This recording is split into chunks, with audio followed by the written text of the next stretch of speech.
But I came to book reading a bit late, so that's why a lot of the classic I haven't read yet. There is this. This is the new Inyo Asano manga, Mujina Into the Deep. I don't know anything about this, but it's by Inyo Asano, so it should be good, hopefully. And finally got Naomi Klein Doppelganger.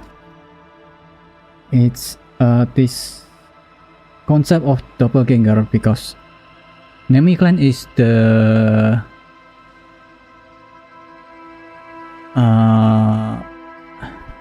I forgot what she's most known at. She's a scientist and an activist.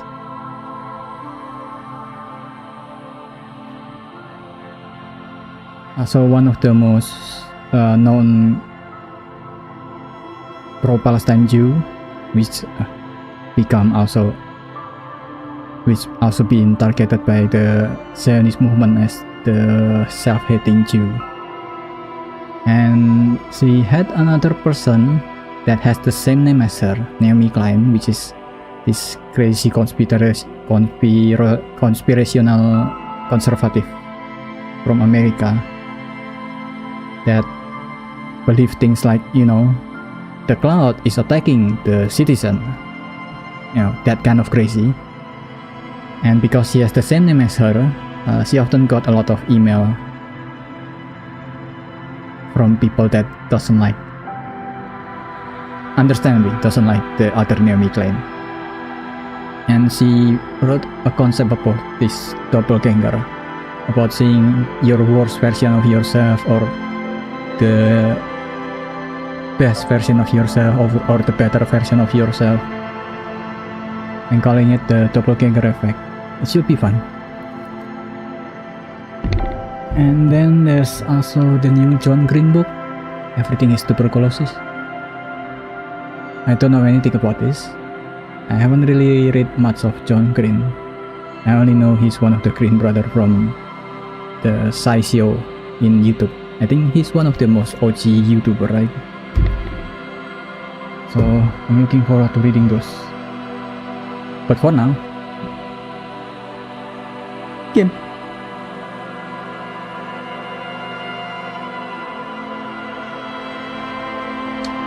Let's go Elysium.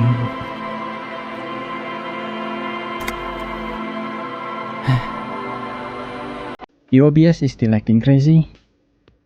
I think every time it failed to launch the live, it created this weird scheduling. Let me check. Is it still doing the same thing? The same crazy thing? Same stupid thing? Doesn't sit that way. Okay.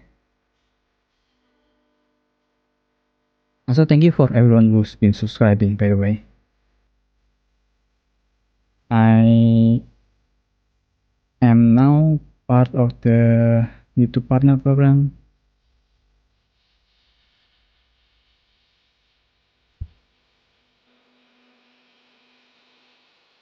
I still cannot get any AdSense from my videos because I need another 1,000 hours view for that. But hey, progress, right? Been doing this for 2 years now, almost. So slowly but surely we're getting there. Okay, for now we're here. Last time I found a bullet in the victim head, and I also uncovered drug-related activities in the city that might be connected to the murder. There's also this Union versus Capital fight. Both of them is, none of these people is the good guy except maybe Kim Katsuragi. Which, by the way, reading the Alwa's Paradox, it's really well written, but it's really a frustrating read. It's like 1000 times resist, or like this, but there's no Kim Katsuragi. Everyone just keep making mistakes It's so frustrating to read. It's well written though. It can be frustrating. That's all I'm saying. It's you again. What is it? I don't know, man.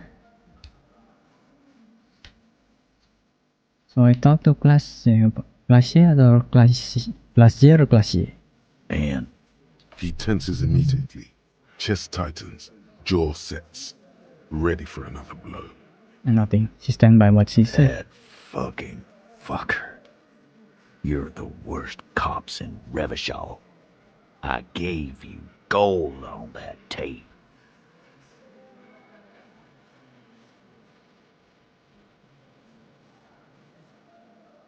It was dark stuff, but it didn't prove anything. And it didn't change her mind. Dark. Dark is when you start a goddamn death rock band. He said he'd rape her. Yeah, that is crazy. I'll give you that. But unfortunately, this kind of things often didn't prove anything. Sounds like he wanted it to change her mind about the hanged man. This is definitely personal. It only proved that he's a bad person. And you should be friends with him. What did she have to say then? Fine by her? This is what people are supposed to be like? Fucking whoop-de-doo.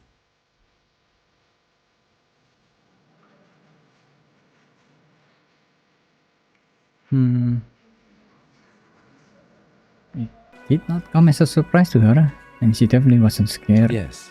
In fact, I think she thought it was a little funny. Funny. No good goddamn psycho whore. Titus, Alright. All fucking righty then. I guess it's good then. That fucking... Please try to control yourself in the presence of visitors, Titus. This is just perfect. Just fucking perfect. Any thoughts on this, lawmen?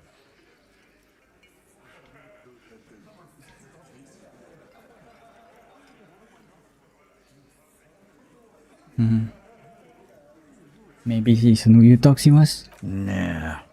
I know her. She's just a girl. In over her head. Bro, she managed to manipulate my whatever voices in the head. Come on. She's not just a girl in over her head. Definitely not. Yeah, What tell kind her of that. bro? Y'all saying she's a hooker? No, he's not saying that. Forget about it.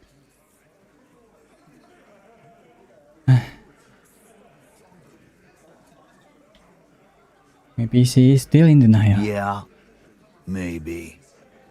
That is a possibility. He does not sound very convinced anymore. Be straight with me, Titus. What really happened? I already told you. We fucking hanged him. There's less gusto in his voice now. His men too are growing increasingly silent. The man is slowing down. Looks like a bad blood sugar crash. He can't keep track of all the variables anymore. Come on, Titus. We know you didn't hang him. He was shot. I know you're tired. So am I. Why don't you just... You know what? I am tired. I'm tired of you and the whore upstairs. Next time you see her, tell her Titus said, "Fuck off!" Oh, That lying, scamming. We're done. This is over. You understand? Your little investigation is over. Yeah. On the floor, beer drips out of the can into a small puddle.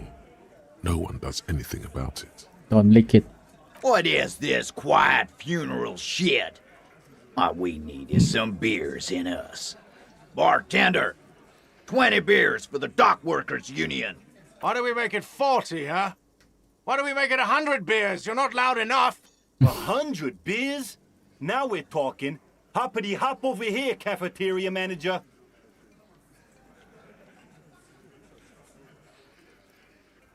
This white check.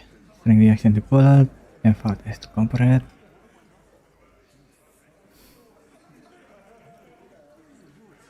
I don't think I'll be able to do this. Clausia is playing them like a fiddle. Tell them how bad they got played, and they'll tell you the truth. There are many ways to go about it. If I'm gonna your All gun of again. them No. Really good. Okay, man, it's clear you're being played like a fiddle. No, we fucking ain't, asshole. No one's fiddling anyone in here. No, Glenn. I want to hear this. Who do you think is fucking fiddling me?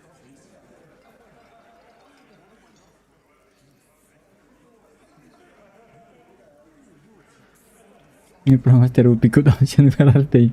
What do you think? What do you think? I think you're losing it, Fiddleman. No. Yeah, I think so too. This fucking suicide carny is trying to get to me. This ain't gonna work with Titus Hardy. Put the fiddle down. Or Please walk let me away. walk away. Please let me It's walk that away of this simple. stupid conversation. Please. He'll put the fiddle down. Put it down, officer. I do not understand. This fiddle play totally fell apart. The concept was solid, but the delivery tragically off. You sounded like a madman, not a cop. Yeah, I'm blaming you.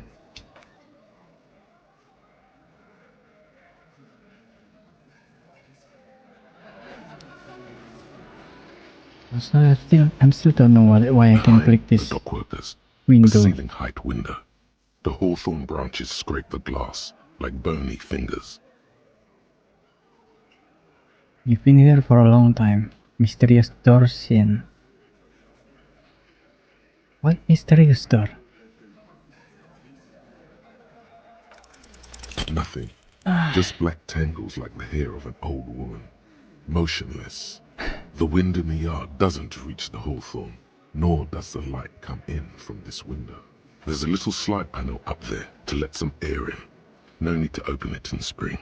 It's still too cold outside.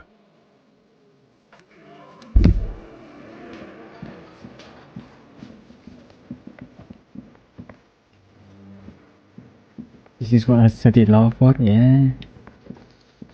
Do I want to talk to her upstairs? You know what? I failed all the dice roll, so I guess we'll fail another one.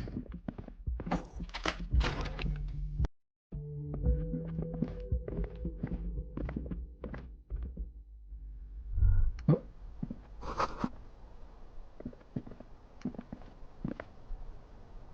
This window is pristine on the...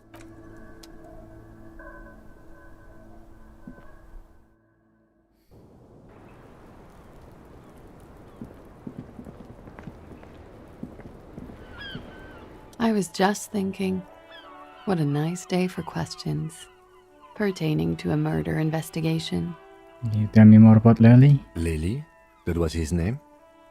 As I already told your partner, I didn't actually know his name. I just called him Lely. It's short for Lelystad, where he came from. What's his army Yes. name? He said his real name wasn't his. I tried to pry it out of him, but he never gave it up.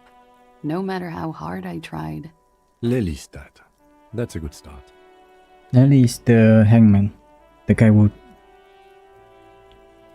died and then hang, and why we was called. Why me and Kim was called. We have a few questions you can help us with. A few things a field autopsy alone can't answer. The young woman cranes her neck, trying to catch a glimpse of the page the lieutenant passed to you. On it is a list of autopsy observations recorded neatly in blue ink. The last missing pieces of a puzzle of flesh.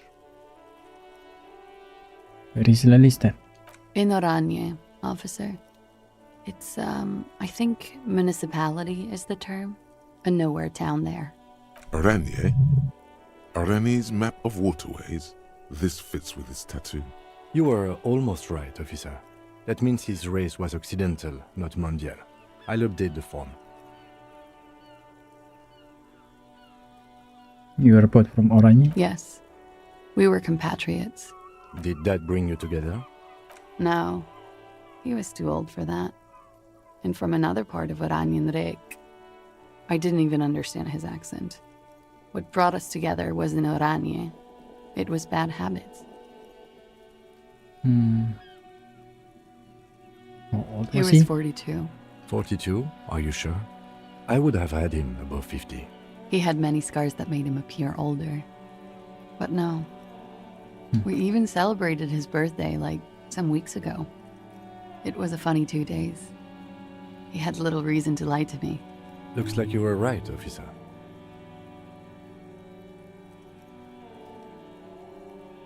Better not to mention The it. young woman looks at you, then the lieutenant, then you.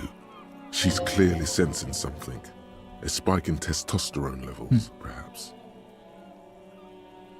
His eye color? Blue. Light blue. They were like little blue galaxies, you know? It was strange, seeing those eyes in his fucked up face. Oh, Pardon the swearing. I do him an injustice. He wasn't ugly. And he had a beautiful, soft voice. Very surprising, what with all the scarring. It was quite something, watching him speak. He had a combat wound on his chin and mouth. Yes. Severe. It made him look like half his face was cracking away in some strange smile. That and those eyes, Ah, yes. His hair, if you can remember. it was light brown, almost blonde. He darkened it with brilliantine, made oily. Not nice to stroke. I couldn't convince him to leave it alone. I do have stroked his hair. Oily, isn't it? We have that in common now. She understands what autopsies entail. It doesn't get her off balance. Let's get to the rest. The young woman nods.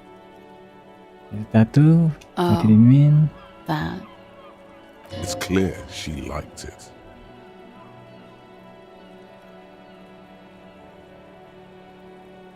What did it represent? You know? It was a map of his life and the places he visited as a soldier. It was mostly for showing off to chicks, though. How so? How? Imagine him lying in bed, freakish musculature laid out on the sheets. Scarred, of course. Tattooed. The sheets are dirty for some reason. He's smoking and drinking, of course. And his chest and shoulders and arms are studded with stars. Tens, hundreds of them. Maybe even thousands. And the woman goes like, "What was this, baby?" And he says, "That was too hardcore. Don't ask me about that." So she goes, "Okay, but what's this, baby?" And he's like, "Saw some bat shit there. Killed some loincloths." And so it goes. Star after star, port after port, third world country after third world country. And he's done horrible things in every single one of them. You were the woman in this. Oh yeah. You tell us precisely what this means? No thank you. I've seen enough of him dead. I can tell you what they meant without looking at them. Go on. He was a blue-eyed boy with thick arms, from a small town. He was also poor, and the government of Oranje needed some people killed, so they turned him into a grotesque killer. For money. He went to Killer Academy in Vredefort. Ooh. Then he killed some people in the Semenine Islands. And another maybe- island, too. All of the islands. After this, he came to Revachol and got killed himself. Later.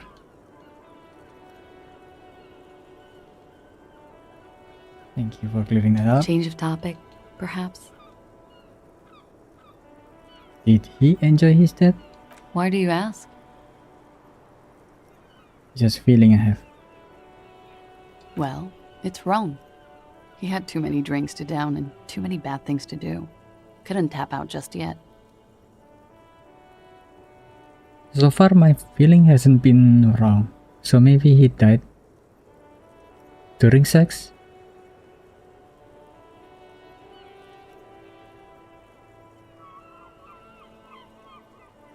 Not because he was hanged and then his thing got hard.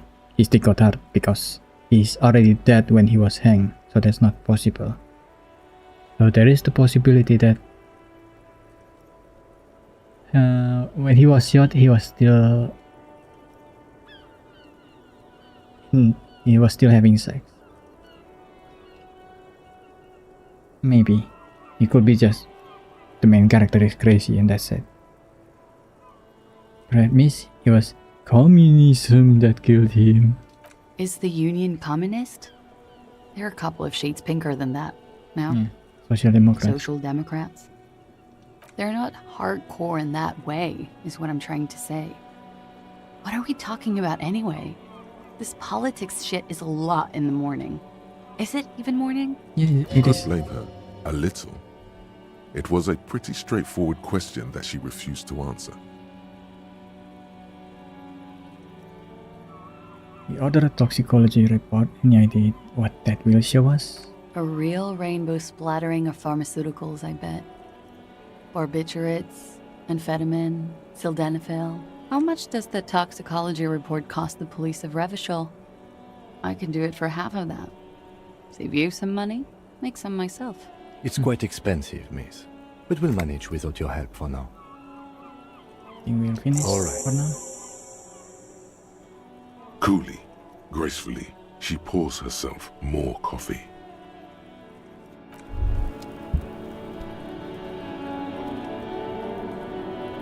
Wait, stop. That man, bloated beyond all recognition, was 42? What he said, yes. Below the damage, the weeks of decomposition, all the swollen indignity of mortality. He was 42 years old? Where is this going? How old are you? That's where this is going. 45,000 liters of raw alcohol has left its disfigurements. What lies beneath, you wonder? You could ask either one of them.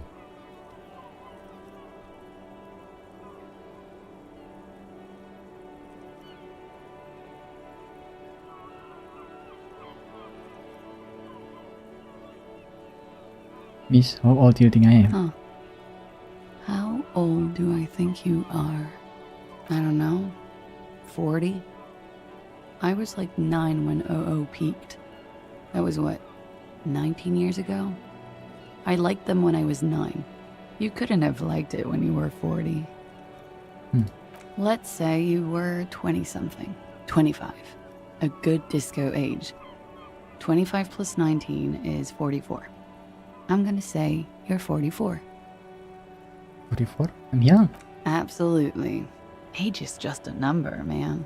Yes, miss, but for him that number is 56. Oh, Wait, this requires scientific measurements. I'm not afraid of the truth. To the laboratorium.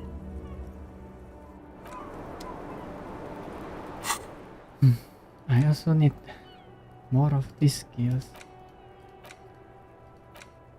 There's so little of this.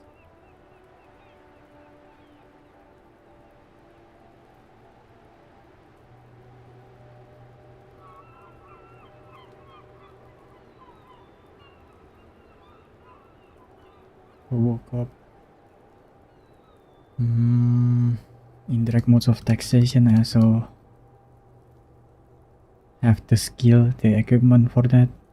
The equipment, right? This one is, I've missed that one, which I don't think they'll lead to anything good.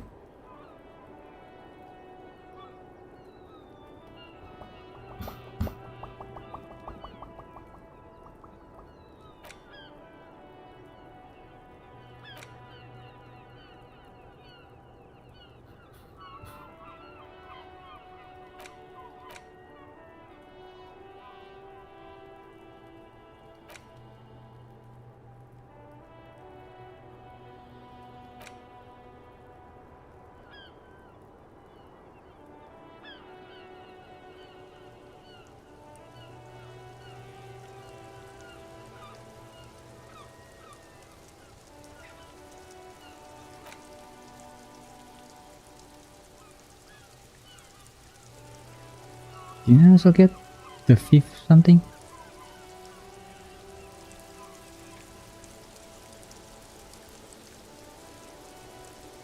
The 15 into trap. Yeah, I've got this already. Did, did I miss that?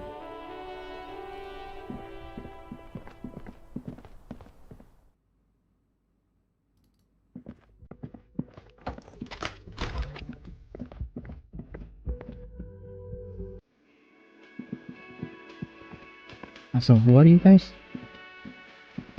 The woman in an RCM patrol officer's uniform winces as she notices you.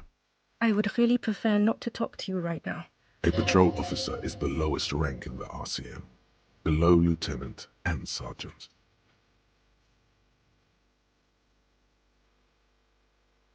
Okay. You look like shit. Mm-hmm. And I don't mean that as a metaphor.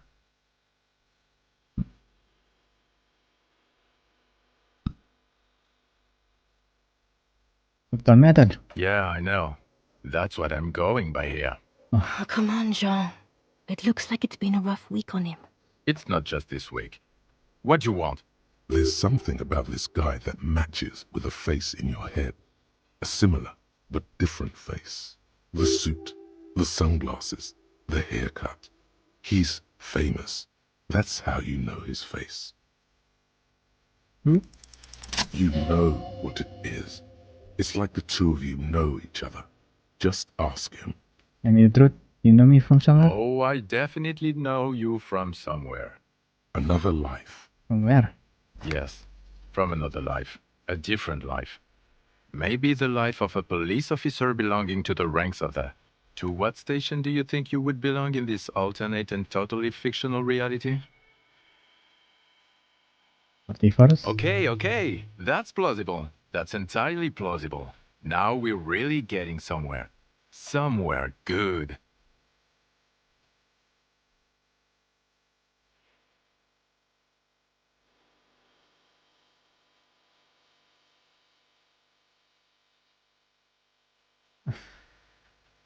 Watch out for yourself, loser.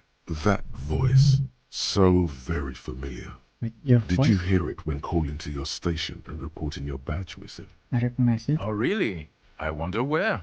Lost my patch seriously. I can't record it missing. You were there. That's the where you remember me from?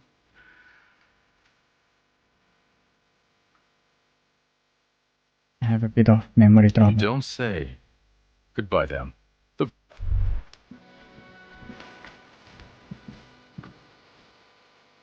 Okay, the man with the sunglasses and his hypothetical Station 41.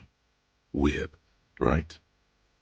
That was kind of weird, There's yes. something missing here. Something you can't put our finger on. You know what? Just ask him. I know it sounds crazy, and you'll probably get laughed at. But still. Yes, just cross it off the list. It's probably not true, though. Later. I want to talk 51st in the drive. I think it yesterday I got it from talking to the woman in the book.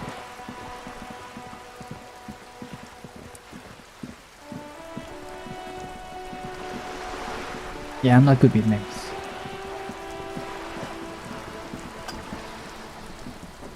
You're back. Good. What can I help you with? Joyce. Not an umbrella, I hope. I don't need one myself, you see. Sadly, I need this one myself. It's hydrophobic, repels water, almost magically. The company makes them for offshore platform personnel. Very sturdy.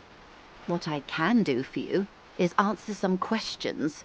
Nothing like talking to pass a rainy day. What we do.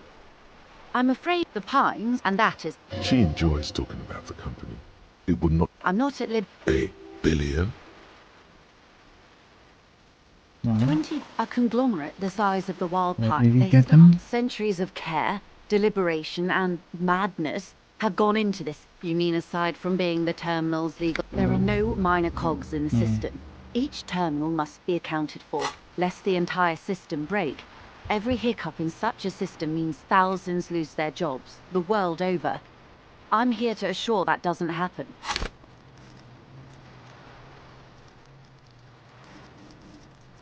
Currently have 20 out of 100.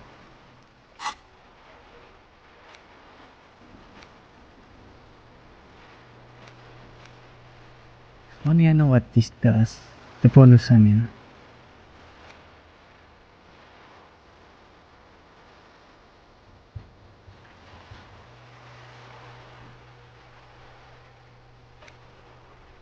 No, yes.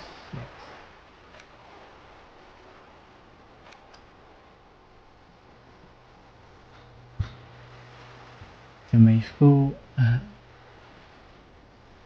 This is the opposite of deja vu. Deja vu is when you haven't experienced something, but when you experience it, you feel like you've experienced the same thing before. Jamaifu is when you've experienced something before, but when you experience it again, you think that was your first experience of the thing that you've experienced previously. Is that derealization? I thought derealization was different.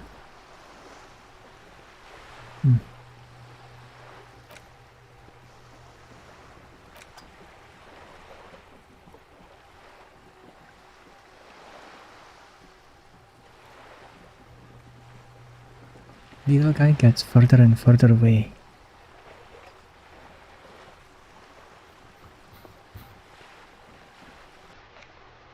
Snapping doesn't help. No shakes. Confusing behavior.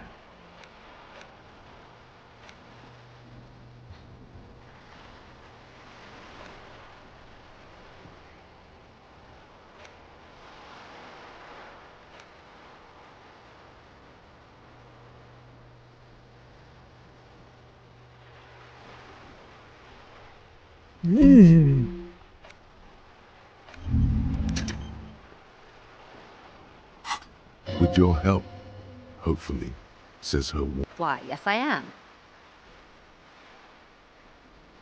Of course. There is a pinch of defensiveness in her voice. Yes, we are.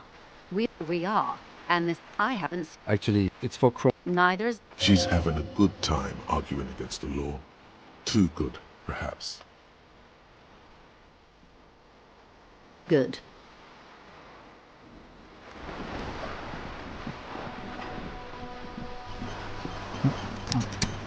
Safe.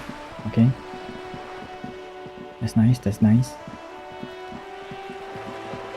And then, before I do everything else,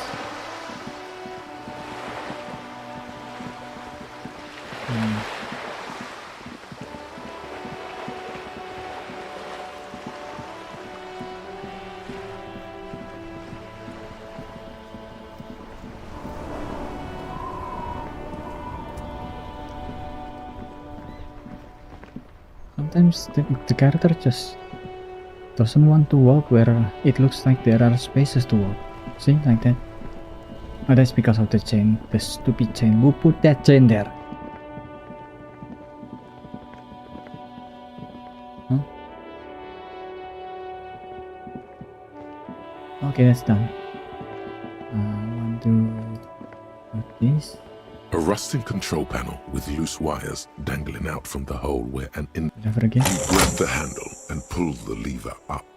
As soon as the metal connects against the contact pins, you hear a loud clunk. Then, the water lock starts moving. Oh, it works now.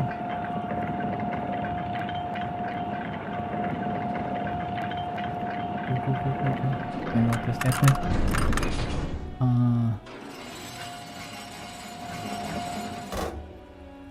Is that a bridge? Okay, if we ever need to get to the coast, then this is the way.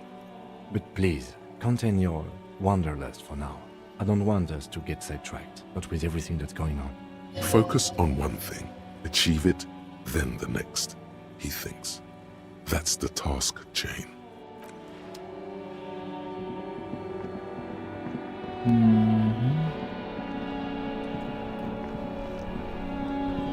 I have a photo that I need to check with this old man, but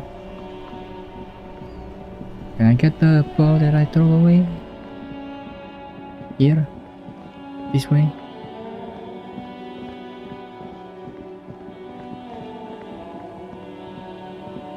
Ooh, money.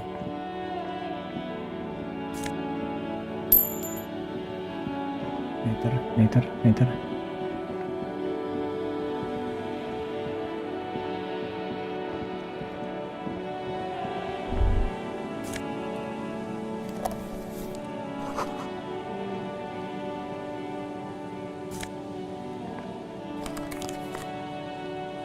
Jamrock Biker.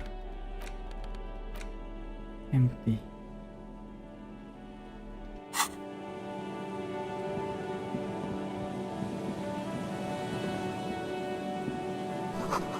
No entry.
Can I go there? I can.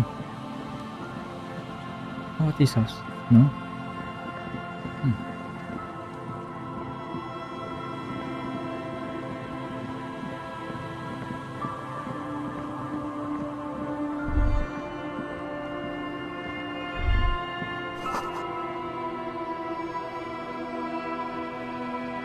Hey, that's the thing of the canister.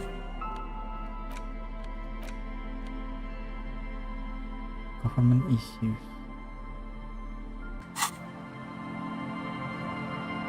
This is the vehicle that broke the banged-up fence. motor carriage lies half submerged in the icy water, slowly sinking into the Insulindian Ocean. Only the cabin top, rear wheels, and the engine remain visible. It must be cold and lonely down there, in the icy water. The seawater has already started to corrode the metalworks. Remember the tire tracks in Martinez? This is where they were leading. But this is where all the tracks were leading to. It appears to be so. Let's investigate. I agree. We should definitely investigate. You get a sudden sinking feeling. Stomach acid comes up as you look at the motor carriage in the deep, dark, cold water. Yeah, another foreshadowing about Opus. Why the doom and gloom? It's just a sunken motor carriage. Some motor carriages are bound to end up in the sea. When you hand over it. The motor carriage is properly stuck in the ice. Getting it out would require a team of specialists. A single day in the salty seawater would ruin most vehicles, but this one looks worn even in places the salt water hasn't touched it. Where's the make of this MC? The logo is too deep in the murky water. You can't make it out, but you do see a monkfish float by. How long has The it been? ice hasn't closed around the vehicle yet. My guess is it's been here since last Saturday or Sunday. The estimate is correct. The incident probably occurred on Sunday evening. Let's wait for the low tide and see what's inside. How long will it I take? don't know. An hour or two, tops? Oh, As you sit down in the old, rusty playground, the world around you becomes very silent. The hinges creak under your weight, dangerously so. Nothing but the sound of seagulls high above in the sky, echoing like distant laughter. Ice cracks around the blue motor carriage in the don't sea. actually want to do this. I don't want to do this. Let me stand up. Let me stand up. Let me stand up and do something. Yes, yes, it does. What's your favorite blue day? Let me think about it.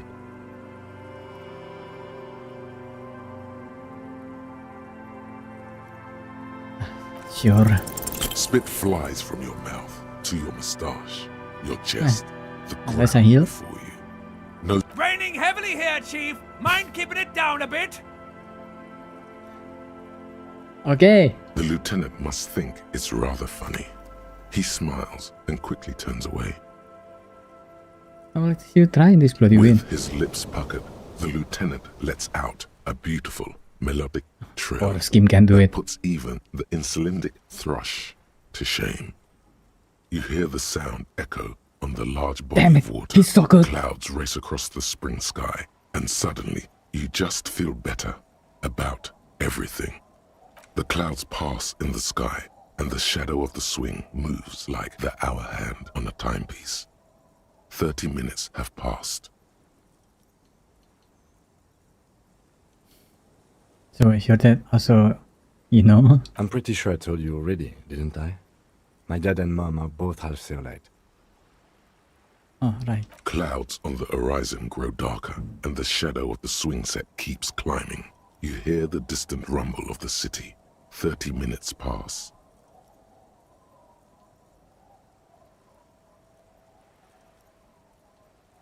Do you think I will ever find my God, I gun? hope so.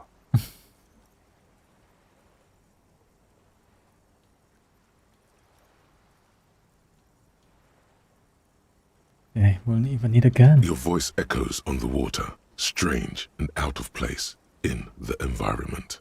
30 more minutes pass. Can you make out the mark here now? Detective, I've been able to make out the mark ever since we arrived. I find it odd that you haven't. It's a Coupri, Model 40. Yes. Why haven't you? It is a simple and rugged machine, favored by working men, government offices, firefighters, animal control people. You know, those kinds of people. Yes, Okay. 41. What do you think it stands for?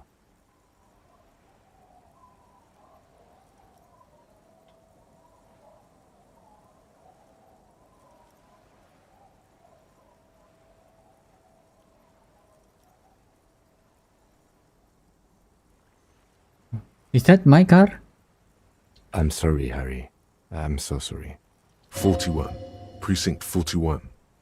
A massive pit opens up in your stomach, and the most terrible feeling comes over you. No. Just nope. Say no to this, Harry. Oh my god, it's mine. I'm afraid so, yes. It It looks like you started in front of the whirling, jumped over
The lowest rank is junior officer, usually teenagers. No.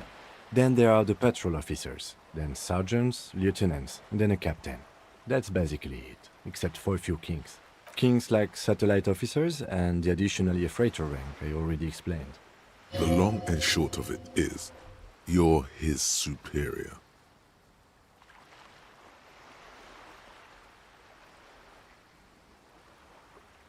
Thanks for explaining all My this. pleasure. Such a small yet precious thing. Expensive paper caught between thick plastic, like a fly in amber. It reads. That's Syria. just the serial number. Revachol, Jamrock, Precinct 41, with some numbers thrown in there for good measure. Date of issue. 4 months ago. I'm guessing that's when you were promoted to the rank of Lieutenant W. Freighter. A new badge usually comes with a new rank. You seem to have been doing well then. A lot can happen in 4 months, especially in winter. The winters are never easy on you. Of that you are sure. I remember that time! That was a good time. We had a good work-drink balance going. What happened, man? Pump it up! Bit. Listening for the one. Yes, it's the designation of your precinct. 41. Like mine says 57. The 57th is mostly industrial harbor. A lot of asphalt. The 41st is... It's a tough station to work in. You have all of Jamrock to cover. That district should have 3 precincts, but money is what it is. It's no wonder you are like you are, he thinks. But then again, it's a legendary district, and a hell of a station too. It must be an honor and a curse to work with people like Price, McCoy, Berdiaeva. he knew all those people, although they're not from his station. They must be big. And you? Is it an honor to work with you? Don't ask him. Ask yourself. The badge in your hand shines as you rotate it, catching light. You see lines of information on it. And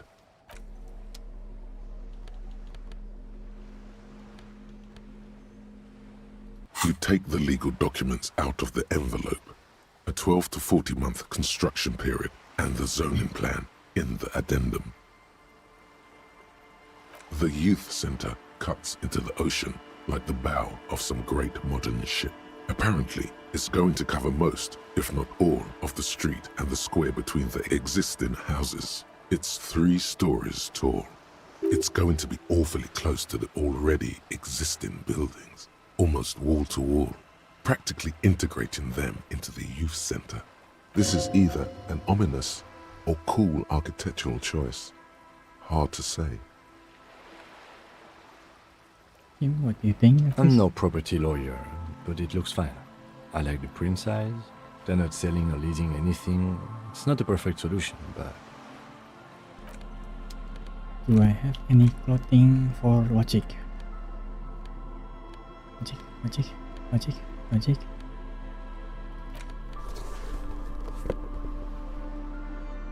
logic.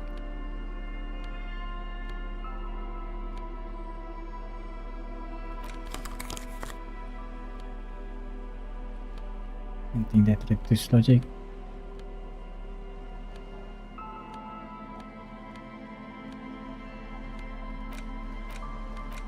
You take the legal documents out of the envelope. Come on. There is no loophole. The simple truth is, the current residents are going to lose their street access, and for the next 12 to 40 months, their lives will be dominated by constant construction noise right next door. What ramification of this? Once the construction starts, it will probably take a few months, a year maybe, for even the most stubborn occupants to get tired of living like this. After that, they'll sell their property for cheap and move out. Can we do something I about should it? have seen it. Evrard probably has eyes on us, but we could try to get other people to sign this instead of those listed. Or you could forge their signatures yourself. By the time he finds out, we'll already be gone. Of course, people could be watching you here. So maybe I should do it out in the open, right?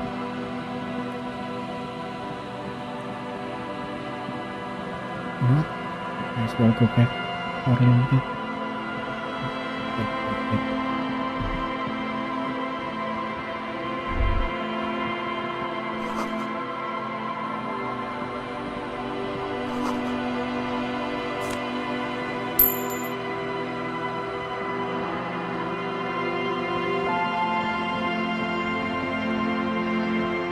Where did I throw that ball?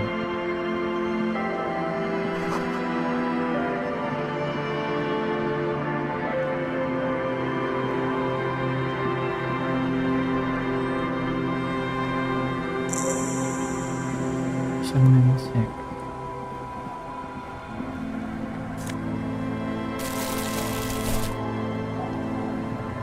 Hi, officer.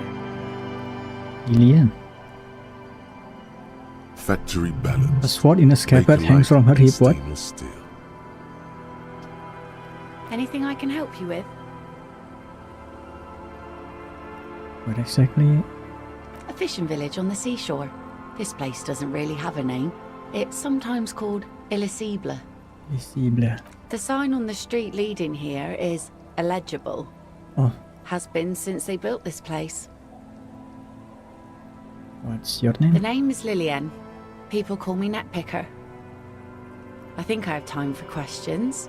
And that was actually the second one. Indeed, you're always confused as to your whereabouts. Ask her about the cool sword. Helps to break the ice.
I just took I took a bird. I took what?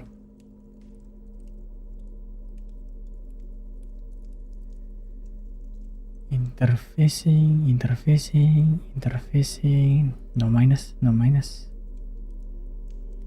Okay, let's try this again. You take the legal documents out of the envelope. A 12 to 40 month You cannot do that. construction period, and there's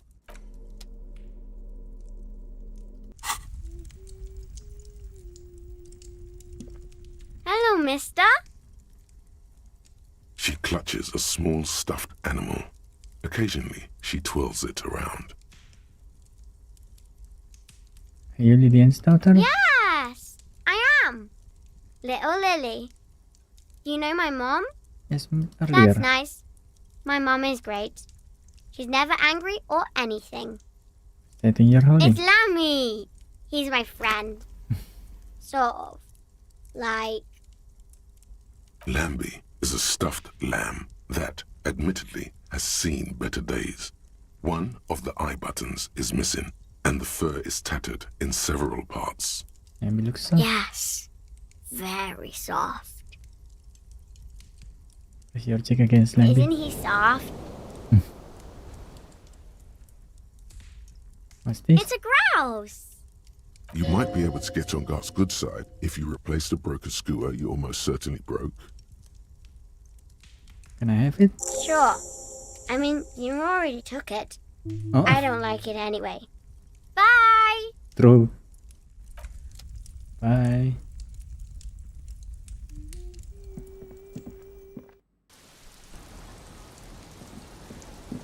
You know what? I think I know a good place to do this. But first,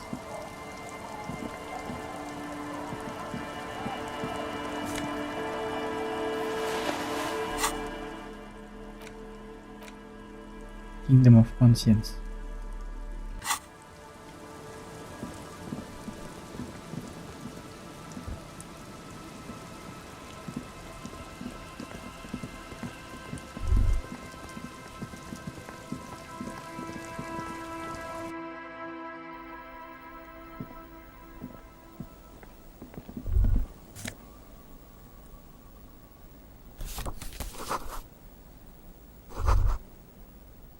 It's only a red chair.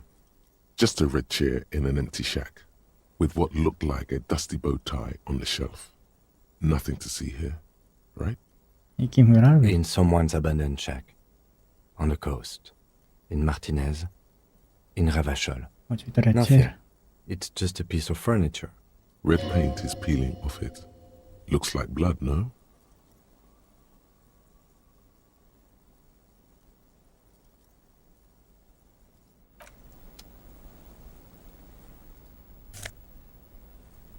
What's the drama?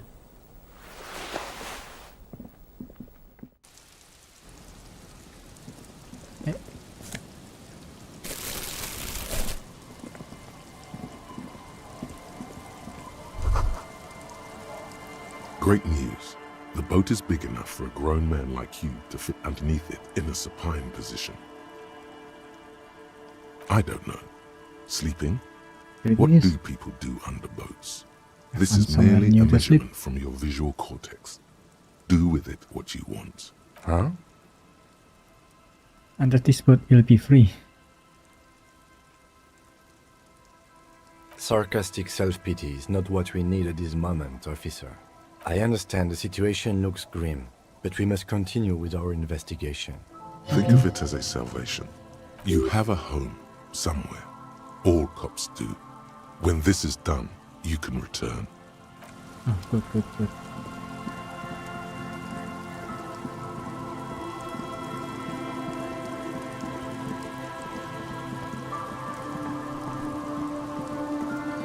I'll come back here later.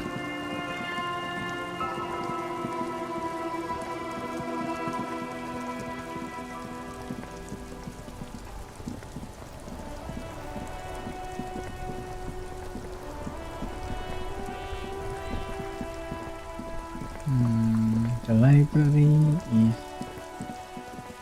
here. And then yesterday,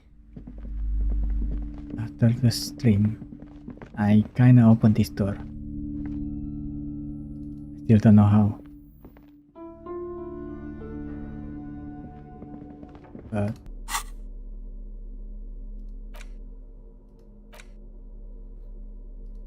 maybe I can...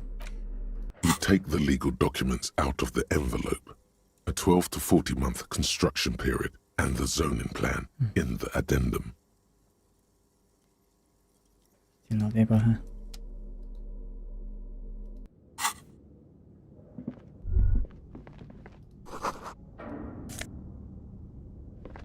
Siap po.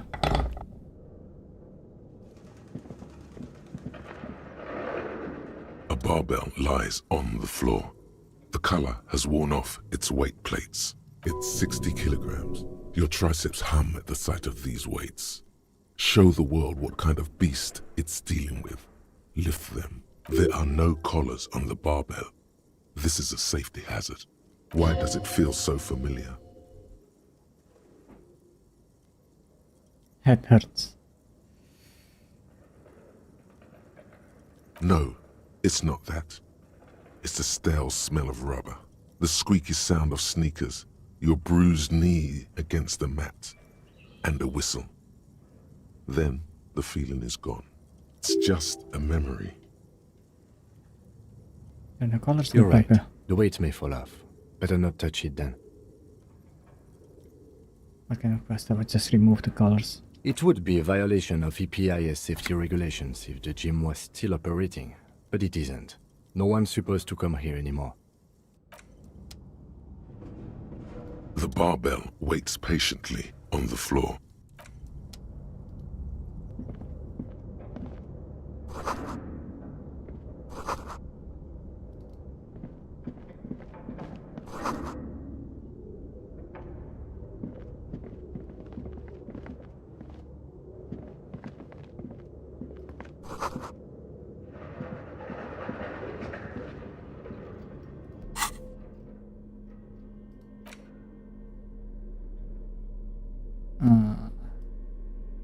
This one.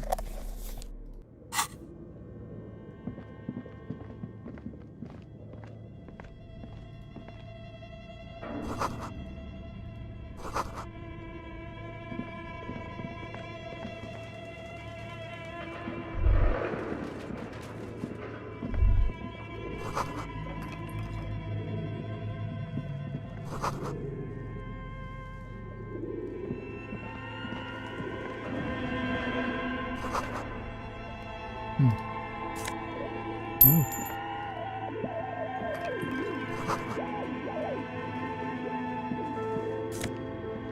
Nice.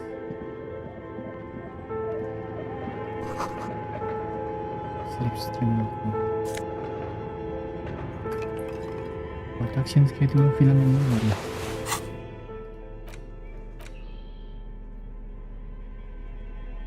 Radio computer.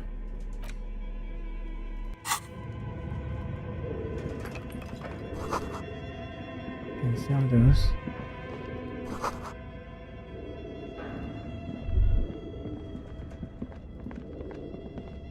Your flashlight slides over an old green chalkboard covered in scribbles, sketches, and schemes, like some ancient cave mural. Is this D&D? Some of the writing has faded with age, but you can still make out sections here and there. Photos and drawings have been pinned to the board. These lithe, pointy-eared creatures appear to be different types of welkins. You make out autumnal candle welkins casting wax-based magic. Translucent welkins with organs shining under their skin, and even ether welkins hailing from the vast emptiness of sidereal space. Who are all those creatures? Fantasies of a tortured, feverish mind? One of the welkins, towering among the rest, appears to be different, however. Examine the It's welkin. Vara Hamira, a high welkin, his face white and scarred like cracked marble. This is clearly a welkin supremacist. The note says, all non-welkin races will be purged. The Haldor, the Twarg, the humans, and even headless men, all of them, purged. Imagine a world filled only with welkin, green welkin, dread welkin, and the high welkin to rule them all. To rule them all. An inordinate amount of time has gone into drawing these little welkin creatures.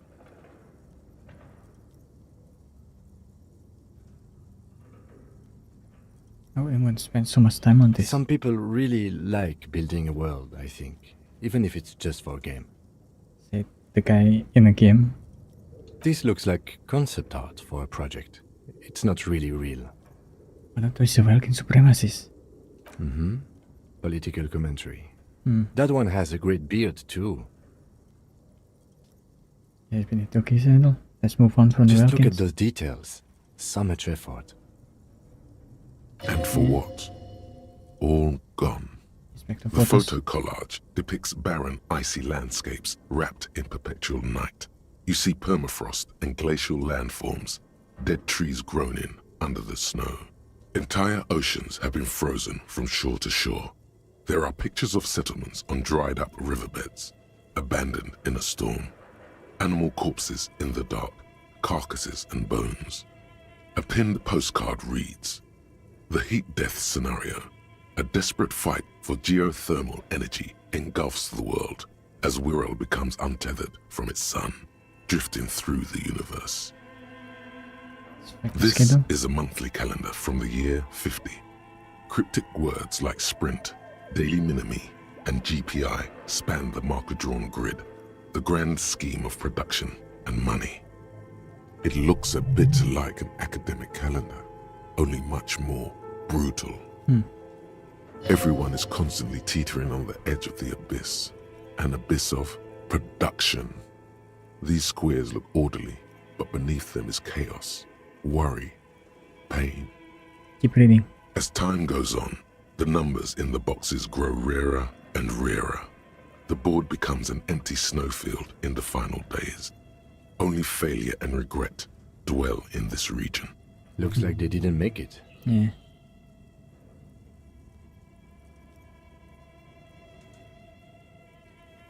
Making game is one of the most time-consuming project, right? Fortunate. A note in the bottom left corner of the chalkboard says, "See the prod schedule filament for details." The handwriting is only partly legible, but you can still make out 3 slogans: "Call in, tune out," "Wirral untethered," and "Heat death of the universe." The full text reads, "Heat death of the universe is the new black."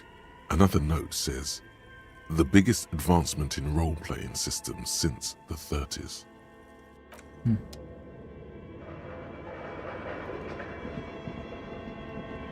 This appears to be some kind of machine with a cube-shaped heart and a wired framework. The keyboard has a rectangular on-off button. A piece of paper still hangs from the printer. The radio computer. Just sitting here without anyone inside. What he means is that these things cost money. Why would anyone just leave it behind? This is the Ream Civic radio computer, model RC5120, equipped with a Feld mainframe and a Ream-compatible printer.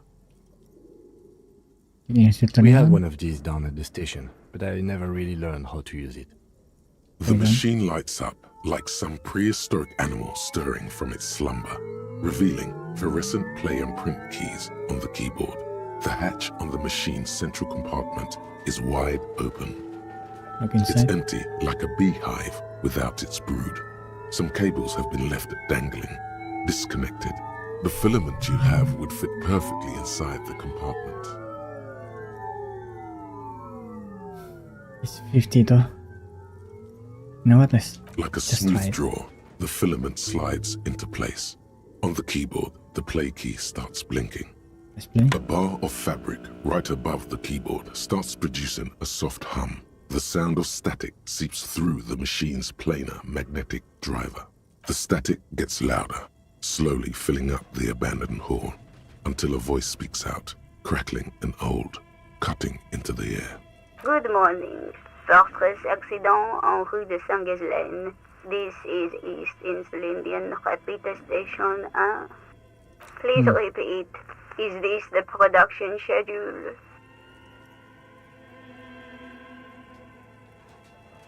What's the production The schedule? filament you have inserted into the reader. Alright. That was a question. Have you inserted it into the core? Yes. Good. Please repeat the password. Password? Of course it would have a password. That's why there's a human administrator involved. You should ask her for a hint. Can you give me a hint? No. Is it the police? I am contractually obliged to protect the privacy of the filament holder Fortress accident. Without filing a warrant with Lintel, I cannot give you access to this filament. I'm afraid we are not doing that, unless we want to wait for a month. Now, can you please repeat the password? My birthday? Still no. I don't know. Password. Received. I will register this login attempt. Don't worry. Passwords have a way of turning up sooner or later. Fortress accident. Is there anything else I can do for you today? Why did you call me Forest Fortress Accident? Accident is the company on whose name the terminal you are currently using has been registered to. Any other information? One moment. Fortress Accident SCA produces revolutionary interactive call-in radio games. That's what the catalog says. What's that? This interactive call-in radio game. Any other questions? Machine or alive? Yes, I am alive. I am 74 years old and my name is Yvonne. She repeats passwords. Programming people are all paranoid.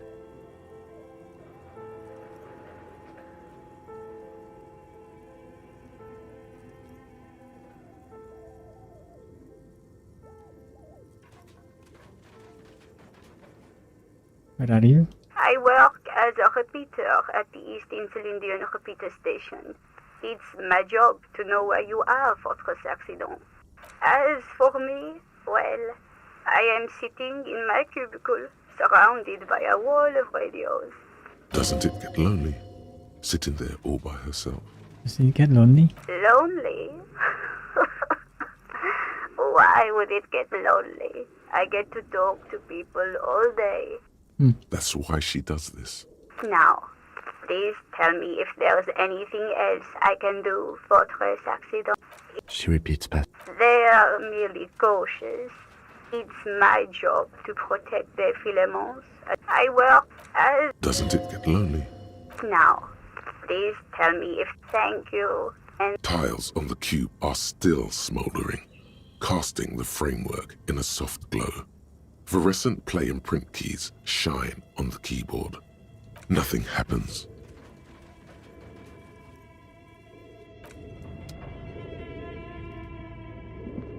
This old fireplace is covered in lines drawn in blue and red marker, the mesh spreading over the stone like blood vessels on alabaster skin. It looks ghostly and strangely ancient. A diagram for summoning some time-forgotten being. The symbols seem very esoteric. Radio frequencies, it seems. UKV 123.6, UKV 123.7, UKV 123.9. Some unclear. It looks like a cardiovascular system split into veins and capillaries. Very advanced. Something medical? I think so. The web is comprised of radio stations, all lead back to one red heart, titled the Game Master Frequency. A note says, this one can listen in on any station it wants. They must have had massive airwidth. These things don't come cheap. Who's the Game Someone Master? very important. The leader of a massive on-air game built by these people. Whoever decides to call in to a call-in station, it looks like. A list of names under the stations suggests people across 6 Isolas would be playing. Muindi, Insulinda, Kotla, Grad, Samara, and even Ilmara.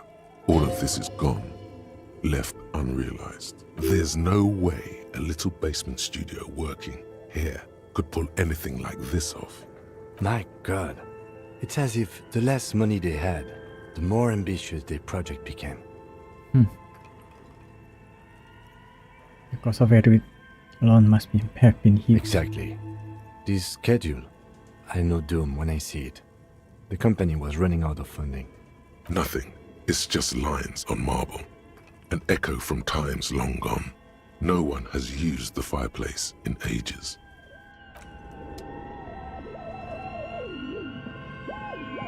Okay, what do you think is going on with that computer, chalkboard, and fireplace?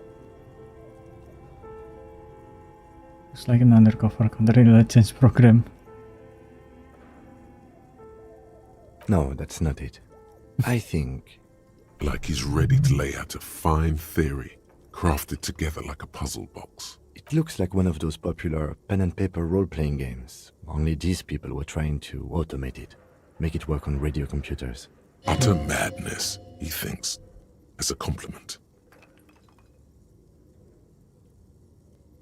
Yes. How are they planning to do Through that? call-in stations. None of the players have to be physically present. Anyone in the world can participate in the game, as long as they have a two-way radio. Yeah, the internet is basically what happened. Then there's the game master frequency that listens in on the smaller call-in stations. I think that was supposed to coordinate the stories, functioning as a master of ceremonies of sorts. I think, unfortunately, a lot of the time, what they were planning to play is some kind of a Dungeon and Dragon type of games, right? But a different version of it, more modern instead of medieval dungeon type.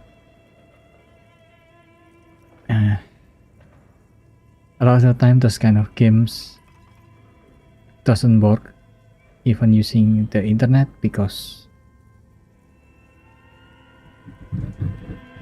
D&D is basically a game of reading the room, and it's hard to do that when you're online and separate from each other. It's hard to do it even when you're in person. Sometimes there are people who just cannot read the room, and makes the experience horrible for everyone involved. So it's even harder on the internet, on a remote call.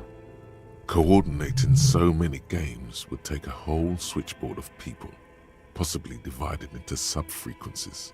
Has anyone ever done this before? Not to my knowledge. They make automated games in Graz, Messina, Königstein. You know, places with industry. But I don't think anyone has attempted to create an inter-isolary game before. We just don't have the technology. This was a role-playing game? Indeed. Those Welkins are a dead giveaway. Role-playing people love that stuff. The world looks like a modified version of the WeWorld board game, with hit death thrown in. What did it happen to the No company? idea. They stopped filling out the schedule on the chalkboard.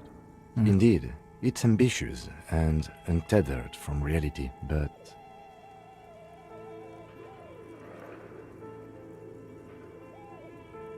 This will keep it company.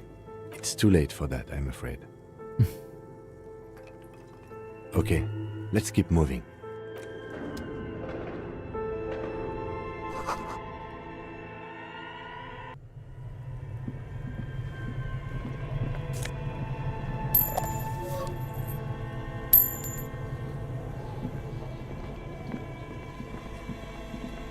You see a terrifying ice bear with a strange compartment in its belly. The door is covered in frost, and the bear's eyes are glowing red. The bear looks oddly realistic. Is it taxidermy? A gust of freezing cold air rushes to greet you. You hear a low grumble as the bear regulates itself. This is the inside of a refrigerator. The lieutenant takes a peek inside. His hand has found the holster of his gun. Looks inside The shelves are refrigerator. empty. All you see are crumpled ice cream wrappers with the brand name, Revachol Ice City. A handwritten note has been attached to the door. The fridge is huge. Take the note. You pocket the note and the little fridge magnets keeping it on the door.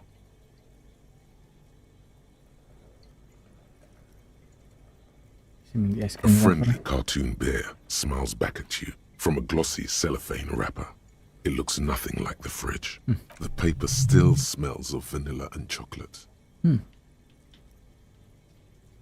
What is a giant pear-shaped fridge doing? Good question. It looks like an ice cream fridge. I know.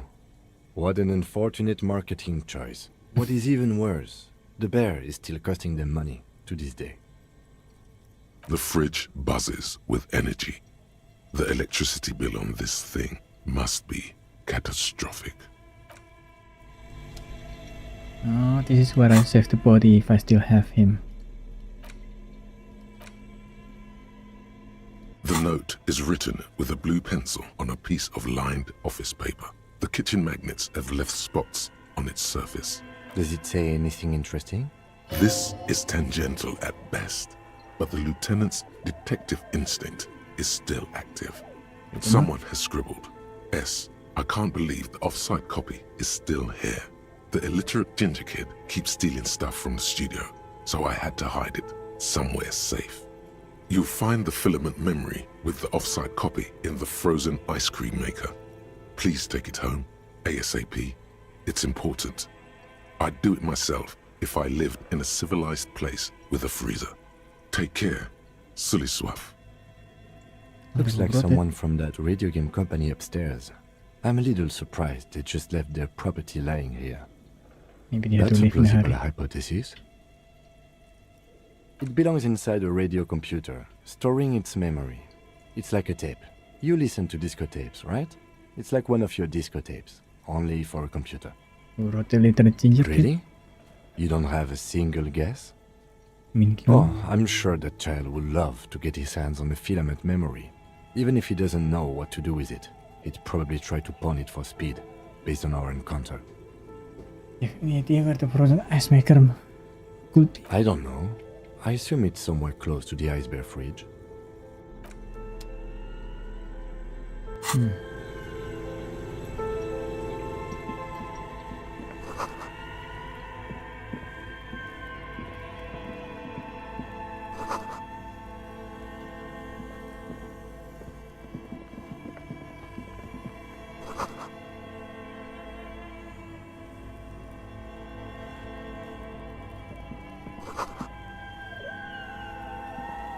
A few bricks have fallen off, revealing a compartment behind the wall. It's too dark to see in. Where are we? Seems like an old bunker from the revolutionary period. Look at all those rifles. Must be an old weapons cache. There's a hole in the wall. There is, yes. And there also appears to be something inside the hole. Interesting. Do you want to take a look? Okay, I do. Your hand reaches deep into darkness and spiderwebs. Rummaging around, you find rusty rifles hidden away. Rifle skin. Are these any good? Most of them are rusty and inoperable, like the rest, but one catches your eye. Is that the weapon? Action model with a fine wood stock, in better cosmetic order than the others. An old Belmagrave rifle, Revolutionary era. Yeah, Prized for Belmagrave. its reliability more than its accuracy. The rest are probably Belmagraves too, just too damaged to be sure. The one who shot the hangman. Take it. You're a police officer. Police officers carry guns. That's a rare sight. Seems to no longer be functional, but still a beautiful thing in its own way. Isn't that the same gun that fired the fatal bullet? It's the same type of weapon, yes, a breech loader. But it's not the same gun. This one's been out of order for years. I'm afraid our search for the real murder weapon must continue. Does this It mean means the... there are firearms, albeit inoperable, still lying around in Martinez. It's an interesting coincidence, I would say. Might come in useful in the future. He likes this find.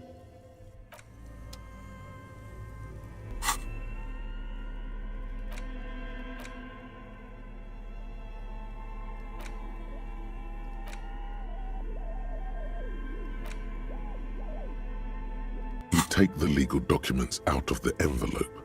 A 12 to 40 Who month is watching me construction here? period and the zoning plan in the addendum.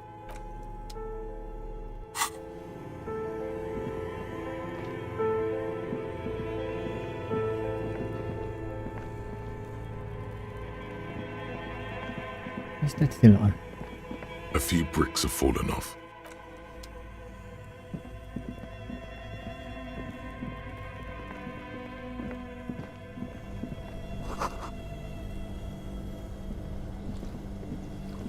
This orange machine is buzzing like an old submarine.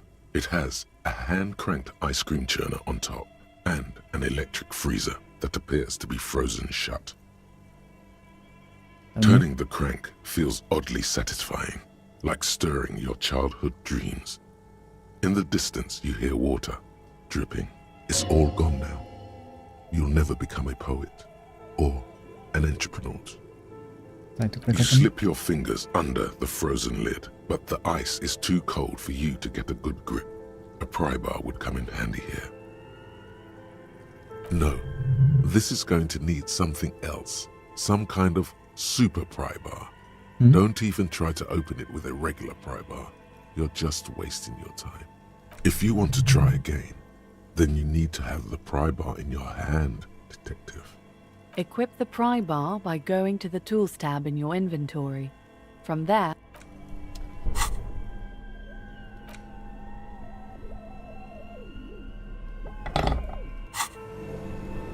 This orange machine is buzzing like an old sub.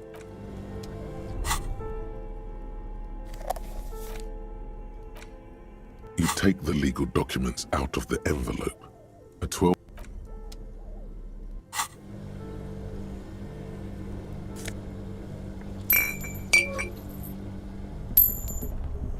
Two cables are plugged into the breaker box. The red one leads to the ice bear fridge, and the black one to the ice cream maker nearby.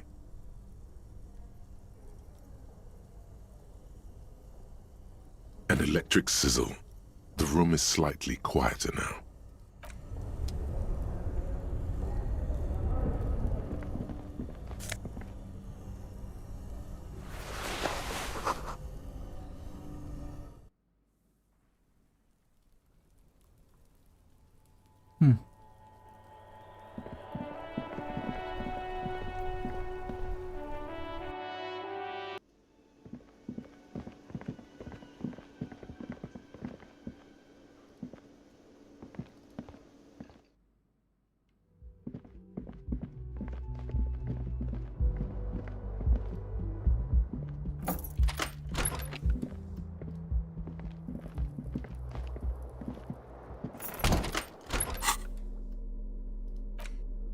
You take the legal documents out of the envelope. A 12 to 40 month construction period and the zoning plan in the addendum.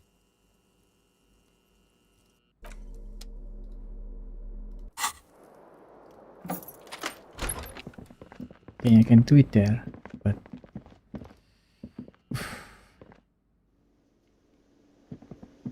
it's too difficult.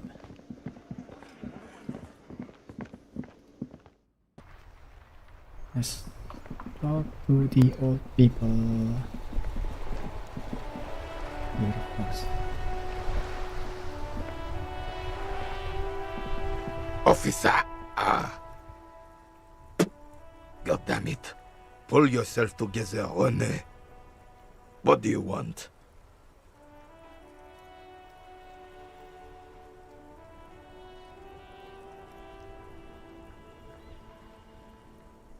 On your guard foot. Yes. The Debardeurs Union pays me to stand vigil during the night. Not out of any political allegiance, mind you. I'm an old man. Don't sleep more than a few hours every night anyway, and money is tight. He feels like he has to justify himself for some reason. Saw a picture in there. She is nobody. This is none of your concern, and I refuse to discuss my private affairs with the RCM. The lady is Jeanne-Marie Beaulieu, and she sure as hell wasn't a nobody. Interface maybe.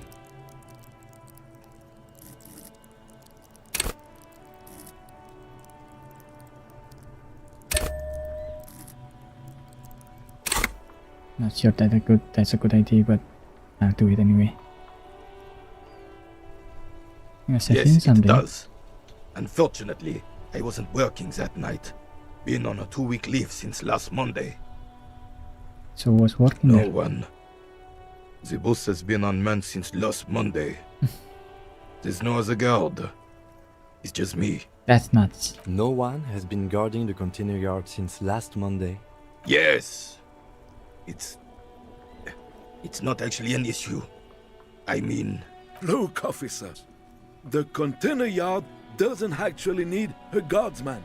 Never had one before, René. Monsieur Claire had that booth built specially for him. It's mostly decorative. Mostly? The possibility of someone being in there is enough to discourage any ill-minded individuals. Evrard created this job for René because he knows the Royal Carabiniers' pension of honor and PTSD isn't something a man can live off.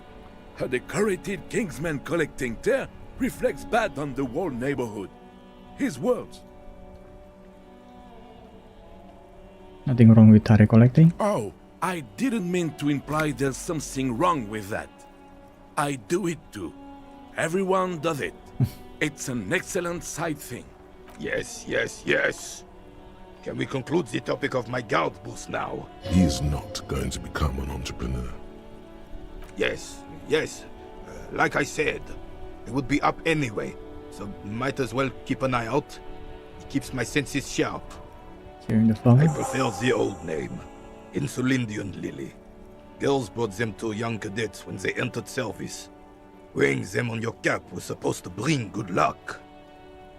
Is a royalist military tradition?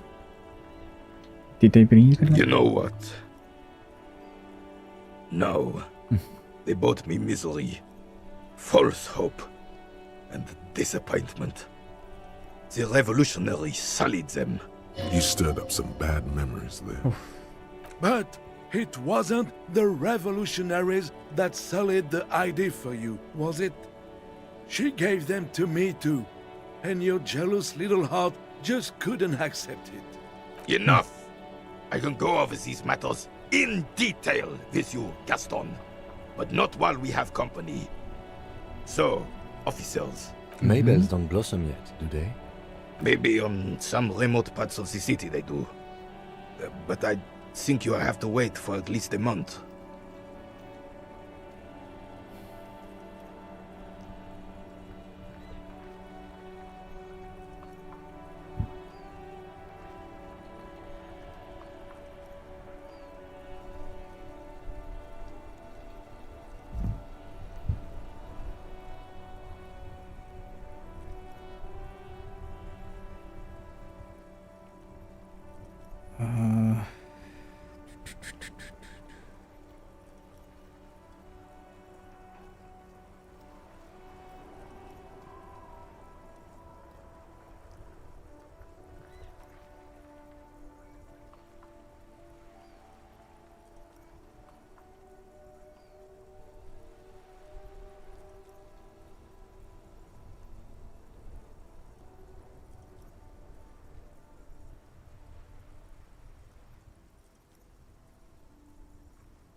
Do I want to give it to him or do I want to sell it?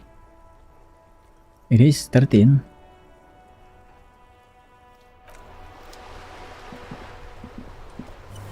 And I need the money. I need the money. It is such a pleasure to see you again, officer. How may I head the citizens' militia on this fine day? Relinquish his sandwich. Jean Marie Bouillon. Oh, sweet Jenny. She was the finest woman in all of Revachol. Maybe the entire world. Do not defile her memory, Gaston. Let her rest in peace. His tone lacks its usual intensity, like he doesn't feel he has the right to speak on the matter. So you both know her? We knew her, all right. Lived on the same street our entire lives, just 2 houses apart.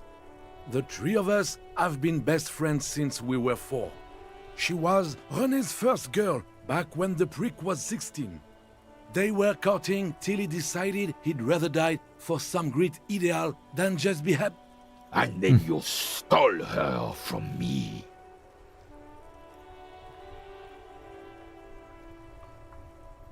Do not intervene. Well, technically, you stole her from me, because we'd been pretty close ever since you two had that falling out over the ink you spilled over her pretty yellow dress. We were just boys then. This was different. No point starting this all over again. For the 1000th and the first time. Especially when we have company. Officer. What happened there? She died of pneumonia 2 winters ago. It was a quiet passage, peaceful. René and I were both by her bedside when she... died. No use sugarcoating it. Won't bring her back, will it now? Departed. Until the very hand she couldn't decide between us. The most indecisive woman I've ever met. What do you think she was indecisive? She could never make up her mind about anything. What to have for breakfast, favorite color, or which one of us to marry. She was always leaving one of us for the other, but never long enough to actually get married. That's a bit odd. Heck, I guess. Technically, we're both still engaged to her. You always confused her. Couldn't let us be happy. Seduced her with your fancy words and pastries. He suddenly remembers you are still there, falls silent, and turns away. Thanks for sharing. Of course, officer. Memories are all we have left.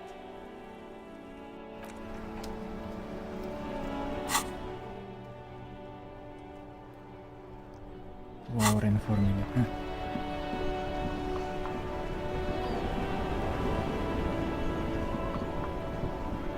It's so hard to get out of this crater. What the fuck, man?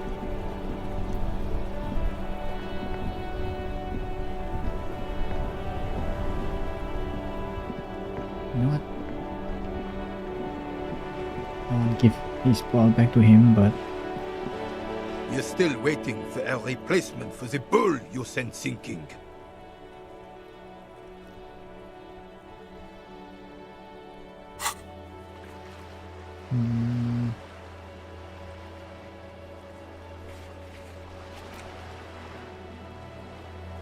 can also do this.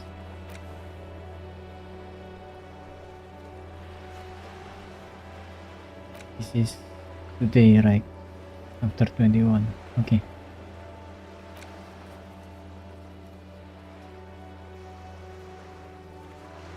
Yes, you know what he knows.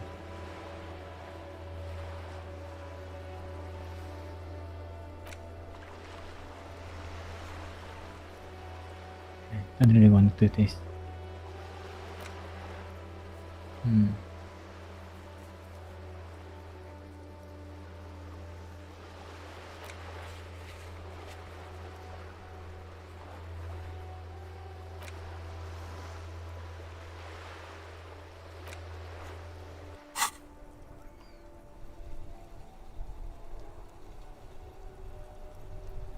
Ah, yes! King Philip III, on his steed.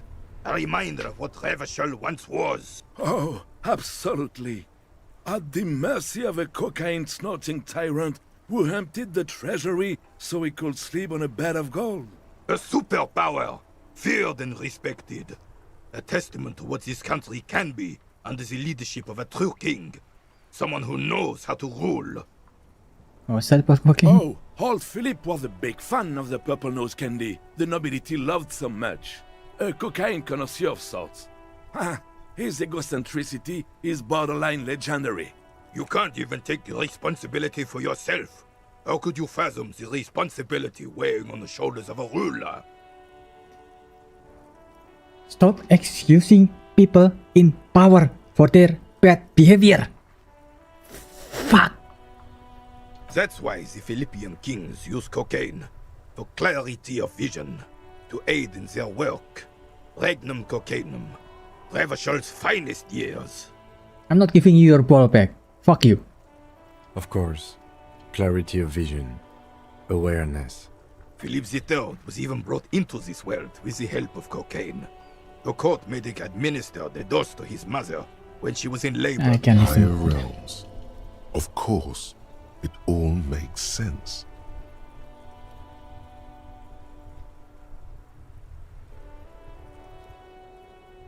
From what I've seen of the officers of the RCM... But I don't want to get into a debate about drug policies. Decisively, without fear of offending the sensibilities of the frail and weak-minded among his subjects. This is something the insurgents never understood. A nation is only as strong as its leader. That's why it was such madness to try to... Don't get started on that again. What happened, happened. The Carabiner doesn't reply, but his entire being communicates unbreakable resolve. Just kind of being stubborn. No one and nothing can change this man's mind. He is as rigid as they come, still in that antique uniform. It's a symbol for him. Right. Let's talk about your girl, There's huh? nothing for you to understand here. It is not her death you are investigating. What's the circumstances of her death? Unusual? Absolutely not. She died of pneumonia in her bed at the age of 79. This is highly usual. Revival Fair of 91 in the Faubourg district. A parade was held to honor Guillaume Le Lion's name day, and the Carabineers marched in the place of honor. You look happy. This was the happiest day of my life. What happened I here? was 22 when I returned from King Guillaume's Akira operation in the south and found my sweetheart in the arms of this wretch. I won her back. But while I was dealing with some issues. You were like a dark cloud sucking the joy out of every living thing around you. And you hurt her. Dark cloud. That sounds unpleasantly familiar. Those days and memories are gone. The old soldier says nothing, but when his glance quickly runs over Gaston's face, there's an odd look in his eyes. Yes. The terrain here provides an interesting variety to a familiar game. Does it have anything to do with all the bullet holes? Yes. It was left by heavy artillery fire. Why what? Because that's what happens when communards hijack your country, execute your supreme leadership, and turn your capital into a slaughterhouse. You use heavy ordnance to clean up your home. Did you use artillery fire against them? Sadly, no. It was the foreigners who brought them to their knees. We fought valiantly. Too valiantly. So valiantly we got licked. Should have fought dirty, like they did with their suicide sex cult propaganda and mad anarchist women strapped to shrapnel bombs. Yeah. We didn't so. And we This left is caliber. definitely based on God the bless him, but the Suzerain's America cannons simply Red weren't Scare. big enough. The anti-communist propaganda that they ran globally during the Cold War. Exactly like this.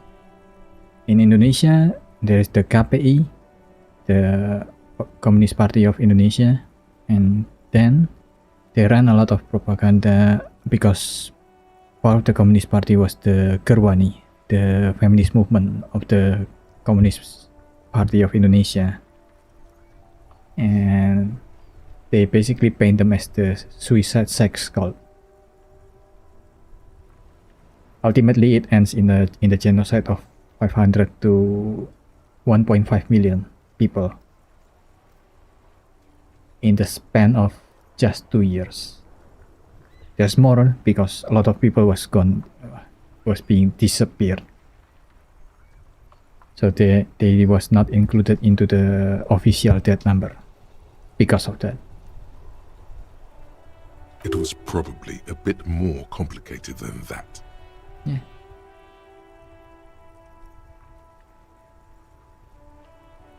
I share them here. Because this place is a damn beachhead.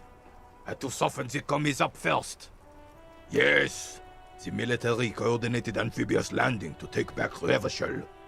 He finds your lack of historic knowledge troubling. I find your lack of historic knowledge troubling. In the preceding generations. Martinez was used as one of the 3 footholds in Revachol during Operation Deathblow in 08. The other 2 are off in Stella Maris and the Delta. Stick your hand, look down at the This here crater. is Blood Ground, where coalition boots first made landfall and cleaned those rabid dogs out. Most likely, we're playing pétanque on their mangled corpses.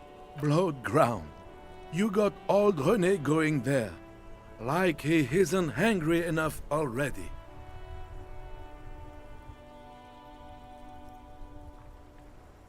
That explains all the water. Damn right, son. They laid the fire of hell on the city before they stormed it. And it worked, too. The rest of the city got cleaned up, but Martinez they keep as a monument. And now the Union Socialists are practically running the place. Well, it's your own damn fault.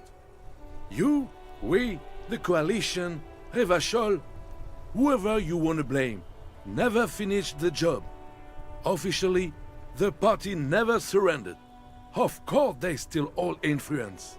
You don't even begin to truly understand the players at the table, let alone the specific circumstances surrounding the... What do you think?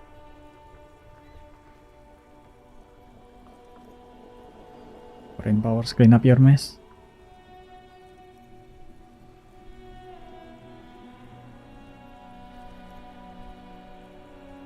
I'm sorry it had to be them. After 8 years of fighting those hyenas, boiling cats for food and drinking piss in the mountains, I would have preferred if the Right Honorable King Guillaume returned through Revachol, or even if that damn clan Frisel had risen from the grave and led us. Sadly, that was not the case. This royal failure weighs heavily on him. Instead, all that is just, holy, and beautiful in the world was wiped away, and now it's neon signs with toothpaste ads everywhere.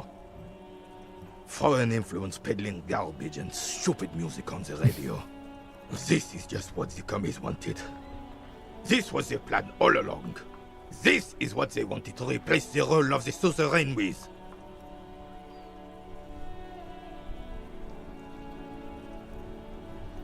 What is prison? Damn Frisel. He was the king we couldn't protect. The Carabineers failed him, and the crown. He died in the hands of the Hyperlay, in a very public execution. He slouches as he says that. It makes him smaller, admitting they left the king to the mob. A true king in both blood and mind led Revachol before Frisel. He would have been better, but the damn commies drove him into exile. A lot of the time, when there were movies about monarchy, it was often romanticized, right? Because it made it feel like being loyal to the monarchy is something that is honorable, that is right, that is just. But most of the time, in reality, it just looks like this. Someone who cannot criticize their leader.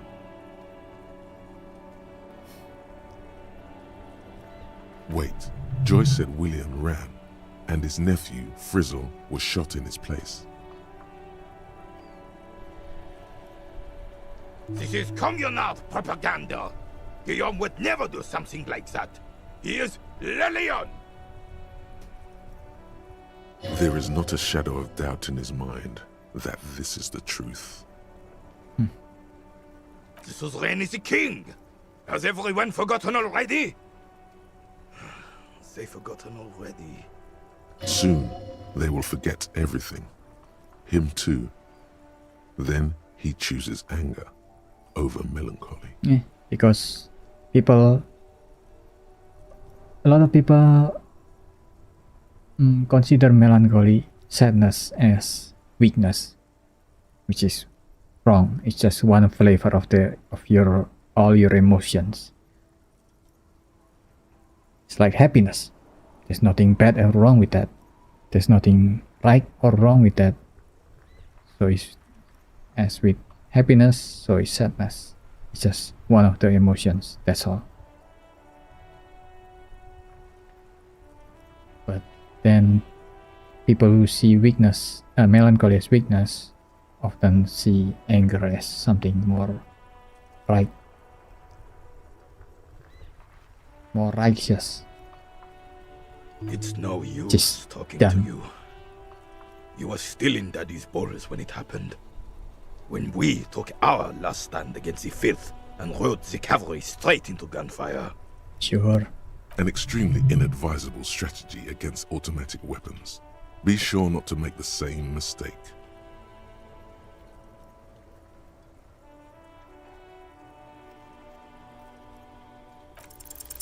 As Rene turns from you to his partner and back, The medals on his chest rattle and glare.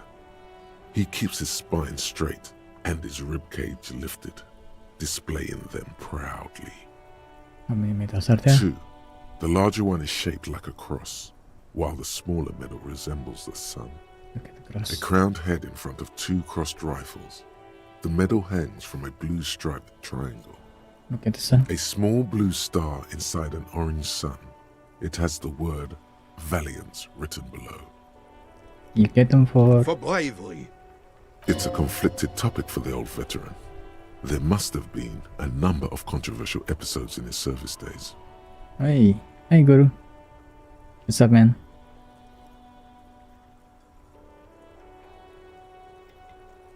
For doing my duty in the heat of battle.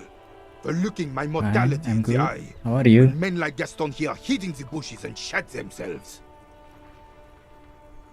He saved some muddy princeling who foolishly strolled into the front line in his gown of velvet and gold. Princeling. It was on the first months of the revolution here in Revachol. Unrest was spreading like wildfire. Marauders had taken most of the Couronne and were getting really ambitious. King Frisel thought he could end it all in one decisive strike. Sent his cousin, Drisson, to put an end to the unrest. This is Disco Elysium, by the way. I'm blown away by the writing of this game. It's really good. Alas, the young Drisson was all piss and no vinegar, wearing a tunic of purple velvet and cockatiel feathers to battle. Even his rifle was gold-plated, shone from 5 clicks away. Can you imagine the asininity? And who do you think gave him that rifle? The He king. really despises that Drissant fellow. Purple velvet tunic. That isn't exactly camo. To keep the long and bloody story short, Drisson marched us against the partisans in Couronne. And when I say marched, I mean made us walk into captured enemy territory, single file, like toy soldiers, while he rode in front on his giant red stallion. The rebels were smart. They let us come real close That's before good to hear. opening fire. Suffice to say, it was carnage. I'm glad you're doing good.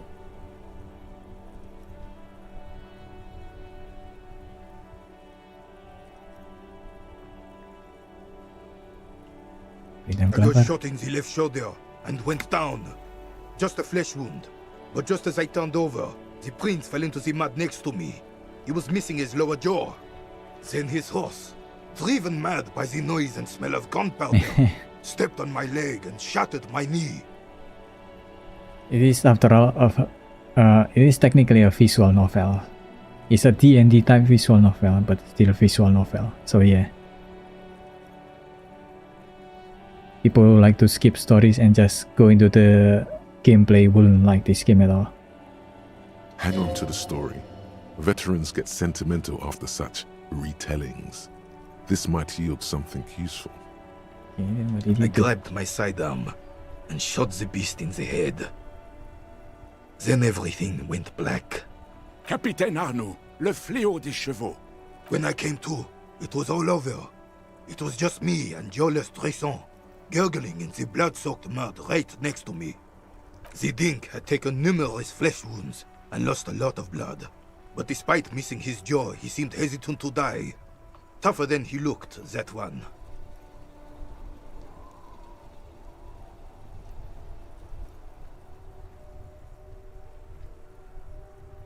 Johnny Laojiao. Right. So I grabbed the prick and started crawling. Kept going until the 59th Cavalry picked us up.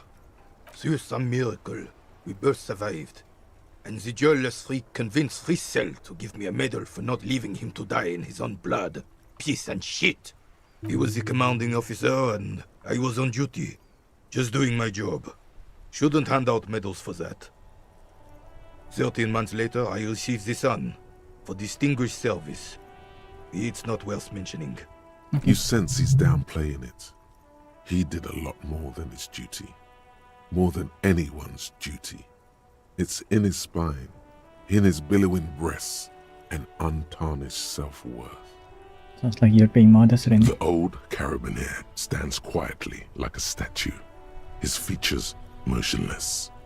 What Monseigneur Modesty is not telling you is Monseigneur that he Modesty. crawled over 7 kilometers before the cavalrymen found him and Brisant.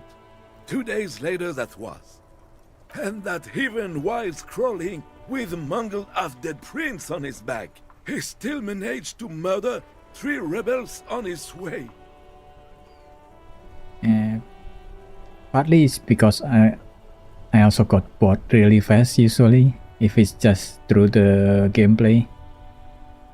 That's why I rarely played games like online games like shooters, clickable yet videos. Yeah. Gacha gaming, I also don't really like it that much. Is that pride in his voice? It's deep down, but maybe even unbeknownst to the man himself, it's there. I'm just a little bit proud of Rene's heroic career. Sorry, officer, but you're reading me all wrong. I'm a man of peace, and these kinds of bloody heroics are only impressive to men like Rene himself. Certainly not to me. How did you find the story to be, officer?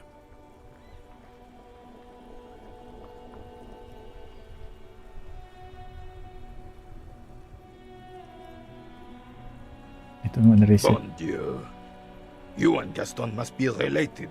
His blood runs yellow too. Maybe, but also bear in mind, officer. They don't hand this out for anyone with a service record. Oh no, you have to get shot. Repeatedly. And you need to get your hands bloody too. Really, really bloody. Do not speak of what you know nothing about, Poltroon. Duty is something you will never understand. Why do you despise Dryson so much? Because he was a goddamn dandy. Had no business leading men or even being on the battlefield. All he was related. That's it. Well, that's how monarchy works. Royal blood alone doesn't make army commanders. He was a stupid kid, only interested in horses, hairstyles, and man-loving. And 782 Royal Carabineers are dead because of his incompetence. Bah! There were many such stories in those days. Many such men, too. True Eversholians. Men with backbone. Oh, Sure, yes, buddy. Rene, yes. Men were bigger, girls were prettier, and everyone wore the fascia. Lord, please, bring those days back, if you can. I'm not getting into this with you again. Officer, was there anything else? You should try to come up with a heroic story of your own. Impress this old soldier.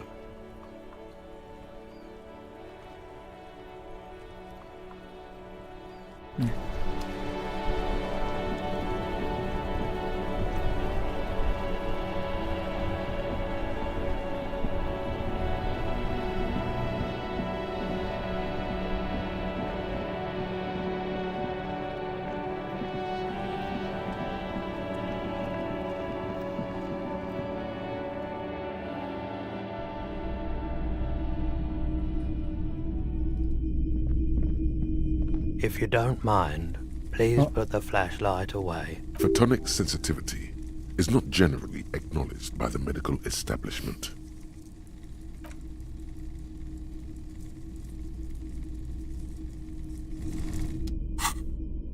Sorry about that.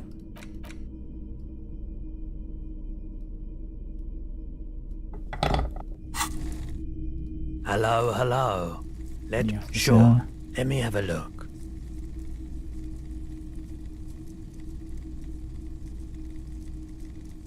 Huh? Oh, no.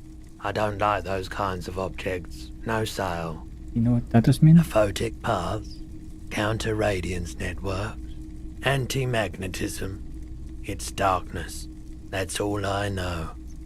Sell me something lighter. Anything else you're thinking of selling? This one.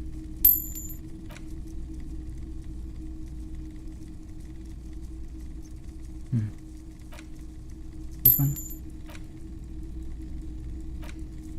Postcard.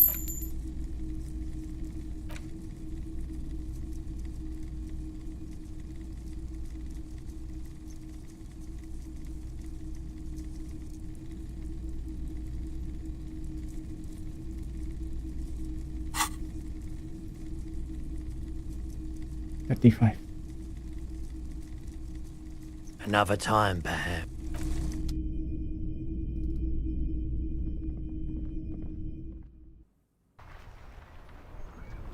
And let's go to Kuno.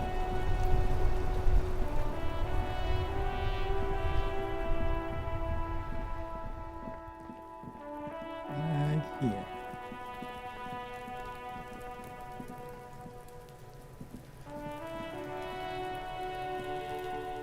Hey, Kuno. Necromancer pig? That shit was dark. Going in there like that. Oh, brutal shit. Tell me, Kuno dies. You're gonna pick one out of his brain like that too? Kuno's gonna go out in a hail of bullets.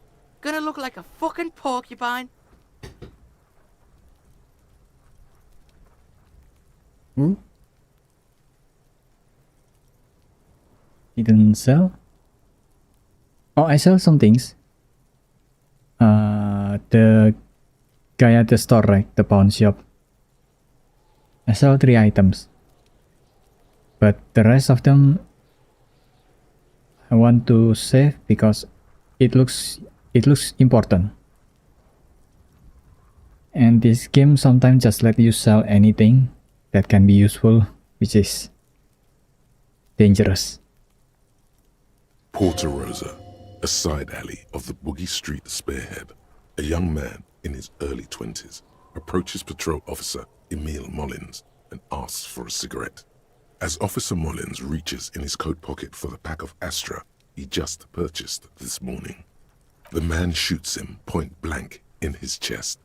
Breathless, the patrol officer collapses in the gutter. His right hand is grabbing the armor on his chest. The bullet didn't pierce it, but he can't breathe. On the pavement, the patter of the perpetrator's feet growing distant. Bleed, pig, someone opens a window and says, but Emile cannot see who. His sight grows dim with pain.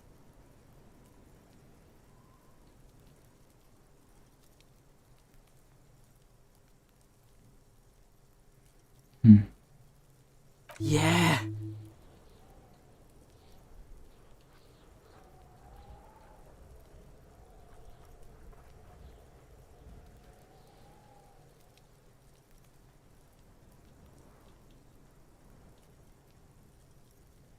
Alright, so you got Kuno's kilo. Here is how we do it. First, you give Kuno Kuno's kilo, then Kuno gives you half back. That's how we split it. It's the best way, street way.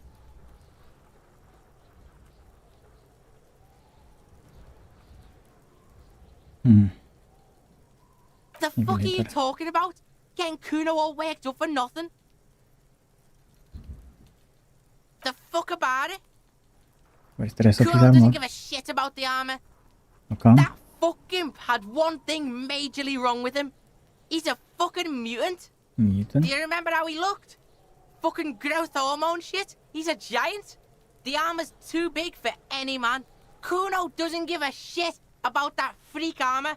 Kuno threw that shit away. What? Kuno tried to get the helmet on. It was too big. Kuno kicked that shit in the sea, rugby style. That shit means nothing to Kuno. Kuno tried to get the helmet on. It was too big.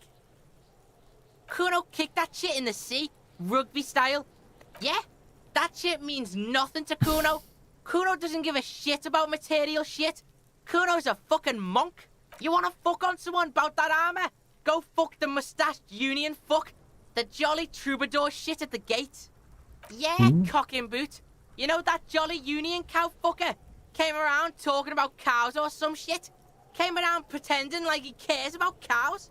Yes, you met him at the gates. The one with the boots and the jolly smile. Ah, yun man yan. Yeah, he's the one you want to talk to. He's fucking crazy about that armor shit. Coming here pretending like he likes cows. Trying to catch a peep at Kuno's armor. Yes, this troubadour has it. You can feel it. You're testing Kuno's patience here. Get lost,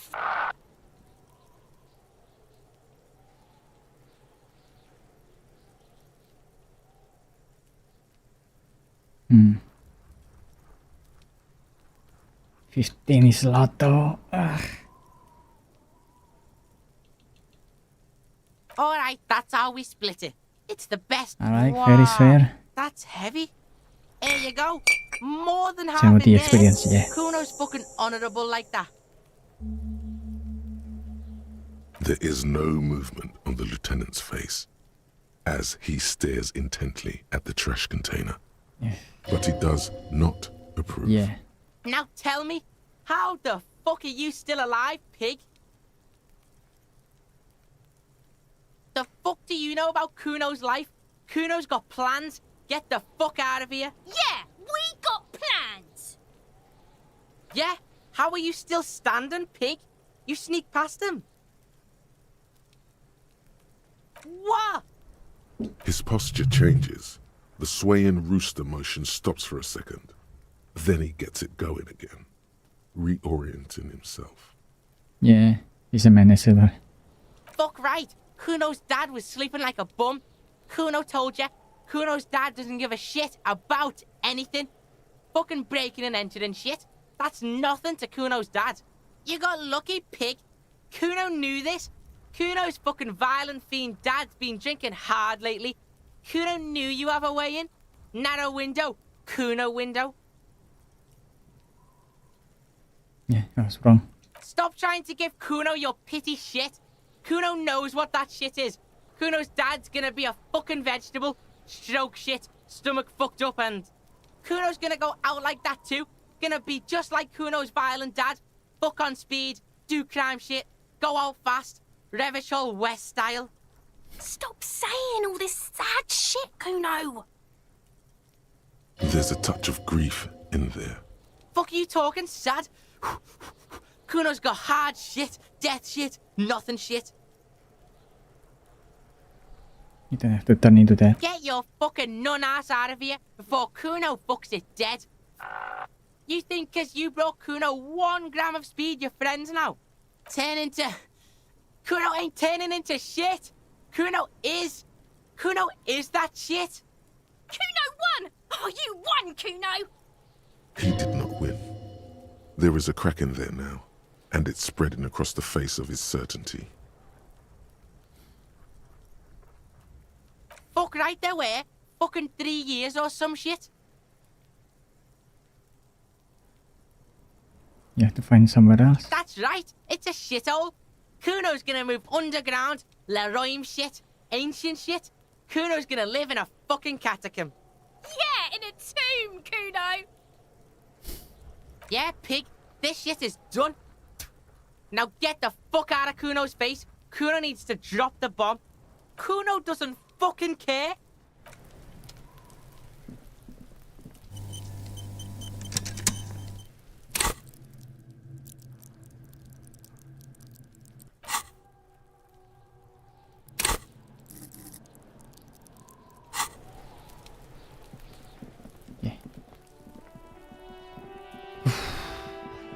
That was heavy.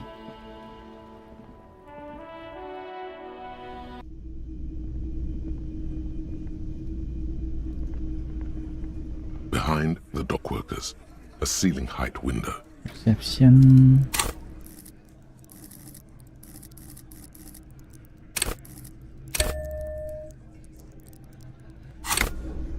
Behind the dockworkers, a ceiling height window. The hawthorn.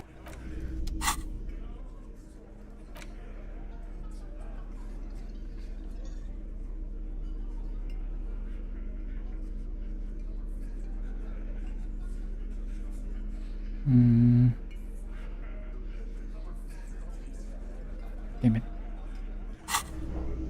Behind the dockworkers, a ceiling height window. The hawthorn branches scrape the glass. There's a yellow ribbon tied to one of the branches. Light yellow, faded with time. A tiny splash of color in the blackness of the thicket. Hanging from it, a bronze key. Someone hid the key in the bush and attached a yellow ribbon to make it easier to find. It's close enough to the latch up there. One can slide it open and just take it. Surely not a coincidence. Someone hid a key in the bus.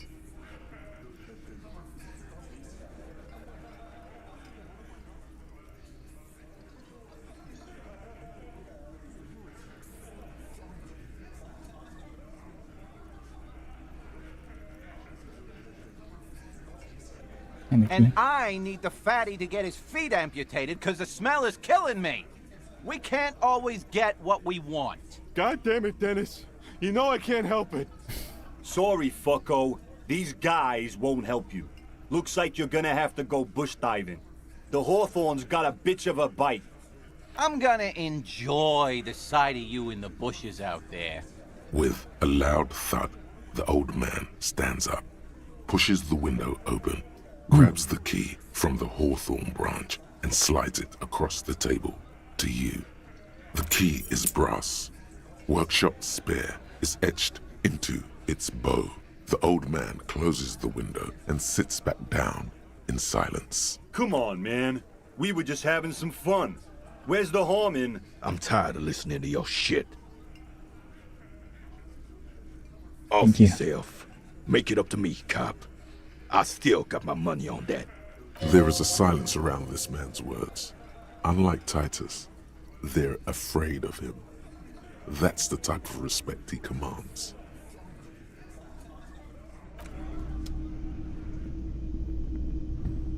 Ding. 13.3.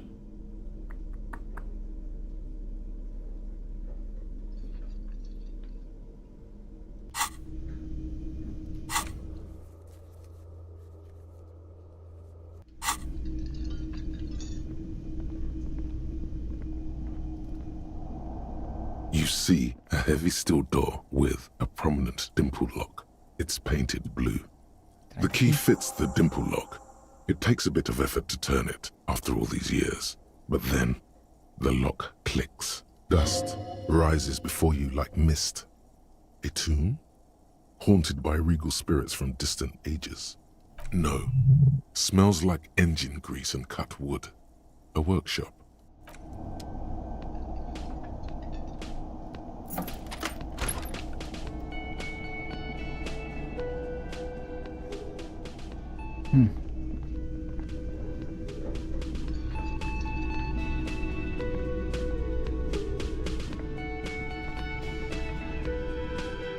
I want to try to find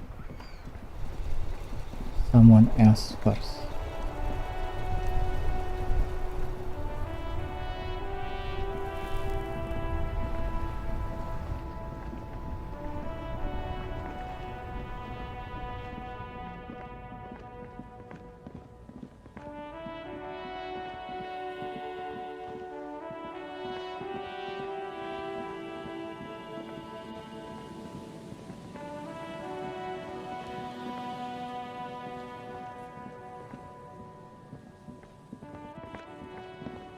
Working class husband.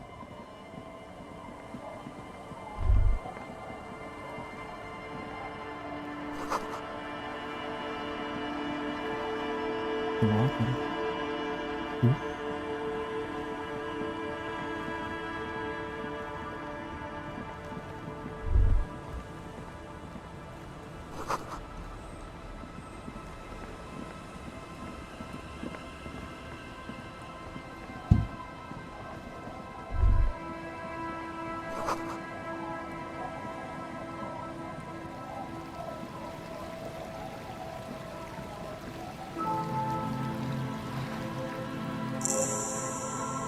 Quick travel unlocked.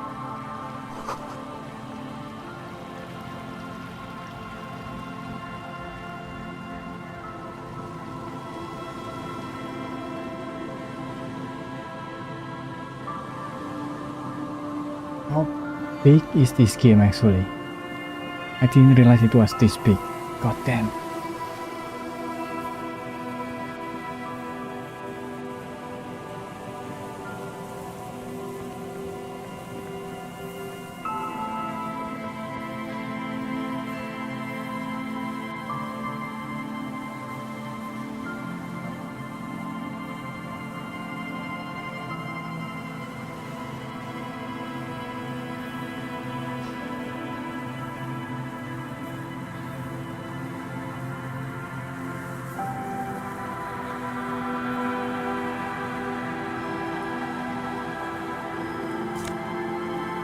Ooh.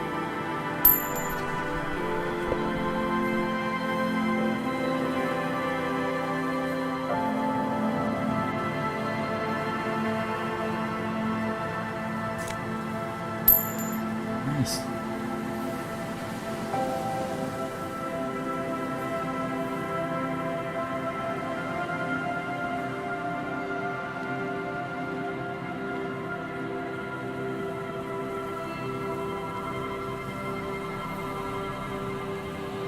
A metal payphone under a yellow plastic dome. You could use it to call someone, unless you're out of change. You hear the tone. The machine is inoperable.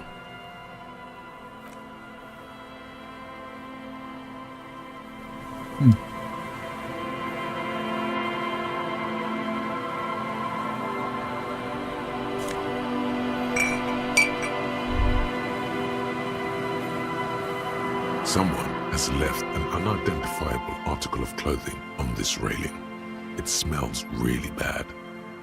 The cloth, if you can still call it that, makes a soft crunching sound as you thrust your finger into it. It's streaked with dried seagull shit and tangled with pieces of seaweed. A dangling arm suggests that there might be a jacket beneath the crust of filth. It seems likely that it was left in the surf until someone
the smell.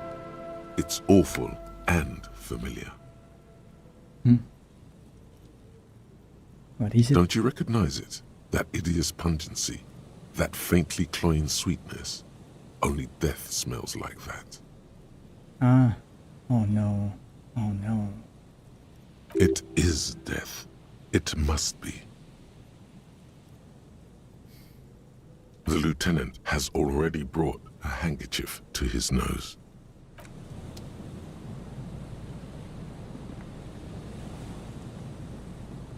There's some tear, an empty cigarette package, and a crumpled kebab wrapper in the trash bin. You see traces of mayonnaise and ketchup on it, as well as a tomato wedge. The wrapper reads, Shish Kebab Revachol. It's no older than a day or two. No mold yet.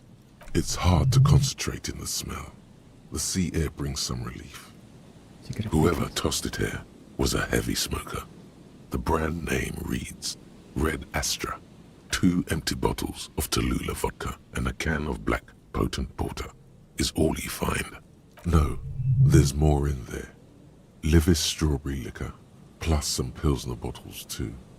Better not pick them up. They seem unhygienic. A tragedy. He shakes his head with genuine sadness.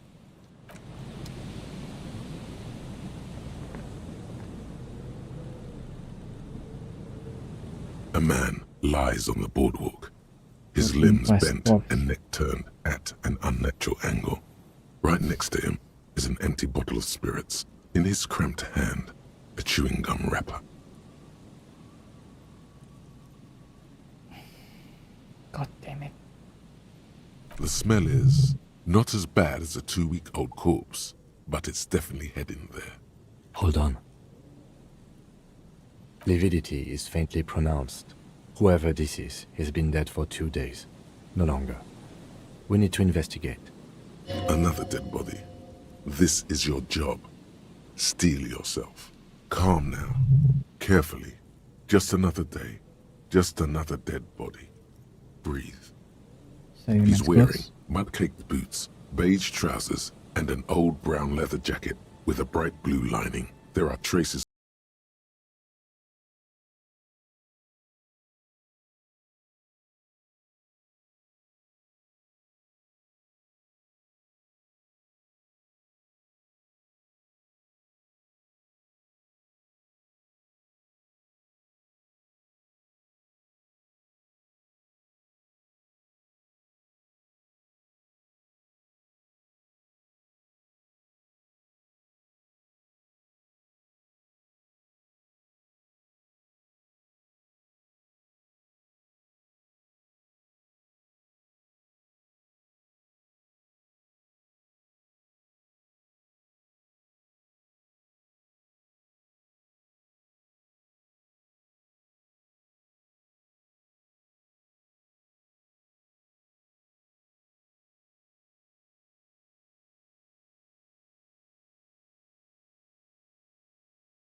That stuff is more expensive than I am.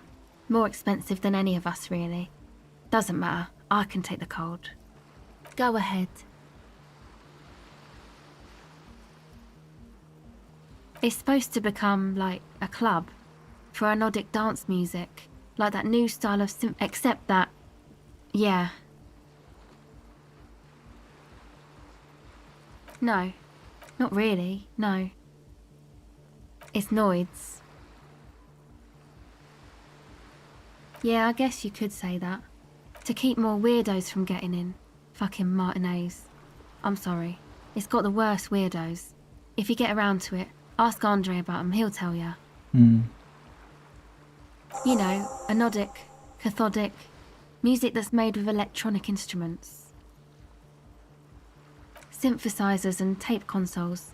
Microcomputers too. Electronic music. Anything then. that uses electricity, but Yeah. isn't guitars.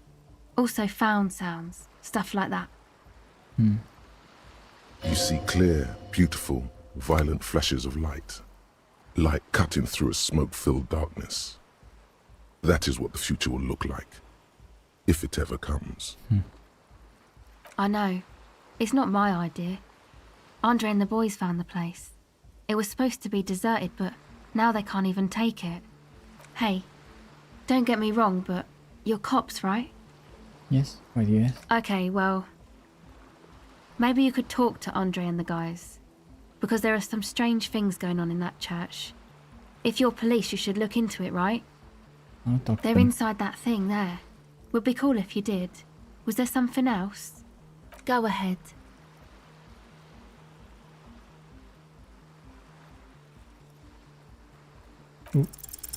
The device is still warm from her touch and heavy as a brick from the batteries inside.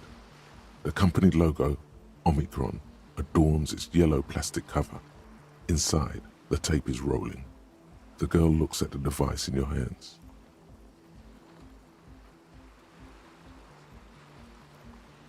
She looks you in the eye, her pupils wide, surrounded by a ridiculous amount of makeup. Nothing to emote over. You put the device back on the ice. Okay, bye. The 15th Indo tribe. Because there was. The 15th Indo tribe was comprised of 8 kids from Forberg and North Jamrock, running from wild dogs in the valley, hiding scents under rocks, and stealing clothes off clotheslines, and sometimes even the copper wiring of phone lines. You may have been one of them. This must be a childhood memory. The 15th Indo tribe was your Indo tribe, set to rule in Cylinder. The rest of the kids are dead now. Car accidents and drug overdoses. Only you remain. Hey, not bad.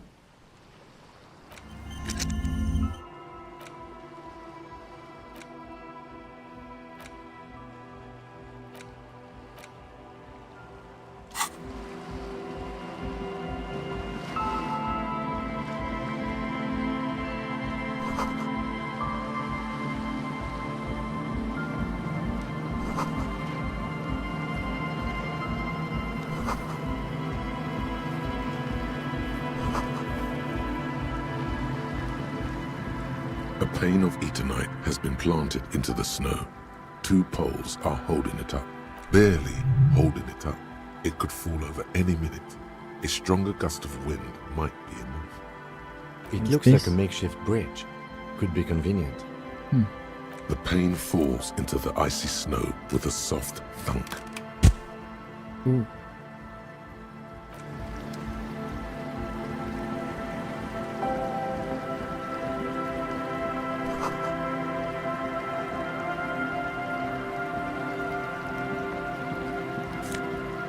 Ooh.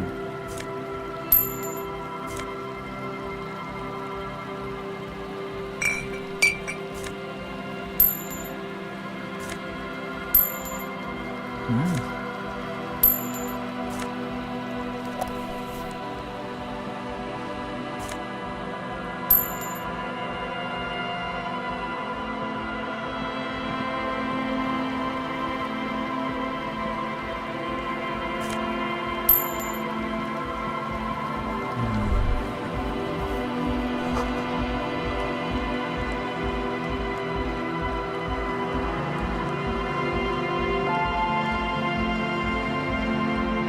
The tent is just tarpaulin fabric covering a pile of stuff.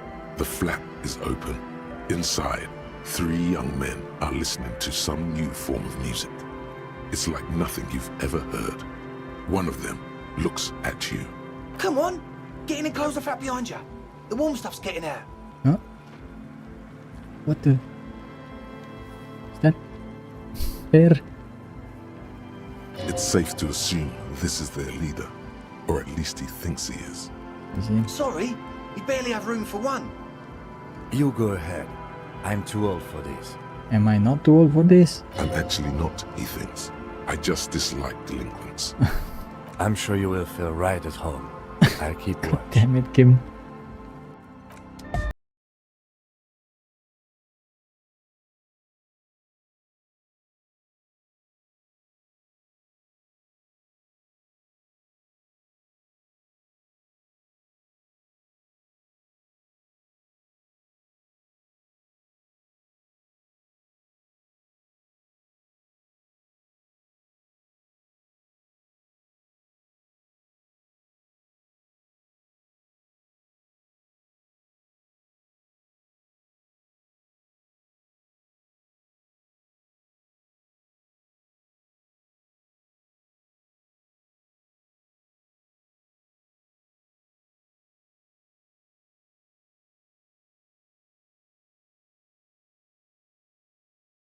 Egg!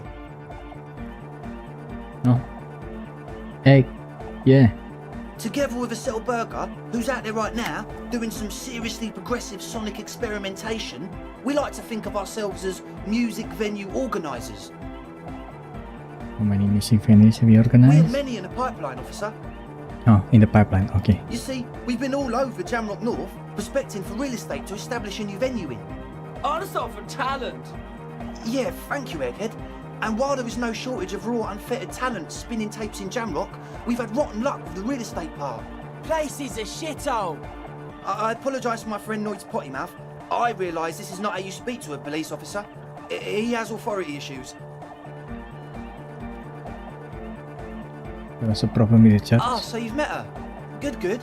Yeah, it's a matter of occupied ecclesiastical property. I bet you've noticed the derelict hive of narcomania on the coast. An attempt to pander to your perceived conservative sensibilities. No person his age would ever use a word like narcomania with a straight face. Don't fall for it. I'm talking about the church, and I'm not exaggerating. Even a place of spiritual refuge can become a magnet for all sorts of dopeheads and burnouts if left unattended. Dopeheads? Okay. Burnouts. Well, I'm sad to say, that's exactly what happened. Sad because we were just about to put Martinez on the map with one of the maddest dance clubs in Jamrock. Nah, strike that, in Revachol. Strike that, the word! And sadder yet, because the dopeheads and burnouts holed up in there are the worst kind. He leans back a little, watching you with a steady, serious gaze, letting you imagine just how bad those dopeheads and burners really are. So, a capitalist Good. then. This calls for an opinion. You're an expert in those. I think this one a bit thick, They're yeah. spooky. You mean by spooky? I was hoping you would be the judge of that, officer. All I can say is, their spookiness is the kind that keeps us from restoring this church into a community centre and a place of spiritual refuge. Also, they don't eat or clean the building.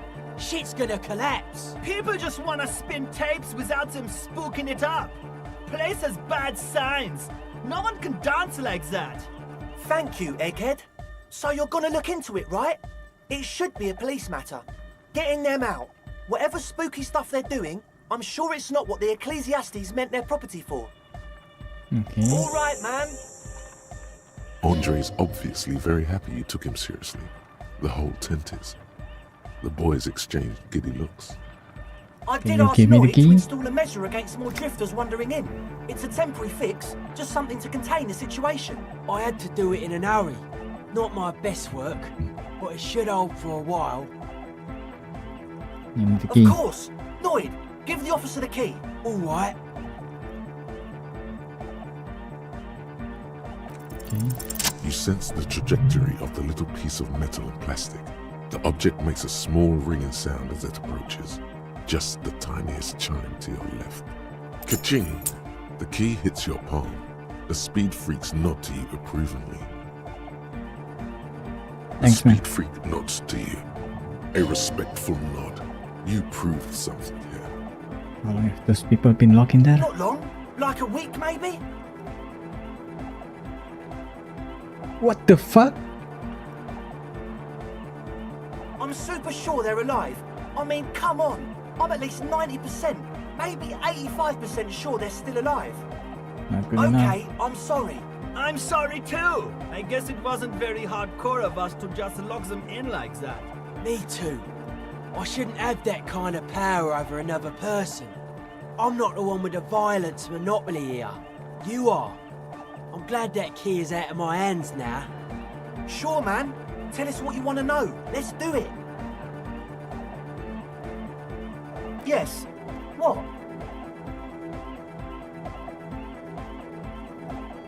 Yeah. Good to have, bitch to carry.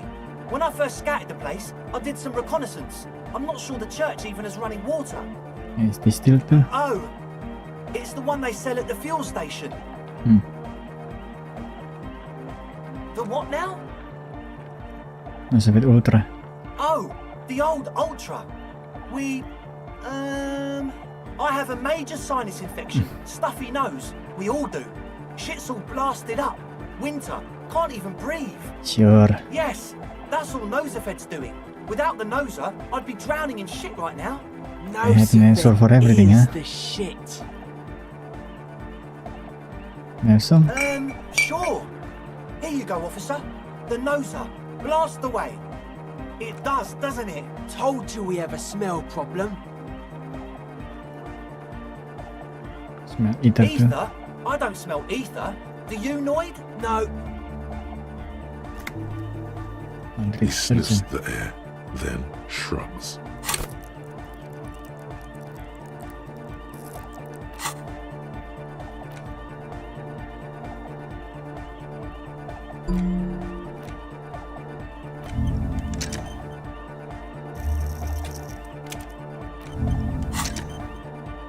It doesn't take a forensic scientist to guess it's drug-related. They look and act like the kind of guys who've done their fair share. Unlike the girl outside, however, the boy's breathing is regular. Their jaws stay put and their pupils aren't dilated, so they're not under the influence currently. He nods enthusiastically, no doubt a little relieved. Truth is, I don't really know. None of us do. I don't even know how many there are. All we've seen are glimpses. You haven't seen them? Well, there's also the machinery. The machinery? This machinery is of the deeply mystical variety. When I first scouted the place, back in February, it was abandoned, empty. Took some time getting the crew together. So about 2 weeks ago, we came here hoping to set the stuff up.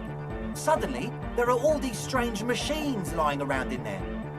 One of them has wires running into bowls of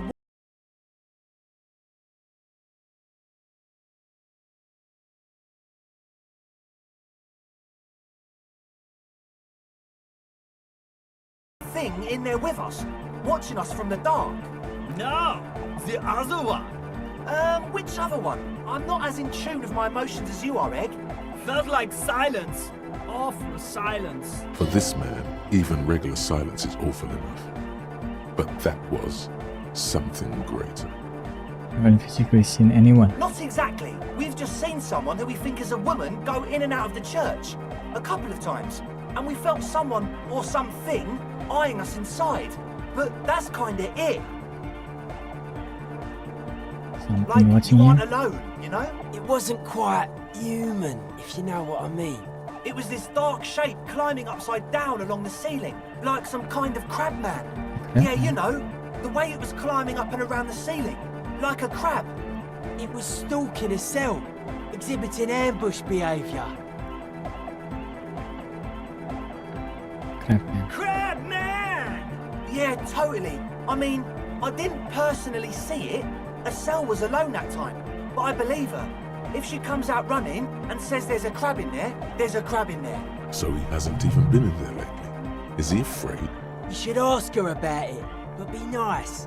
Don't tell her you don't believe in the crab. The implications of this are too numerous to consider. Proceed with caution. Learn all you can before entering that dark building. There probably is no crab man. Don't let them draw you in with this nonsense. Machinery? You should talk to Noid about that. I just got a distinct burnout and dopehead sign from them. Probably jacked up to some snuff station too. Probably, very likely. Can you be sure? Well, honestly, I can't. But I am. Projection then. Okay. Why not? Let's go with that. I'm 70% sure they're substance users. Don't let the technology fool you. Sure. What? Oh yeah, that's a meteor name for the founding party. Thought it'd be cool to use it. Huh? You know, of Meteo, concerning Meteo. Meteo, a country, on Muindi, on the Muindi Isla. Okay. Come to think of it, I've never really looked them up, you know. I can't give you a precise definition, but they're a very powerful religious organisation. Yeah. And they have roots in ancient mass society. And they're the custodians of the Pericarnassian Church. Plus, they anoint the innocents. They, like, made the Innocentic system, no? Doesn't sound like they appreciate dance club. You're totally wrong about that. Okay. The Pericarnassian Church is about love, and Nordic music is about love. I got love for my Pericarnassian posse. Yo, Love hit is this the guy way talk. out of death. We dance. Love is hardcore. Okay. Unity! Unity! Make some noise for my Insulindian posse.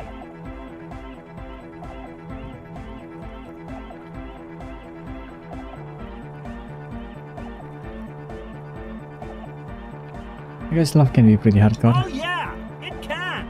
He's coming around. You're getting it. Your pussy's like your people, man. Like you got your cup pussy. You look out for each other and you party together. That's a pussy. And where is your posse, detective? Nothing comes to you. The world is silent. Are we? Yeah! That's pretty downbeat.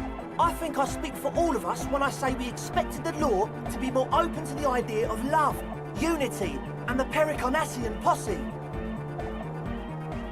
That's just the way it is. Yeah, I guess it is.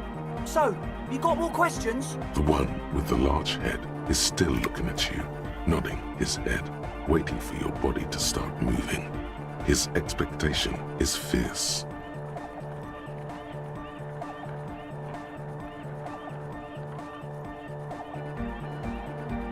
As always, we'll be right here, waiting. So you had a talk with Andre, and now you want to discuss things with Noid. Good. It's good you talked to Andre first. Gave me time to get a reading on your sign.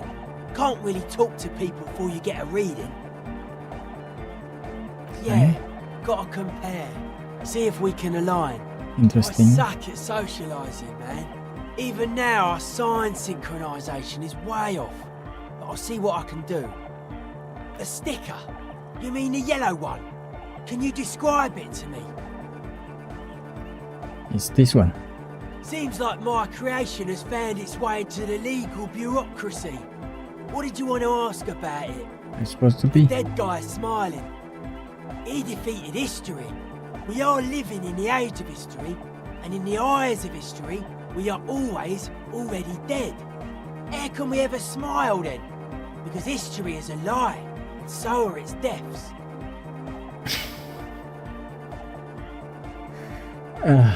Okay, Jaden Smith. The present moment and life are the hardcore. The hardcore expels death. Or maybe he's not dead. Maybe he's just really ecstatic about the beats.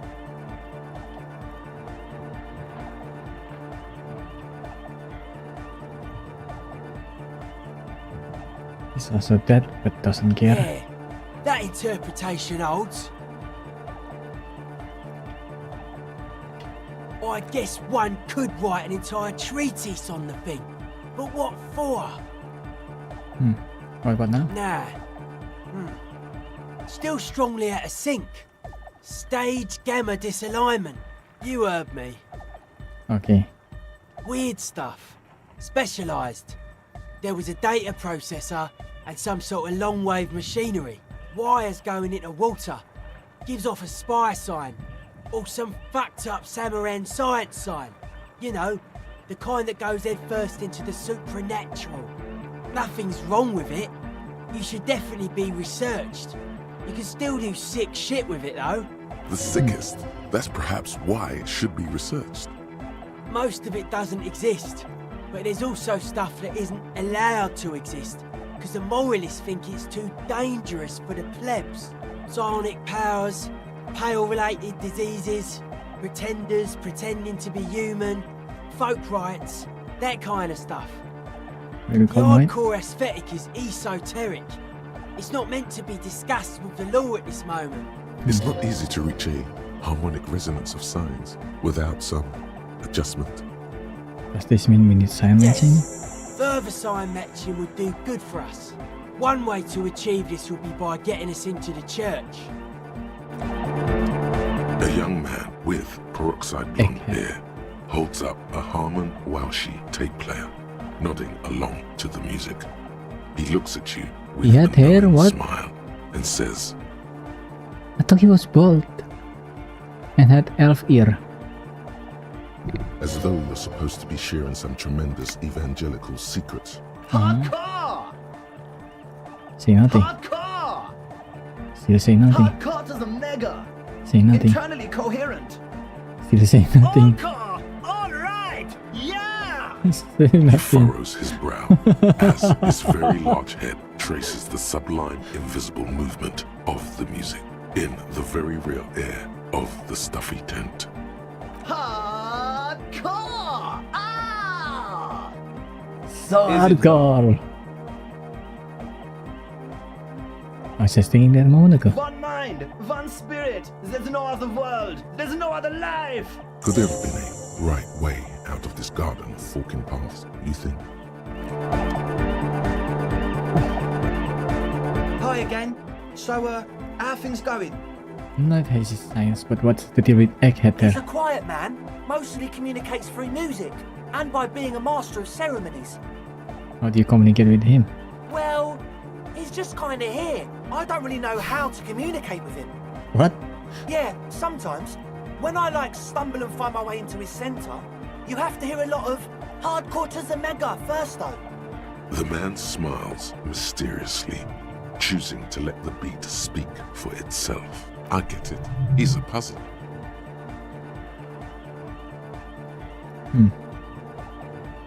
As always, we'll be... Any logic? No, that's -1.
Too hard.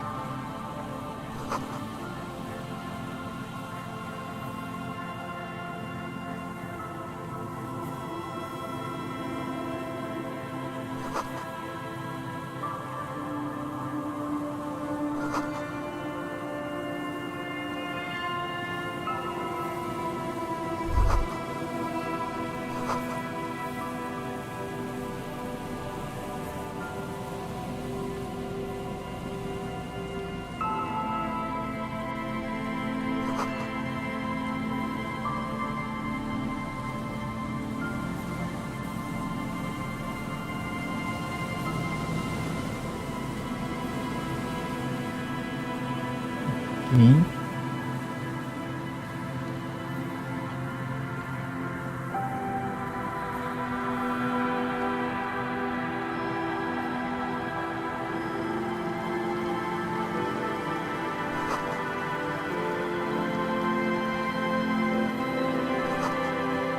Masih. Ini.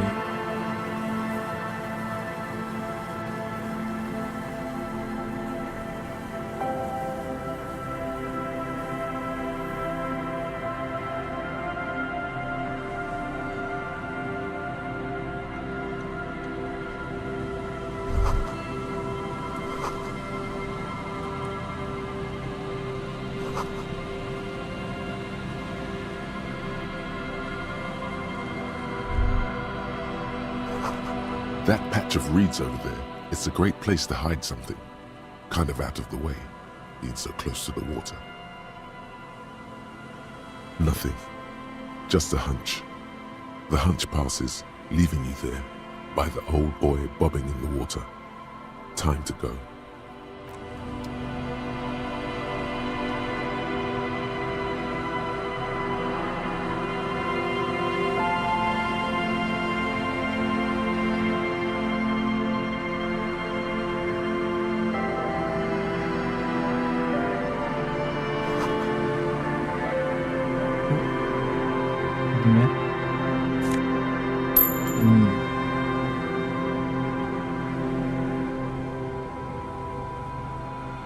Here we go.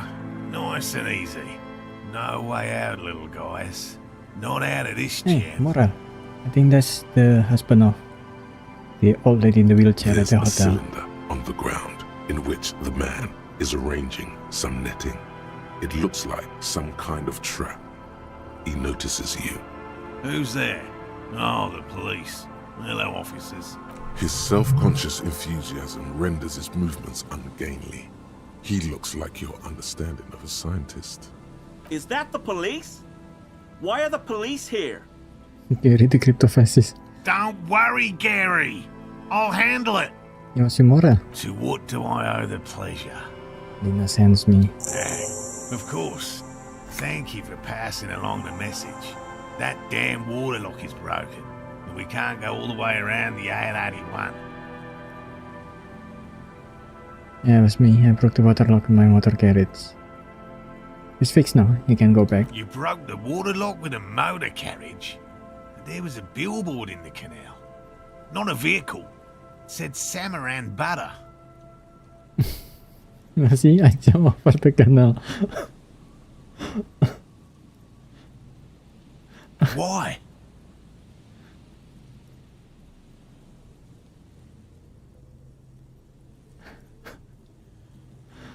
Because I needed to drive into the ocean. Sure.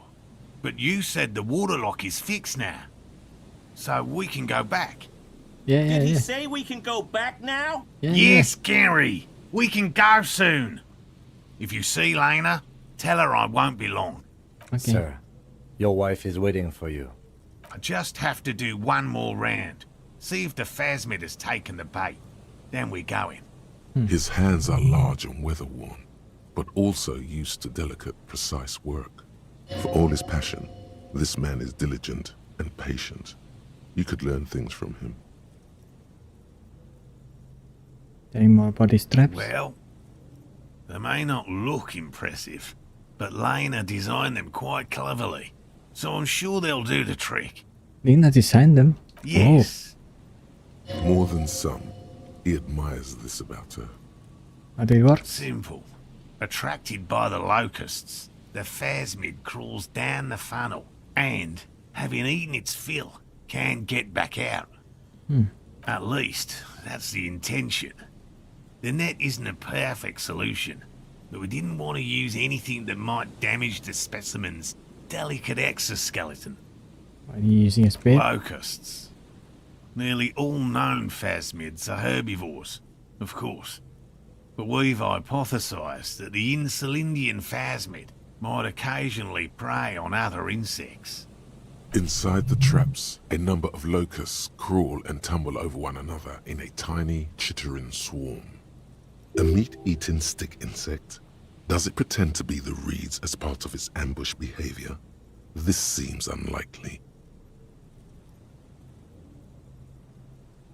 Carnivore stick insect seems unlikely. Thank you for your opinion. We have also included plant material in the traps to satiate your skepticism. Not a big fan of skepticism, this one. They don't They'll look. work, I assure you. The predatory hypothesis, using locusts as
But of course, what else?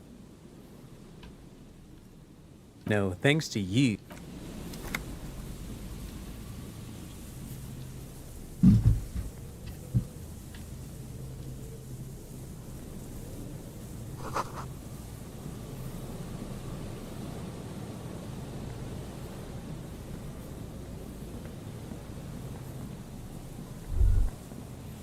The remaining windows rattle from a strong gust of wind. They're covered in a thick layer of grime.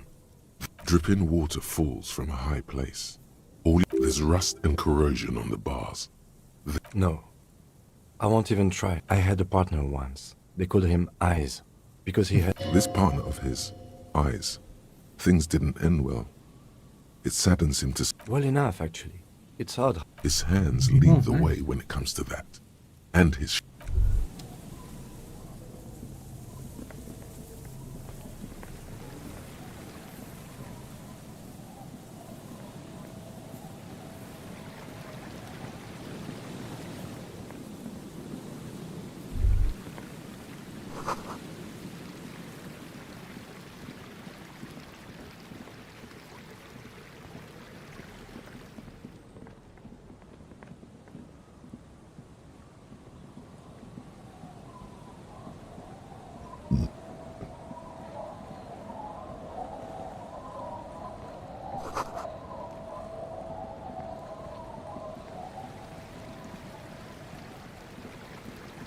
Okay, I think I've explored most of this area, but I do still need to go back to the church. This one.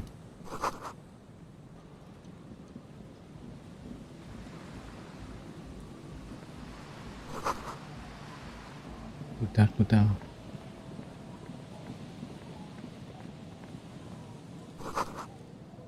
Into 1147.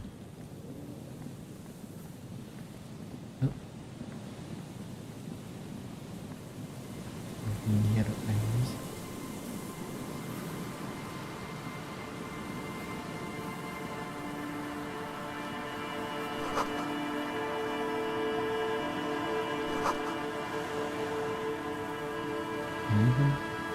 An old door, worn by elements, guards the depot. The wind has blown a sand dune in front of it. The door... It's military.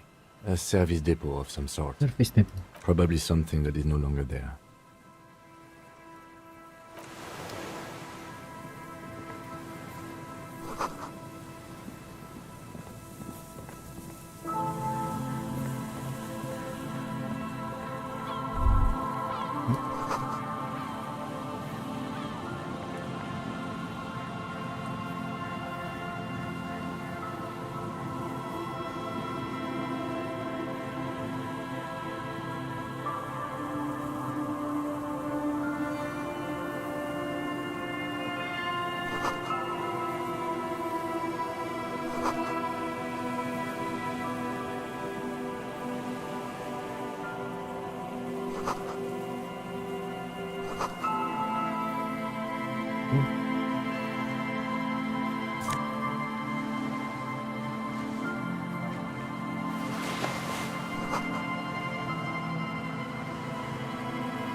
A lot of areas that are questionable, but I don't have enough information to do anything with them yet.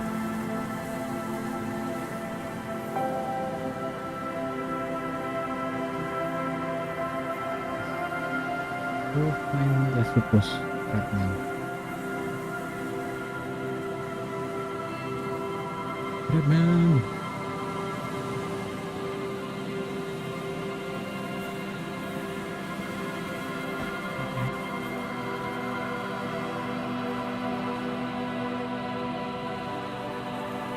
What did I get in? Ah, yeah.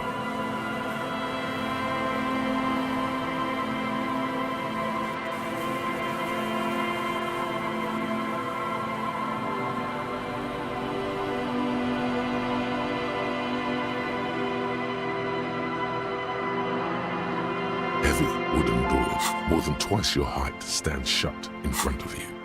The lock turns easy. Let's go. A great whoosh of air rushes in the heart of... Whoa.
all of it, but for the faintest of hums.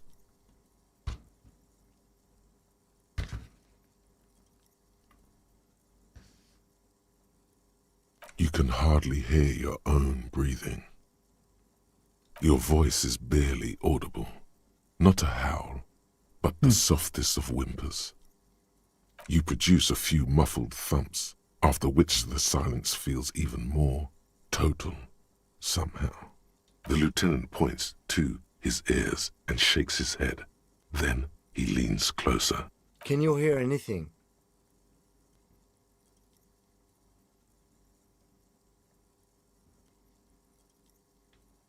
I wonder why the church was built with such strange acoustics. His detached tone conceals how uncomfortable he is. The lieutenant doesn't reply, but you can sense him tense up next to you. The orderly rows of ceiling panels become barely visible, then disappear completely in the darkness of the tower overhead.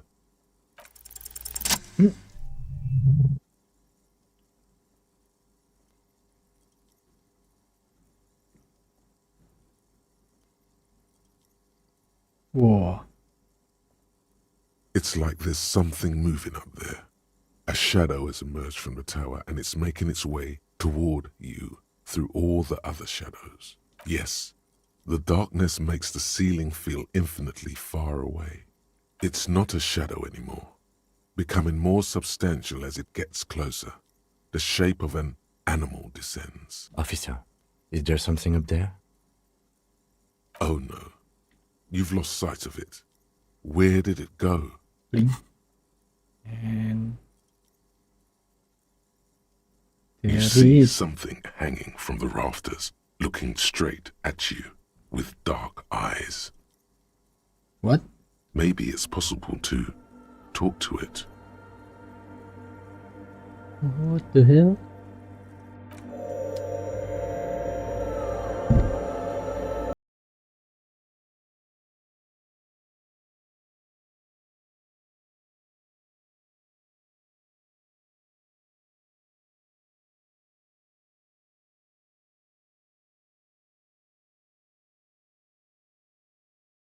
Corner, watched over by the figures on the stained glass window. It's turned on and quivering with soft electricity. There's a computer. Another radio computer. Yeah. And this time it's already turned on. These machines sometimes harbor traps, he thinks. Alarm systems and the like. Let's be careful. We should leave. I doubt this place bears any connection to the case. It's also quite similar to the one we have down at the station. Must be the same model. The one you saw earlier was the Ream Civic. This is the Ream Prefect, a model number RC7024, equipped with a Feld mainframe and a Ream-compatible interim printer. You see fluorescent play and print buttons on the keyboard. A hatch connected to the central compartment is wide open. The lieutenant says nothing. You see the machine's glowing frame reflected back from his diamond-shaped glasses. You're free to proceed. Behind the hatch sits a cube-like crisscross of filaments, smoldering in the dark like fireflies. Silver tape on the side says, in black marker, log, February to March. Another filament memory. Press play to talk with the repeater. The speaker comes to life. Static seeps through the machine's planar magnetic driver. An old lady greets you. Her voice sounds 100 years old. Good afternoon. it's Votre her again. accident on Saint-Brun. This is the East Insulindian Repeater Station 1. Please repeat. Is this the personal log?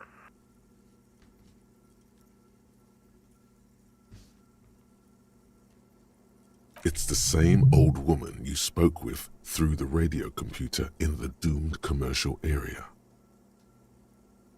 Good, thank you. Please repeat. Is this the personal log? Good. Please repeat the password. Let's look around. There's no use trying to guess the answer. No. Still no. I am contractually obliged to protect the... I'm afraid we are not doing that. Unless we want... Now, can you please receive votre accident? Is there anything else I can do for you today? I have 2 machines registered to this company name in Martinez. One on Saint-Brun, the other on Rue de...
Four times as you stand in the apricot-colored light of the window above you, the woman still smiles, her distant smile, sundered by the crack in the glass. Yes. I wasn't sure before, but this must be the DeLorean Church of Humanity in Martinez. It's called the Small Pinewood Church in some records. It's a minor landmark, not easy to find. Most maps misplace it. It was built not long after Reva Show's founding, 300 or so years ago, by first-generation settlers. There used to be 7 stave churches on the coast. Les Sept Sœurs, they call them. The 7 Sisters. Only one remains. The rest were burnt in the revolution or used for building materials. We should be respectful here, although the building appears to be deserted. I do not believe we'll find anything connected to the lynching here. Something else, perhaps? There it is again. A small pang of guilt. It's time to ask him what happened here. You know why? I have a theory, yes. There was a police raid a while back. I heard the place was shot to pieces.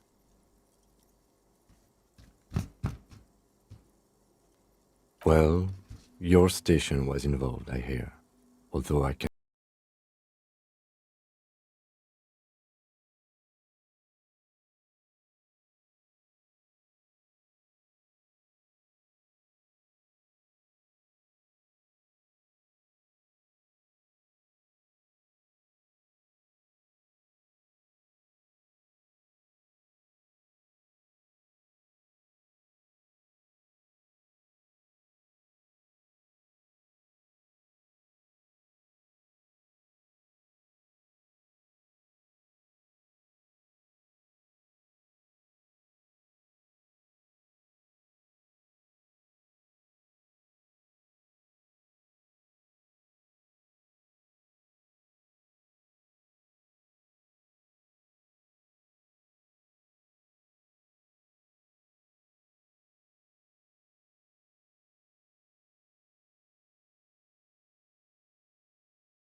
And when you're ready, she will take your hand and lift you out of the despair at the bottom of that bottle. This man is obviously a habitual narcotics user. Do we really need to question him? I'm put off by this religious stuff, he thinks. And maybe the ceiling climbing, too. It's all very hard to square with the lieutenant's own view of reality.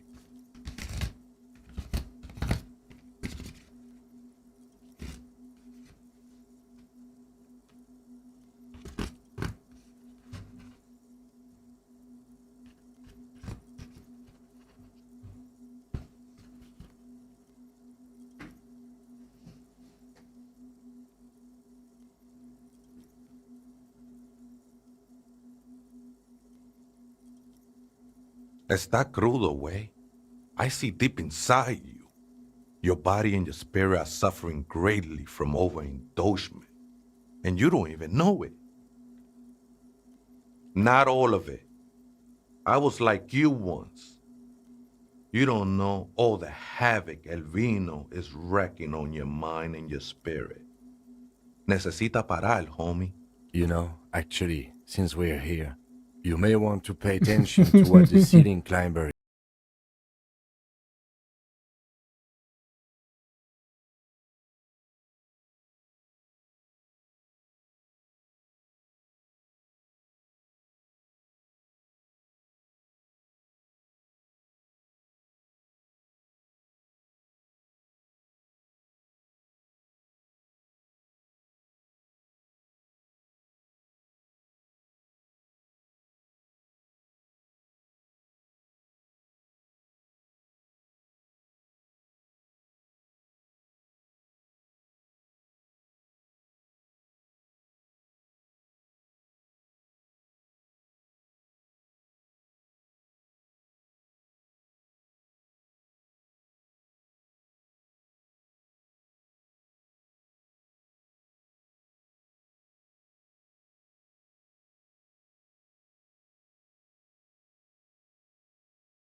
Long time ago, I had to shed them like skins to get closer to the center of the silence.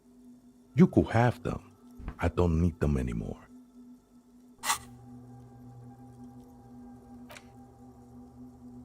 I had to do this. I think I had to do this. I need to know. They look pretty dapper, actually. No, no, no. There's a new god in town, and she can't be painted or sculpted because she has no limb or even a face. She is the end. She is a cavity in the dark beyond sense. She saved me, but I couldn't describe her to you. No one can, Holmes, and no one ever will. I will be incinerated, but not destroyed. Finally, I won with the state of the world before reality began. You sure you didn't just switch one drug for another? It's not like that at all, man.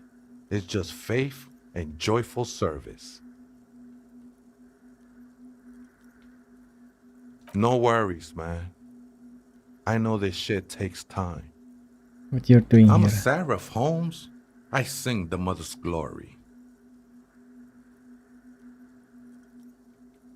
Singing is good. I don't mean literal singing, Holmes. This is the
You have reason? Nah, man. They look pretty funny. And I don't harm no one anymore. Anyway. What do you like? Why What do you not? think? They wouldn't bother me none. I'm usually way up there, imbibing. Ain't no music on earth that can reach where I go. Might even be nice to have some company. He said that in spite of himself. He's more attached to the human than he'd like to think. I think we're done here, essay. I need to know.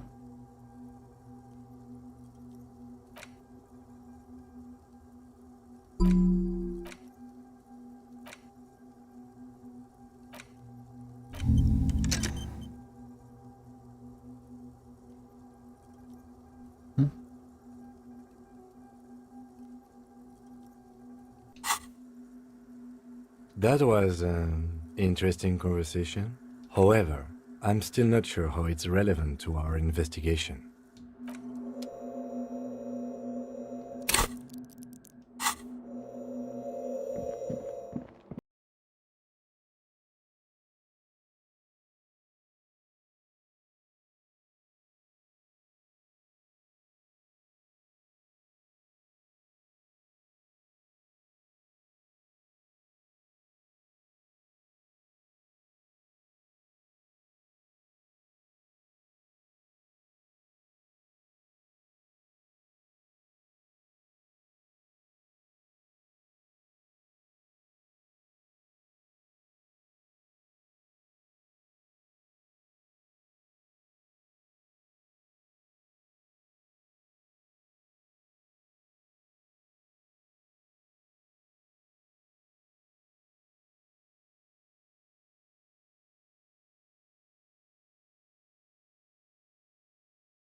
Have their act together.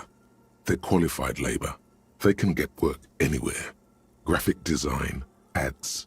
The programmers are doing fine too. I mean, they're programmers. The writers, though, they're fucked. Yeah.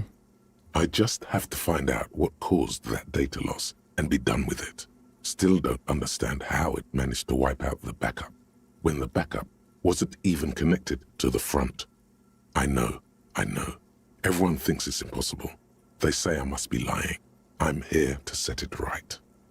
It seems like something to do with radio computers. Unfortunately, I don't know enough about them to understand what the author is saying. Something about the backup data getting destroyed, and how everyone thought it was the author's fault. Let's just keep reading. At these programs, like see. I think these people worked in the radio computer games business.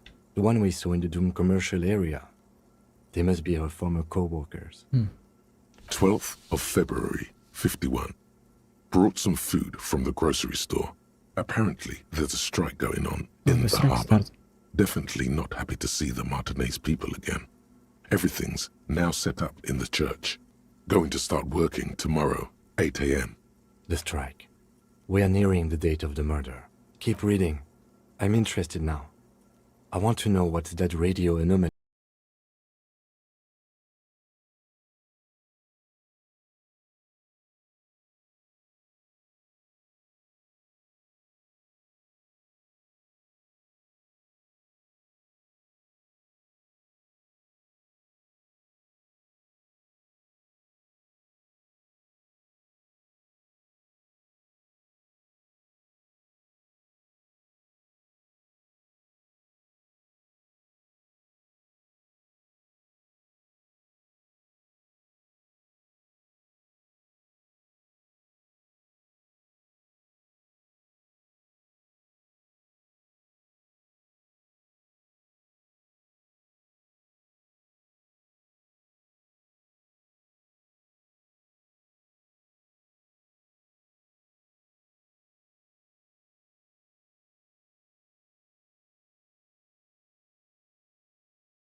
With a machine.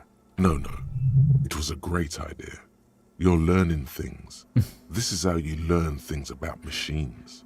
Sure, buddy. March 51. A new 2-meter aux cable. Noodles. Crackers. Ping energy drinks. Water. Toothpaste. Gum. Also, some canned air. Your reading is interrupted by the sound of the church door opening.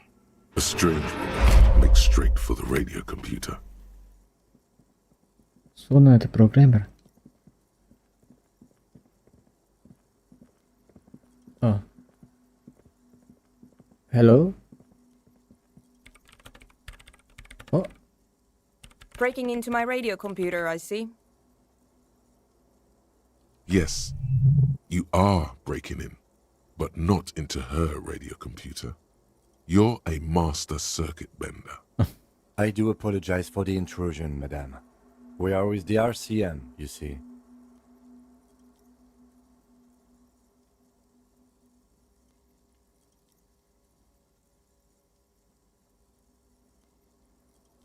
Mysterious sleep. Well, you won't find any music venue organizers here. It's just me and my computer, and it has been this way for weeks. Now please give me some room. I need 2 seconds to see that you have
his brows, but doesn't say anything.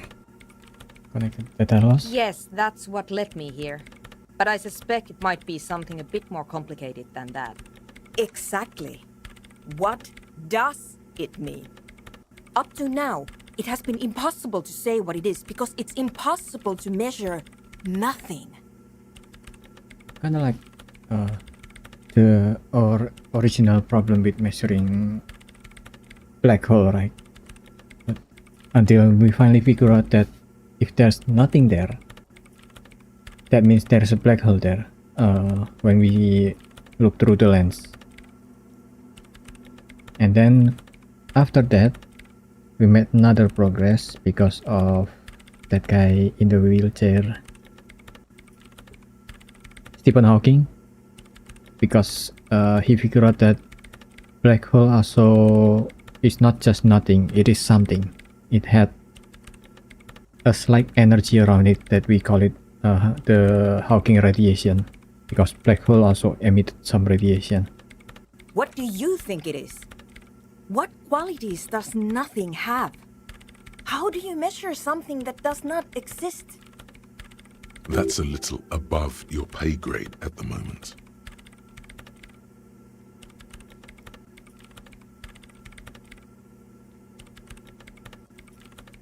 I don't know. Are we? That's what I'm trying to figure out here. But how do I figure it out?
I don't think any of this.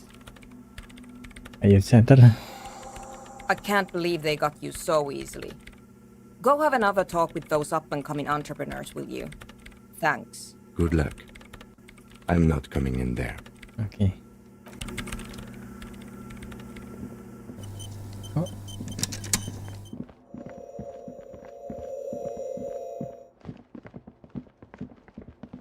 $17.42.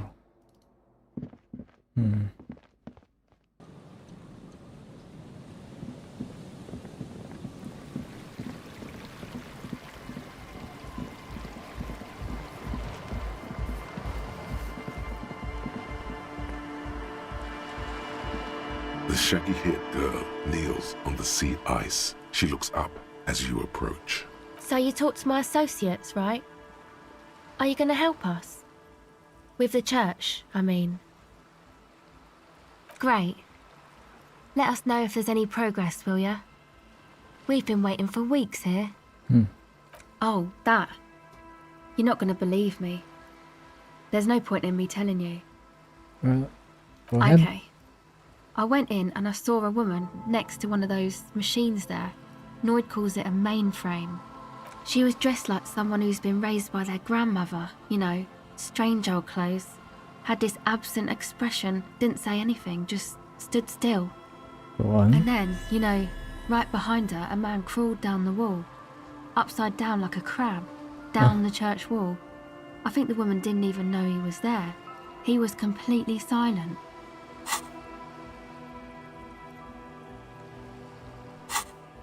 Okay, you know what? That is scary. He stopped right before he got to the floor, then just hung there like that, looking at me.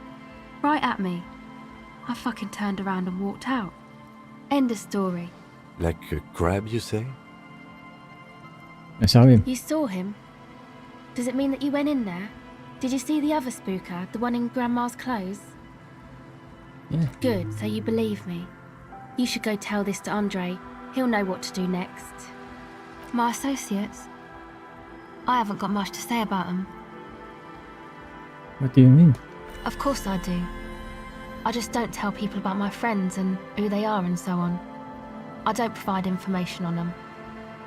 What about you? Me? I'm a silver bird. Oh. Don't know what makes you think it'll be any different later, but...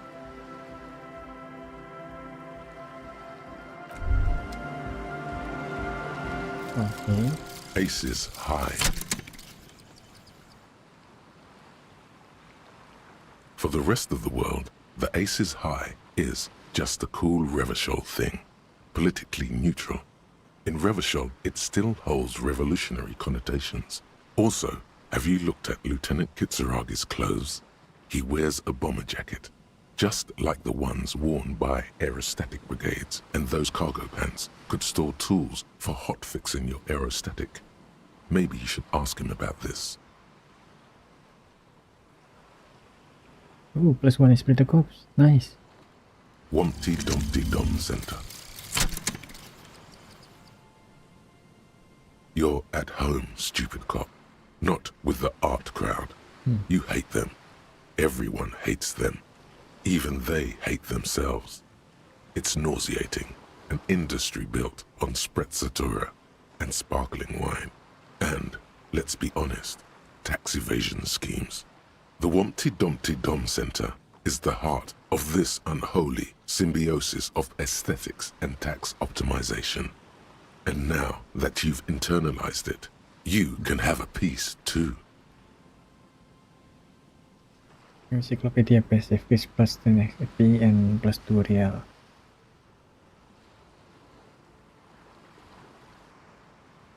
What? Just money? Like that? -2 suggestion though. Oh, damn it.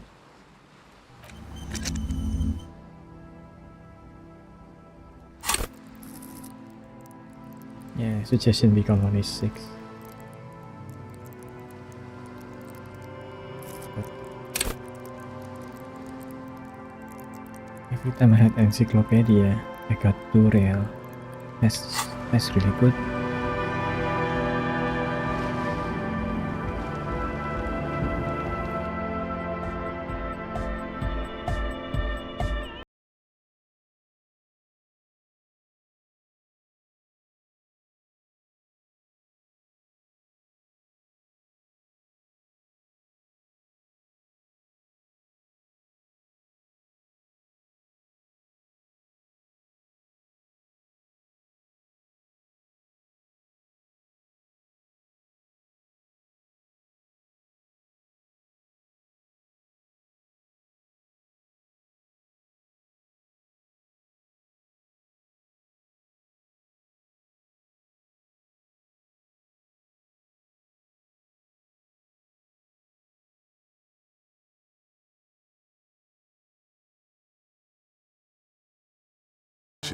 You will never catch him.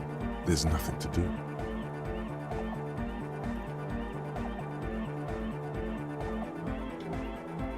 He's not going to leave. I don't know, man. Doesn't it feel like a major hindrance to you? A spooky guy climbing around when all the guests are trying to have nice, friendly hyper time? I'm just going to have to live with I him. guess it's not a massive problem, now that I think of it. Everyone is welcome to dance till the morning light. Yeah! Maybe. I guess we'll figure something out. Okay, but what about the other spooker? The one in Grandma's clothes? Did you see her? A programmer? That's odd. What was she like? Did you ask her about the nightclub? I can be completely honest with me, but your Come friend. on, man. Who will you trust? The spooky programmer or us? The spooky programmer actually, because he doesn't care. Feel the love! Get down and feel it! You'll get there, believe me. When we've got our gear set up, things will be flowing and pumping. Flowing and pumping. Anyway, now that it's settled, how did she seem? I mean, disposition-wise, about the dance club idea. Ja oder nein? Rocking it or dropping it? What a pity! That's my favourite thing in the world! And she doesn't like it at all! A shame. What can we do now? Do you see a way out of this jam? And into a laser-lit future of dance and unity? Unity! Dance! And you can't just evict her? Look at you, Honour Man! No, Noid. He's right. Maybe we've approached it the wrong way after all. I'm sure there's a workaround. We can make a deal not to bother her. If that's okay with her, we only want to get in the church and spread the joy and ecstasy of music. The lines in the dark exist! Coexist! At least Crabman seems like an advanced being. He's hard. He'll understand. Yeah, he can do his climbing thing in the tower. And the programmer, does she like anodic dance music? Absolutely does not. Cannot believe what you just said. It makes him pump the jam a little slower for a moment, but then he returns to the full swing of it. No worries. We'll figure it out. If coexisting fails, you can always muscle her out, right? If it's all okay with you, what do you think? Excellent! Good luck, my friend. Logic 4. Goodbye, officer.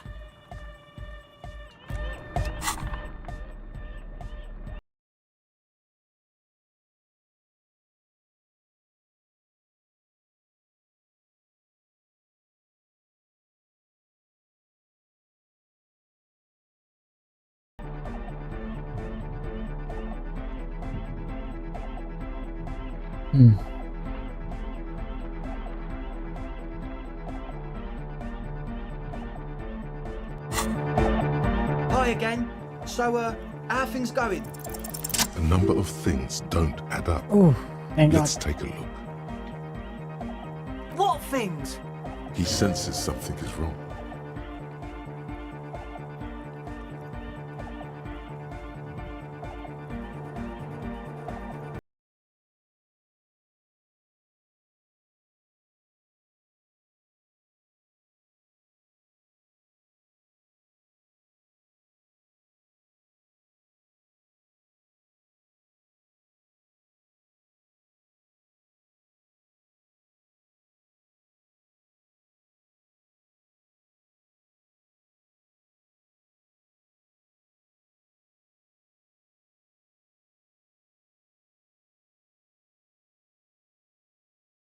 What do you know about spinning tape? Nothing.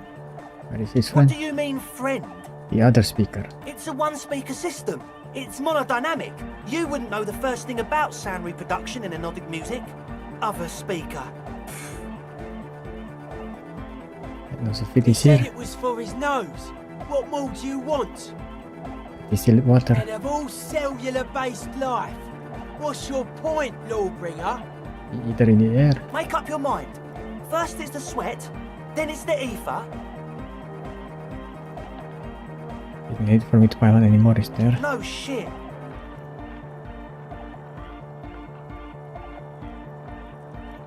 Fuck, man. It's difficult to get along with some people, but we're trying to make an effort. We are on a mission here. Carousel. We don't need drugs to be hardcore. Shut the fuck up, Egg. We know today, Egg. Climb down from the equestrian monument, cop man. Consciousness is new to the universe. We all have our ways to ease the shock. We know she has a problem, man. We're working on it. She didn't exactly have a smooth adolescence. Underneath, he is furious she ruined it for them. This means trouble for their female friend. What exactly is it you know? That's... Come on, that's... Punishable by summary It's execution. not! So what are we going to do with you? What do you mean, do? There's resignation in his voice. He's almost ready to drop the act. It wouldn't take a lot of pushing. The optimal way to go about this would be indifference. It begins by you telling him you don't care about any of this. Do what you want.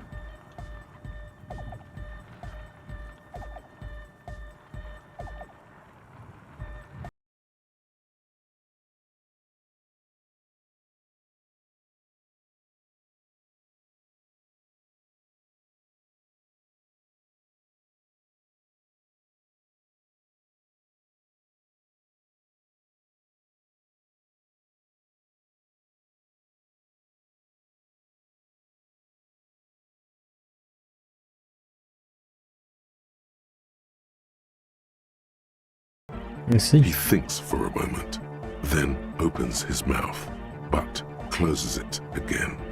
Then finally raises his hands. Things are just way too hard for an entrepreneur in this city. It's not like we're not going to turn the church into the wickedest club in East Weathershall. Because we are! We totally are!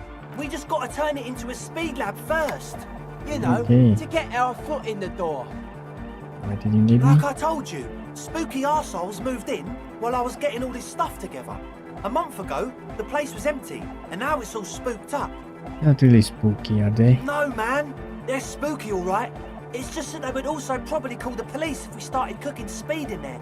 But the sign was way off too. I couldn't feel the love at all. So, what now? This is it. Judgment time.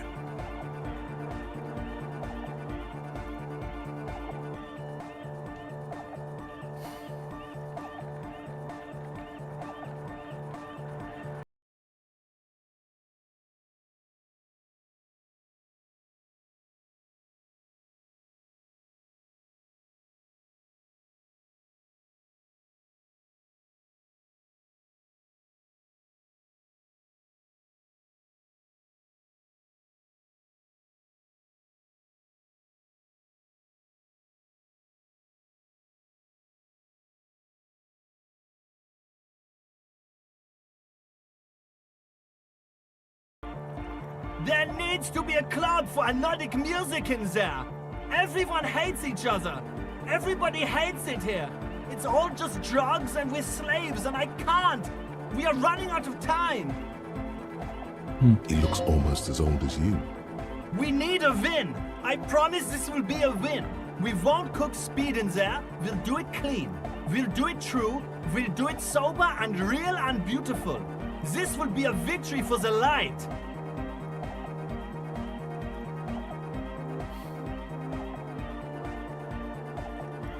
Damn it. I want to believe in at least Egghead because he's weird, but he doesn't mean bad. But the other two, though, especially the guy with that hair, the Rick and Morty hair.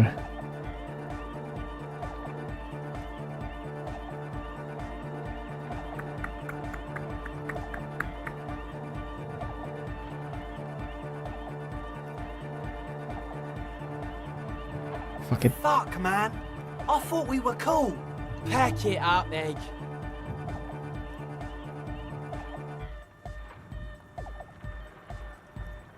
He doesn't even look at you.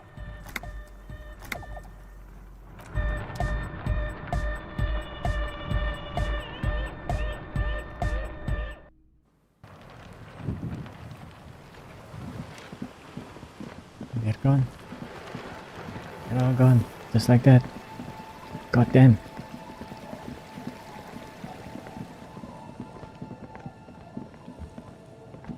Sona, I hope you're happy.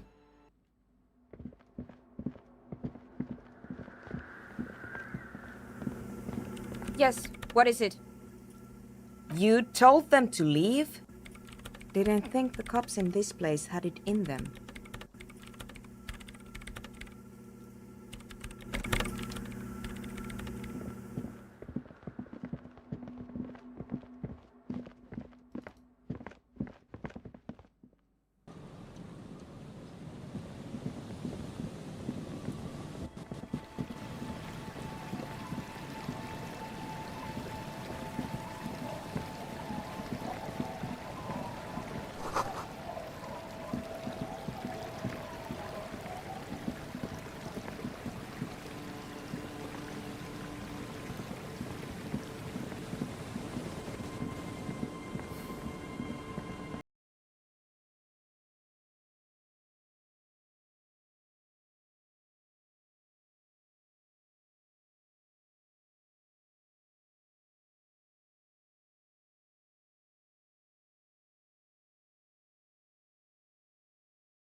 Use a breather. It's been another track and field day. Okay. Well, hand it over then, and I'll see what I can do. Must say, I'm proud of this one. It's pretty nice underneath all that filth. I hope you'll have an easier life in your hands. Aku sama stay. Most people here are trying to leave. That said, if lodgings is what you're looking for, I've got a free room in the shack. If I can afford it. I won't charge you for it. Take it as a gesture of goodwill from the village to the RCM. Pasti kayak kartu. That's exactly how they get ya. That's why we built our own cinder block houses on the seaside. So we don't have to give money to those crooks. We might not look like much, but they are ours. Suit yourself. But should you ever need shelter, remember old Isabel and her shack by the sea. Me? No one. Just an old washerwoman. Mother called me Isabel, if that's what you're asking. And my married name is Sadie. Now it's your turn, Mr. Tequila Sunset. Why would I do that? That's a fool's name. Are you a fool? Don't ridicule yourself before an old woman, officer. It's undignified. I was asked to get your signature. Eh? What's this about? Come now, I can't read all this scribble. Tell me what it says. Effort wanted to turn part of filling the little youth center. I might be half blind, but it looks like part of the village is gonna be a street. The best part. The part we need to get out of our houses. Have you asked Lillian about this? I won't even consider signing till I know she's on board.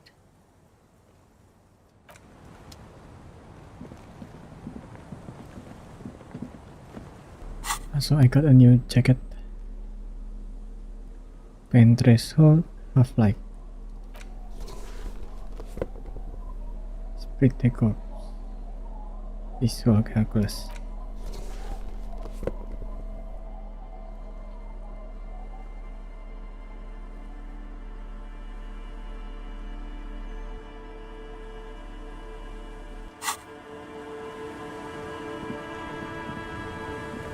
Aye, the sea's gonna calm down soon. I can feel it.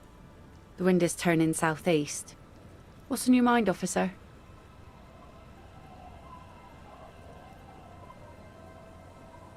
Where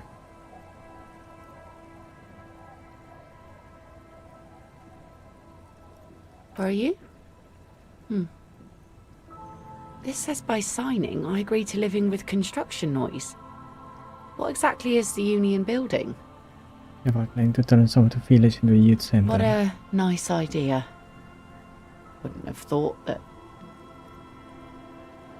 What is that it? Everard and the Union have nice plans for anything. I thought they only cared about themselves. Well, I guess Union members have children too. Aye, if you say so. Probably better that way. I mean, who likes construction noise?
Hello, hello. Sure, let me have a look. Anything else you're thinking of selling?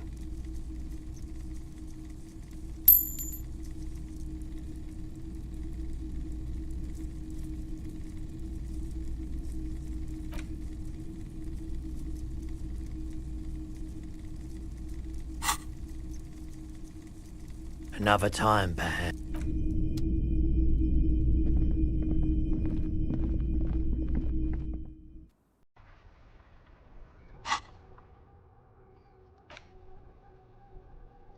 Oh.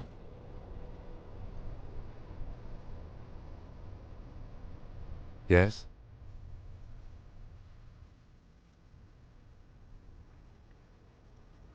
Logic.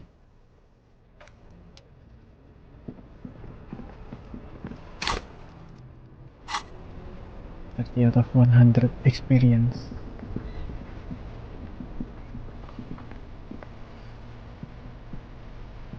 Inside, you see a set of steering levers, a radio microphone, a pull-out toolbox, and the soft glow of the fuel preheater gauge. This is Precinct 57. How may I assist you?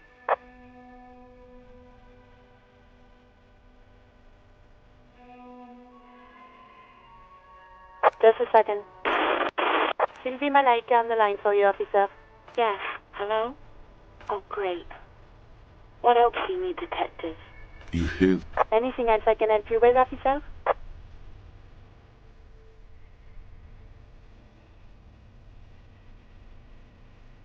'57. In the cabin, you see a set. Wait a minute.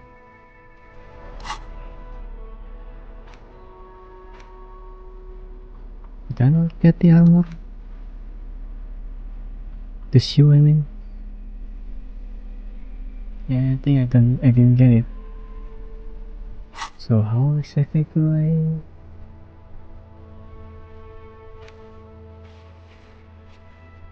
Armor kits. Oh, I see.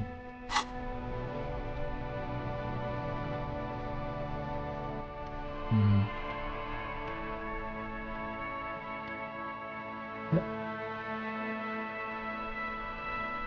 This one.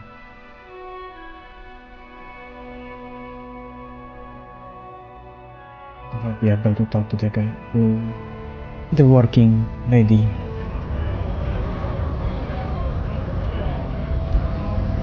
Right to work! Right to work! Shame on you! Sniper some Don't tattoos. think so. Suddenly, this feels like a really, really bad idea.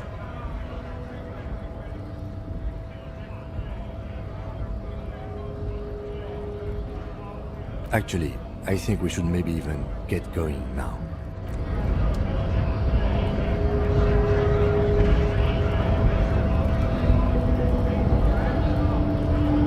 Wiretapping, telescopic batons, futuristic circuit bending to infiltrate harbor machinery. Maybe you... Armor? The little boy had a good on his promise. His To promise? get me into trouble. To sick the pigs on me. Pardon the choice of words. Not mine. What happened? I was asked to look into that armor situation. Official Union probe, you know. Track it down, see who took it. Did you? At first I thought, why not? Maybe the pieces can feed the strike. Buy us a few more days under the sun, you know? So I went to this boy. He said he'll make me his prison bitch. He's got eyes everywhere, and the cop's in his pocket, and he's the king of Jamrock. Serves me right for doing menial footwork. I dropped that probe right then and there, and it still got me into trouble. One bad move is all it takes. What did you learn? I learned that people don't want to talk to a drunk Union man about some armor. Oh. What else? Not much. Technical stuff mostly. That was the interesting part. What sort of I did technical some stuff? research into this armadura. Let's say I have friends at the library. I didn't get into the material science, just how it comes off. How does it come off? In parts. 4 in total. The helmet was the first to go. The kid says he tore it off and kicked it into the sea. I believe him. The boots were still on the guy last I saw. Too hard to remove. So, as I count, there are 2 parts missing. The gauntlets and the cuirass. This is where I left off. Too much hassle. More like a job for some militia. And we send the boots I away. guess you won't be collecting them all then. That's less work for you at least.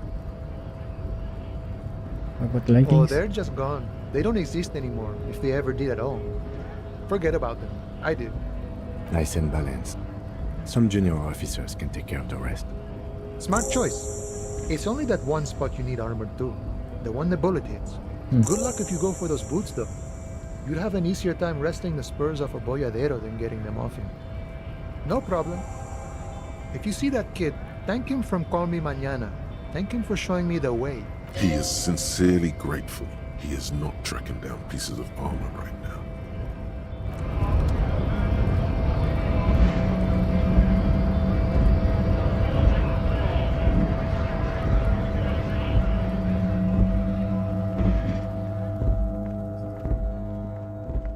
Oh, damn it.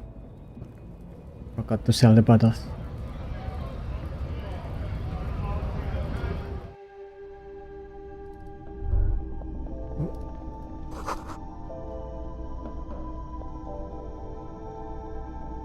The tear machine stands in the corner. Your bottles clunk into the machine, and This the one? money. Really?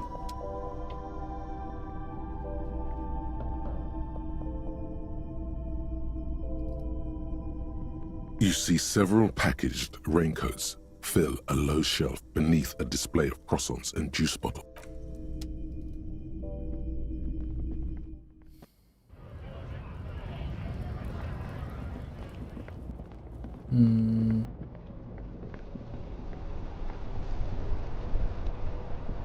Inside, you see a set of steering levers, a radio microphone, a pull-out toolbox, and the soft glow. This is Precinct 57. How may I assist you? Pembroke Public I'm Library. afraid they're closed. It says here that the library is open from 10 a.m. to 6 p.m. We should try again during business hours. Anything else, Detective? Dead body. One moment. Can you please describe the body? Age, sex, cause of death? We suspect he might have been inebriated when he fell. There were bottles all around him, and traces of vomit on his shirt. Any signs of violence? No, seems like it was an accident. No field autopsy necessary. You can hear her quickly typing in the background. What about his belongings? Did you examine his clothes? Trouser, Any etc. information on the library guard? Billy Messi. Good. You have a lead. Do you and Lieutenant Kitsuragi want to take the case, or should I assign it to someone else? Who's taking the I case? have assigned the case to Lieutenant Kitsuragi. Please follow up on this library lead to identify the man. We'll send someone to take the body to the morgue. That's all for now. Thank you for reporting in. Is there anything else I can do for you? 57. In the cabin, you see a set.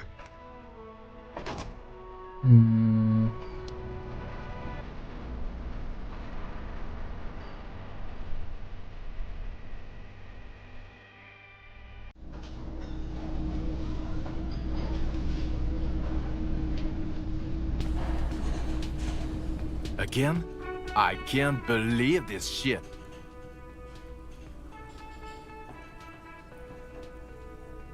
I'm not getting involved in this. It's not my style, he thinks, glancing at the man in sunglasses and the woman beside him. Oh boy, they're mad at him.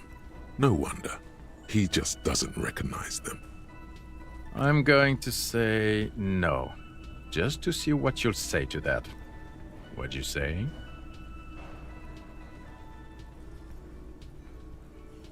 God fucking shit. None of this is great news for him. Okay, I was clearly wrong. He is a firefighter, male nurse, animal control agent, something of that kind. Not a cop.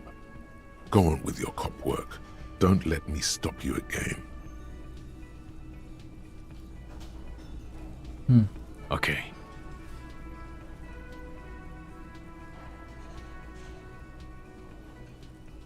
Let's be crazy. Let's say you and I are partners. How's that for a thought experiment?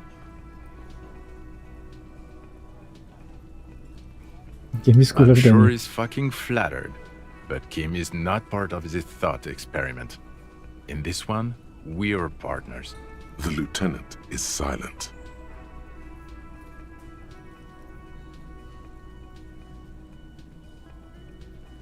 No offense.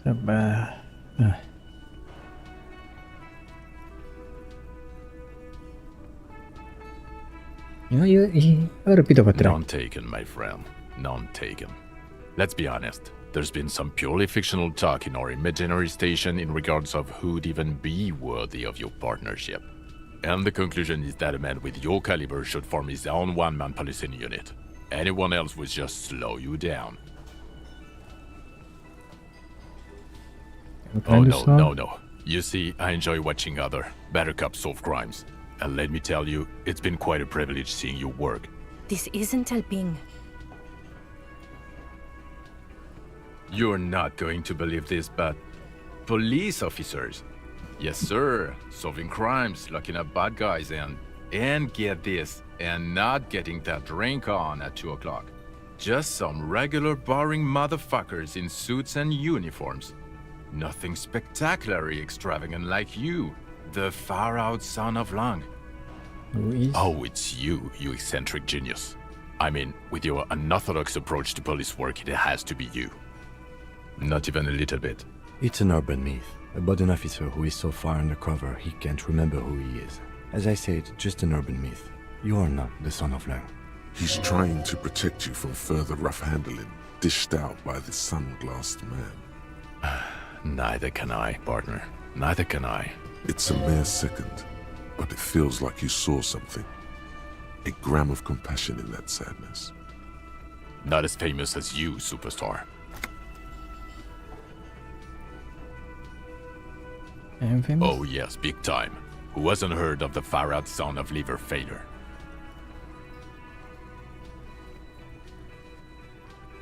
Far-out son of liver failure.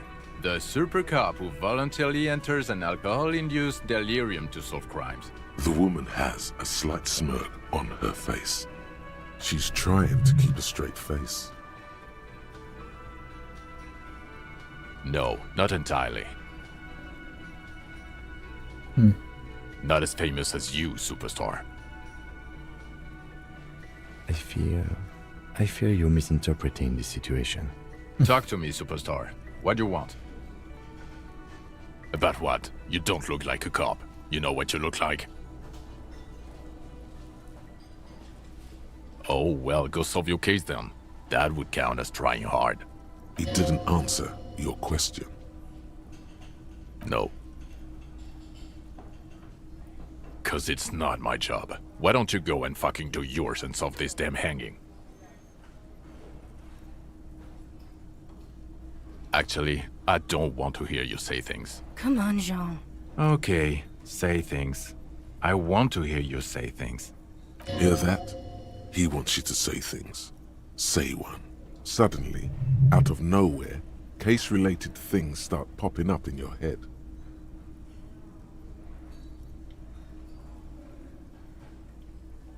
I think it looks like he was shot.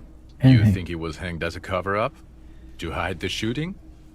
Basically, yes. Okay, well... I don't know. Why are you? Who knows why we do the things we do?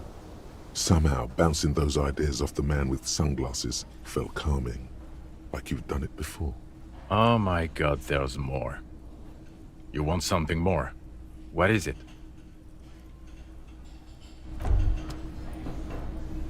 As you turn, a bright light catches your eye, making you squint. Where is it coming from? From a distant sunset, a stage light, flash photography, nowhere in particular. It's just what superstar law officers do. They squint at lights, and they solve shit. Yeah, you have. You're a big dick cop, Dick Mullen. Salam Rocky Bayi, badass on-the-edge disco cop. Time to recede into a ludicrous fantasy world. Here we go. Camera. Lights. With a sudden flash, the world freezes around you, and you along with it. In an iconic monochrome solution, a black silhouette against a rasterized orange world. It's on.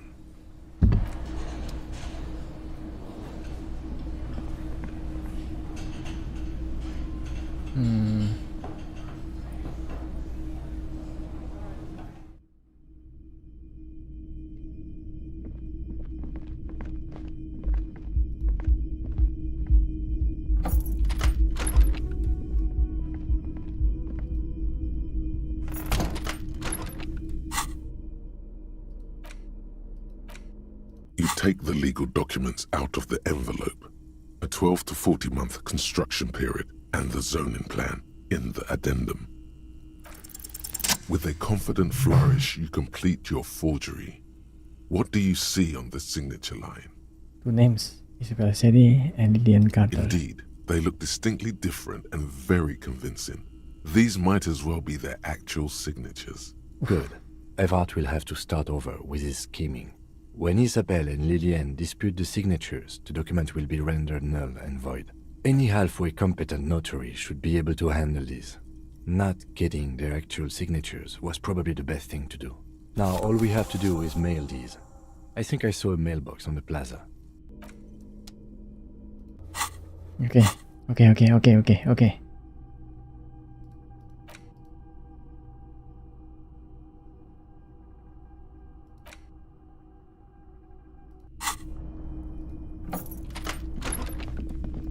Mail this and then go back to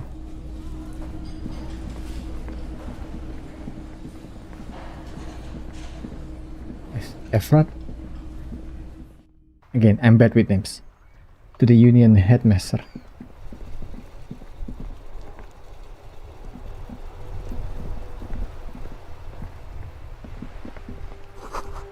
Huh?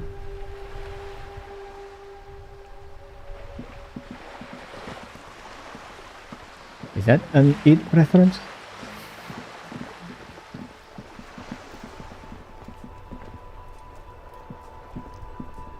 The dented yellow mailbox greets you with its graffito, bullet holes, and an RCM sticker.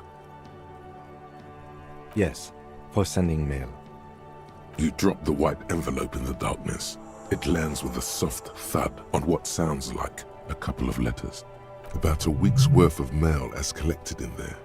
They'll empty this very soon. Probably did the right thing. You can't trust that slug Everard. You know he's going to play you somehow. All right, let's go back to Everard. If we don't mention anything to him, he won't know before it's too late. Okay. Go to Everard. Find out where Organ is. And then go back to the apartment. Because I think that should be 21 by the time I finish with Everard.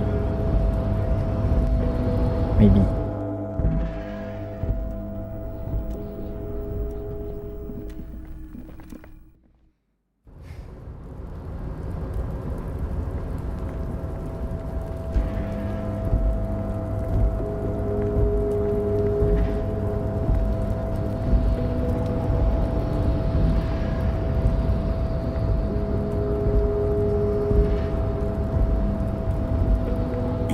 Before the cargo container.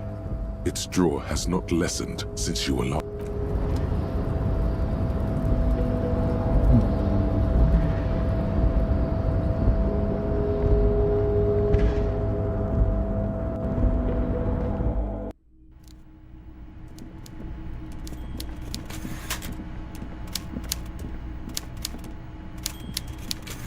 Mr. Dubois, every worker...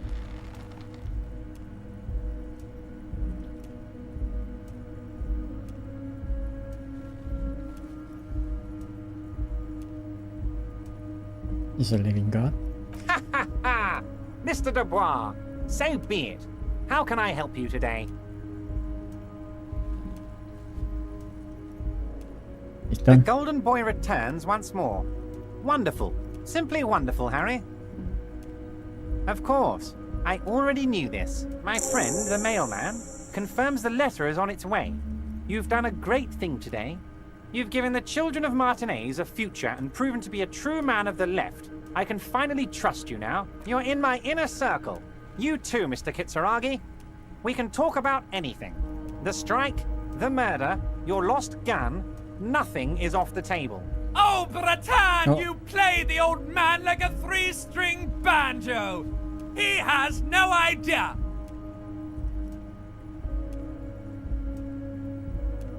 The signature I got. Harry, by now you should know I would never do anything tricky like that. However, If the construction noise and limited street access makes some people consider moving, well, let's just say there'll be freshly renovated buildings near the roundabout where those poor people can finally enjoy a significant uptick in quality of life. I'm talking real affordable workers' palaces. Real affordable, huh? He proudly spreads his hands to demonstrate the size of the palaces. They're very large. So the village is doomed. You were there, you saw the place, a wasteland, there's nothing left. But mark my words, officers, we are going to reset it. Reset! I have big plans for Martinez, and they do not include humans living in those pig sheds on the coast. That land will be used for municipal buildings and commerce.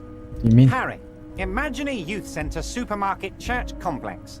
For market. Employing hundreds, no, thousands of people. The coast will be lit up with enterprise and life. All those ruins out there turned into low-income housing. Harry, enough is enough. We're taking this district back. The war was 50 years ago, for God's sake. It's time to move on.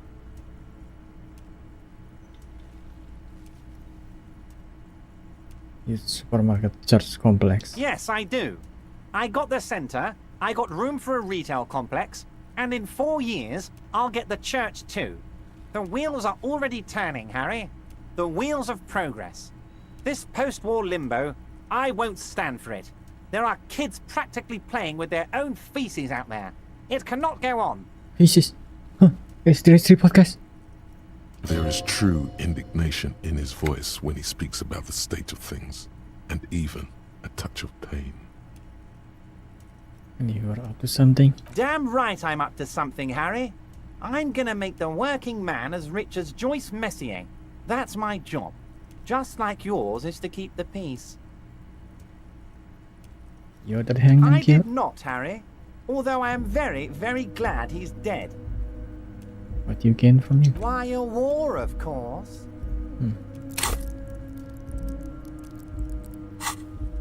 Got another skill? And what do you have to gain from a war? Victory, Mr. Kitsuragi. I have victory to gain. We are going to start a war with the Wild Pines group and win before they even realize there is a war. Harry, we outnumber them 1,500 to 1, and that's just Martinez.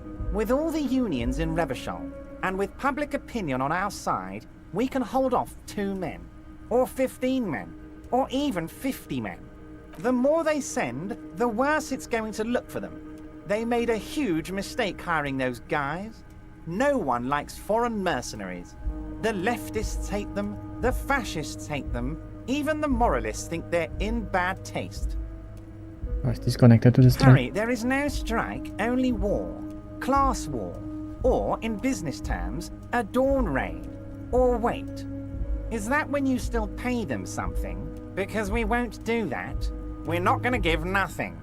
We're going to take Terminal B away from them. The roads, the gates, the containers, that big crane, even the damn coffee maker. We're going to take all of it for the people, and fuck Wild Pines. The word fuck rings like a gunshot from his mouth. He doesn't swear often. So that's why you haven't let Joyce in? Yes. It's also why I let that midget Gaumont go. He's too nice. I can't put him through this. Plus, he knows how to get in here. That woman can't tell her tits from her asshole. She has no chance. Why are you telling me your plans? Because we're friends, Harry. Besides, it doesn't matter now. You can go tell her if you want. It won't change the course of events. We have a significant head start. It's already happening.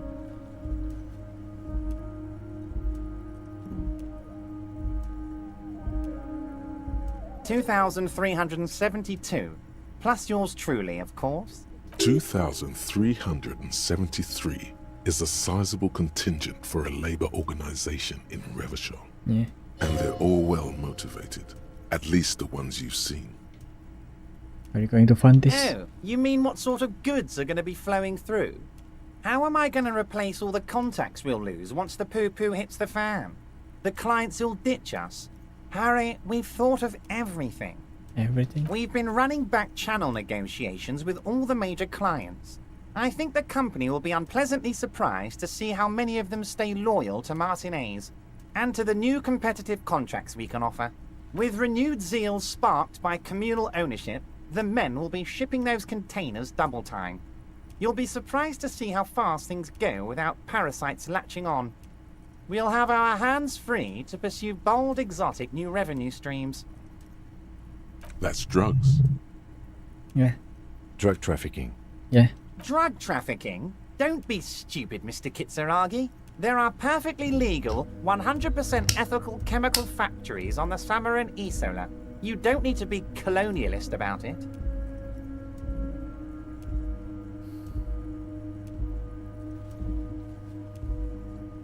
Locally produced drug trafficking, sure.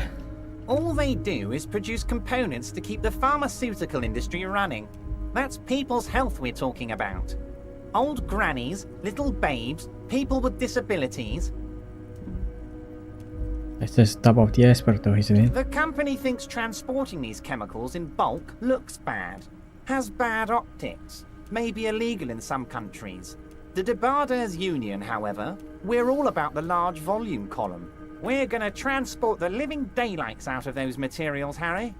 So your sick kid can get his benefit, and your wacky uncle doesn't have to come off risperazole. And the kids on the street can get speed and pyrrolidon. I'm an old-fashioned guy, Mr. Kitsuragi. I sometimes grab a beer with the boys, but I have no idea about the things you just mentioned. Sure. But if I were to supply ingredients for some sort of rainbow party, I would make sure the Union took a fantastic share. And I'd keep that stuff far away from Martinez.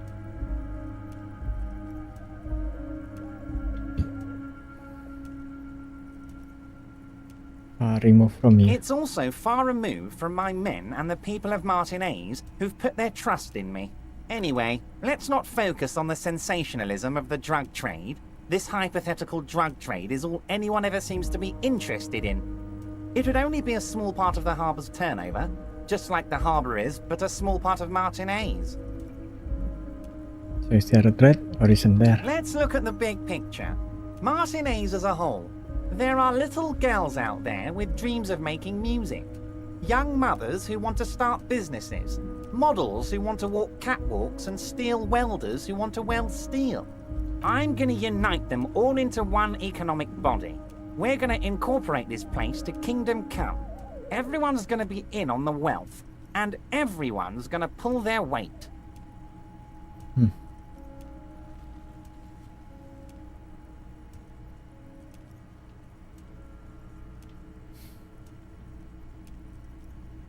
Harry, Sure. The length you're willing to go to keep your nose clean is remarkable. You will always have a warm bed in Mr. Clare's household, my friend, and a special place in the future of Martinez. We're way past specific Union members now. This is the big time. We're talking about the future of Revachol here, Harry. You can bother Leonard with that. He loves to run his mouth on such matters. But I'm in big-time mode, Harry. There's something different about him now. He's more vibrant, more alive in his big-time mode. Can I get my gun Harry, now? I've got to be honest with you. Your gun was found 2 days ago. Withholding this information weighed heavily on me. But it had to be done. Just tell me where An it old is. woman has it, and let me tell you, Harry, word on the street is she's a character. So watch out. This must be the woman who bought the gun from Roy. The one he described as terrifying. Is the gun still with the woman who bought it from Roy? Yes, the same one. I see you've done your research. The pawn shop made the gun easy to track. Crazy stuff, Harry. Selling your gun like that? Wild. Anyway. Union Boy's gonna help you fix it. He winks at you. Don't worry, Harry. The neighbors of this old woman contacted my men because they trust me and the Debarders Union. Apparently, she was waving it around at the entrance to her building. Who is this old woman? Unfortunately, I don't know anymore. You're gonna have to go in blind, Harry. But she's an old lady. How dangerous can she possibly be? Oh, and she calls herself the Pigs. There it is again. The pigs. Like Roy said, not good at all. I, for one, find it refreshing. Finally, someone calls themselves a pig. It actually sounds extremely bad, but let's not give him the satisfaction. As I said, she's a character.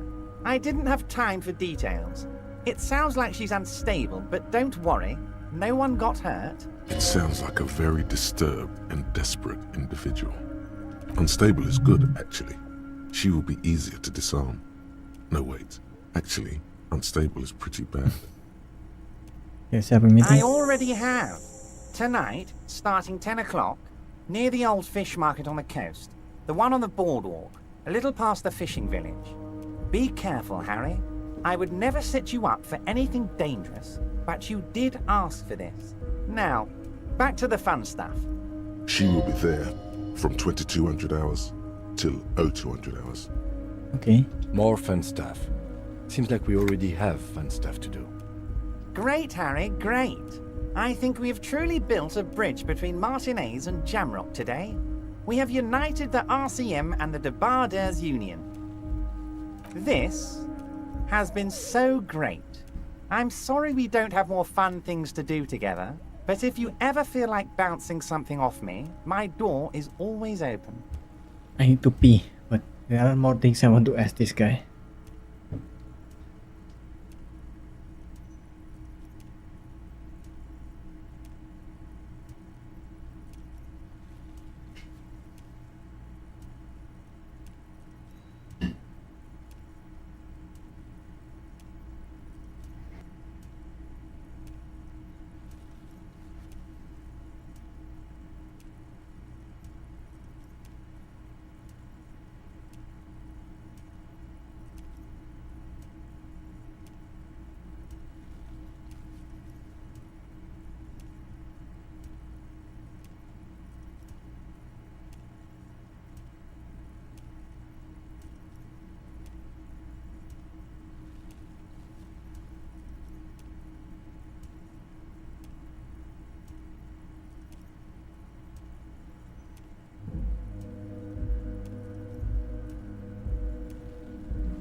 Ah, yes. Your side investigation. Thank you. You've got some spirit clearing up phony drug accusations alongside this murder. I'll talk to the mayor and see if I can get you the key to the city, Harry. Now let's talk real business. Not even a speck of anger in his voice. That's that then.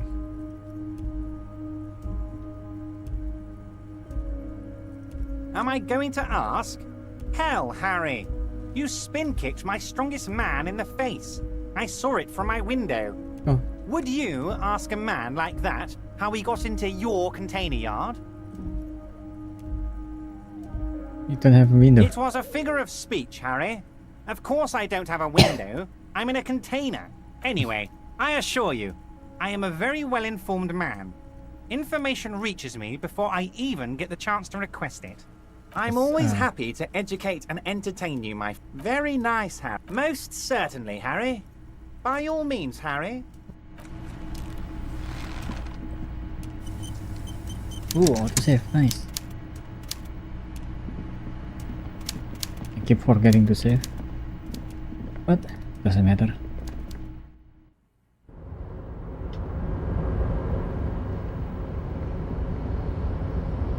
So at 21, I need to go to the apartment.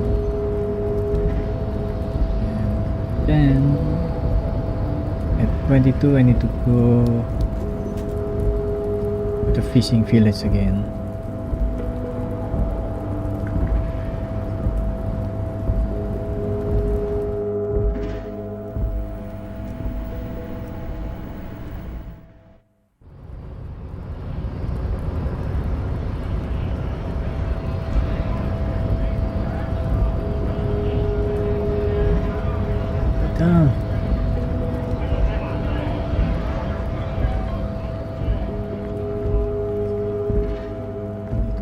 These guys again.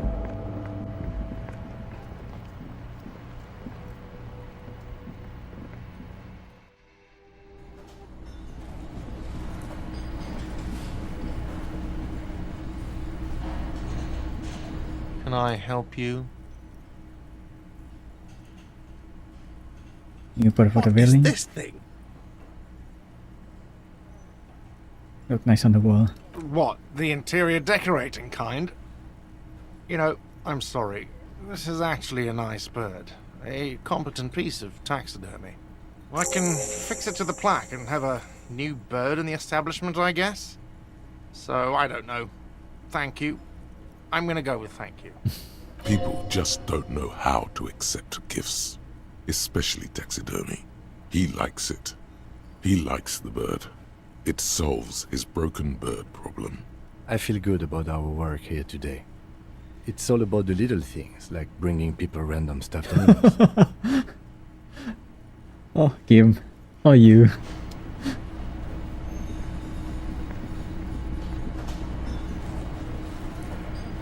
Hey. It's you again. Yes, What it's is me again. I think there was something I can ask him. It's rhetorics.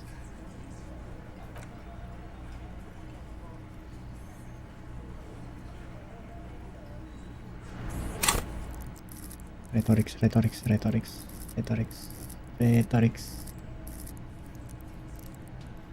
This one.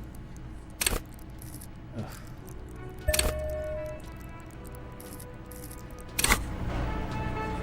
It's you again. What is it?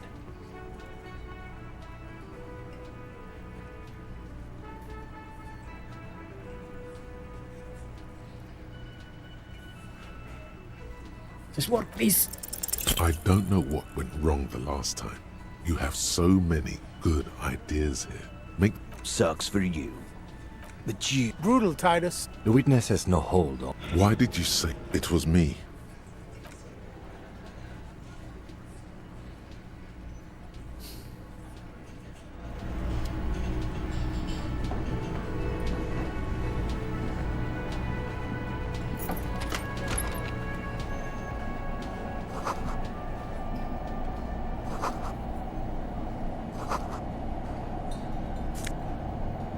Ooh. Over there, in the corner. Pinball machine? Not just any pinball machine. This is the pinnacle of pinball. Cornelius Gordy and the Mountain Goats. It's lit. You can't wait to get your hands on it. You see what I'm seeing? The pinball machine. Gordy's Goats. A classic. Wait, you've played A it? little. Feels like a lot. Too much to play it again. Take a closer look. Oh, great. Cornelius Gordy and the Mountain Goats reads the golden lettering on top of the back box. There's a small column of text underneath. The machine is coin operated. Get the game on, Fingerboy. Those flippers are ready. Above the painting of a mustached man climbing a hill, a column reads, inspired by the legend of Cornelius Gordy, taken on the world's tallest peak, Corpus Muindi. The Mesk legend holds that when the nation is in danger, heroic Gordy shall return and save his people. Like the The playing field. theme of the game is to explore Gordy's climb through the perspective of goats and to ascend to the top of the mountain in a time of trouble. The peak of the mountain is at the top of the playfield. All the balls have small goat icons on them and represent the goats as they race up and down the mountain. Areas around the playfield represent Gordy's climb, places he was said to have camped, which the goats can discover. Get them to the summit. What's it like? Indeed, think of them as balls. It takes a while to get into a rhythm, but pretty soon you're able to keep 3 goat-faced balls in play with relative ease. Go, go, finger boy. I feel sorry for the gods. If they only knew the kind of guy old Cornelius really was. Okay, was he then? The kind of a guy who uses the word savages a lot when recounting his travels. A masked nationalist. A colonialist then? An avid huntsman too. He was often photographed in his dining hall, surrounded by wall-mounted hunting trophies from every continent. That's, yeah. Bit cringe. He also hit his wife and kids. That's Other okay. people's kids too. Sometimes pets. Hateful little man. But you seem to be having fun. They're good at this. Your game is definitely improving.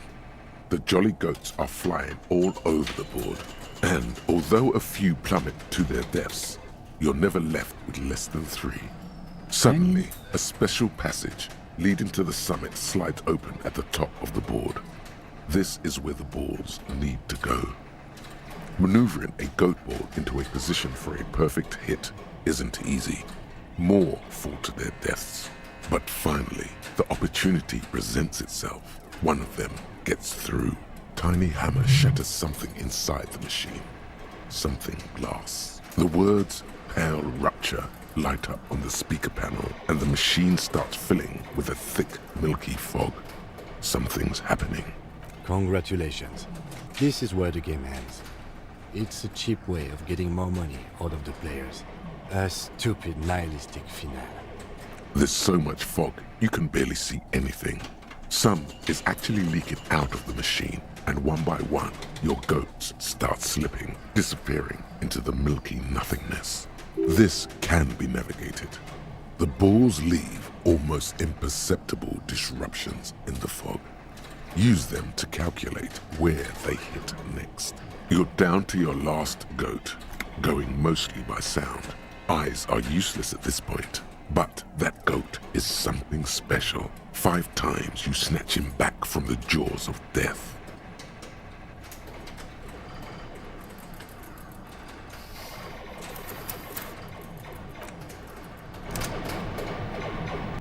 I can't believe time just move on like that. God fucking damn it.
The tear machine stands in the corner.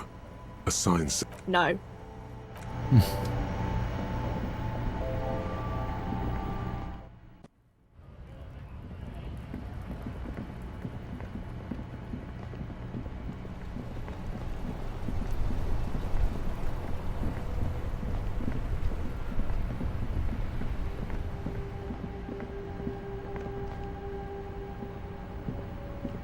You keep coming back.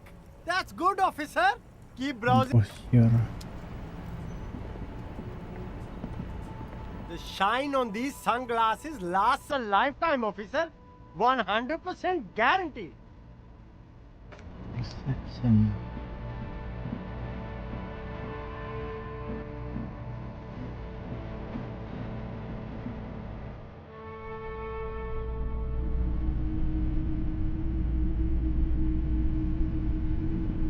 A typical Martinez streetlight. What a shirt. All other shirts pale in comparison to the muscular man with antlers and immense Zweihanders.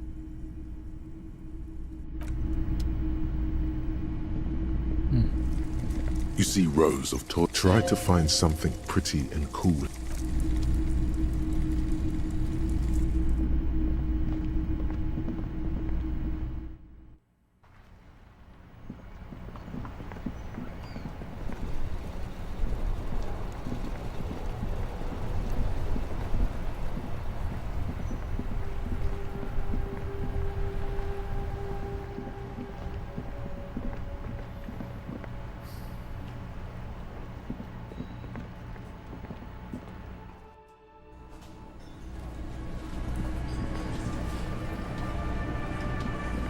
It's you again. What is it?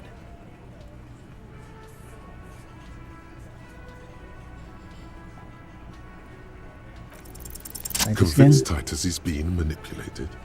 Bad idea. Bringing her up will do no good. You should know by now. Titus will never falter. Just remember, it's about more than Glasia. It's about these men and Martinez. Their district. Their responsibility. Sit then, case closed. Huh? He'll get it. Go on. Write it down, Kim. Martinez, they just kill you because they don't like you. Got it.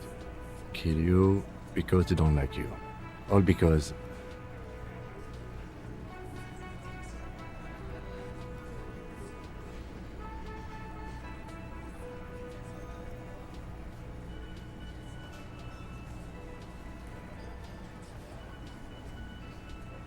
You're a foreigner. Goddamn right.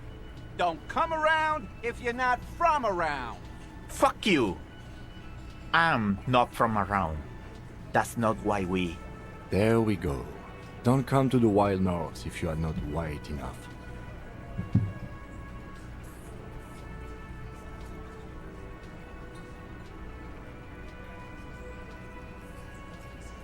Just hang you, shoot you, whatever. They can even remember. It wasn't that. It wasn't. We didn't shoot him. That's it. That's the weak one. You flushed him out. Now go in for the... I don't think so. Officer, you will be next if you don't shut up. Firearm. A Glass 08 or a 38 caliber pistol. Either is small enough for you to have missed. He's onto you. He knows what you're trying to do.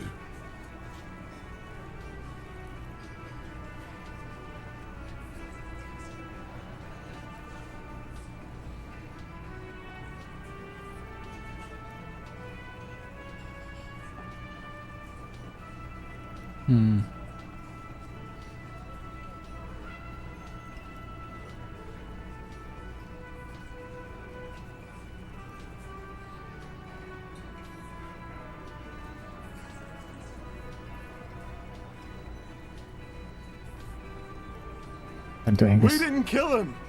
We didn't even hang him. He was dead when... Shut up, Angus! Yes, that's where you hanging. Fatty! Say one more thing to the cops and I'll... Dennis, stand down, or I'll beat your head in. Theo, take your hand off the belt. This isn't 31. I've got this under control. Does he? His closed fist is shaking. It's you who's in control. Let them have their moment. Angie, where's your goddamn inhaler? You sound like you're dying.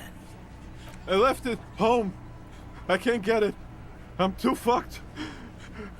I'm sorry. Why are you so fucking fat, Angus? Now it's all pointless.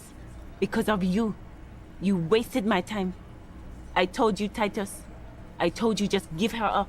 Lizzie, your help is no longer needed here. Go tell Everard. Fine. I'll tell him. After a long walk along the coast. What just happened between these two? You're in. He's all yours. Questions.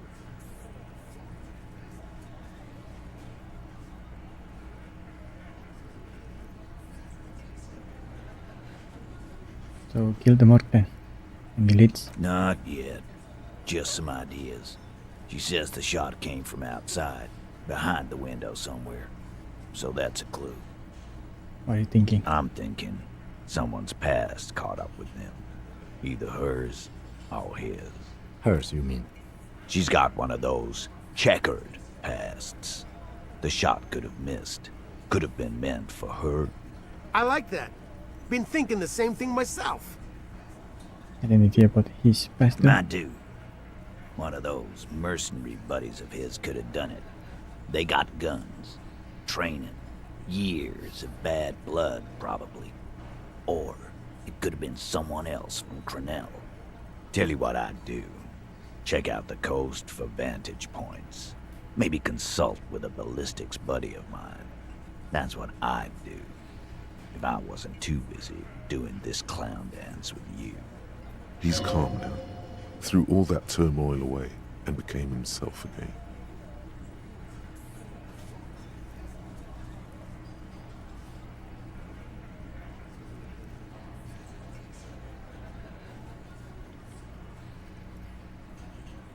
Me fight? Too.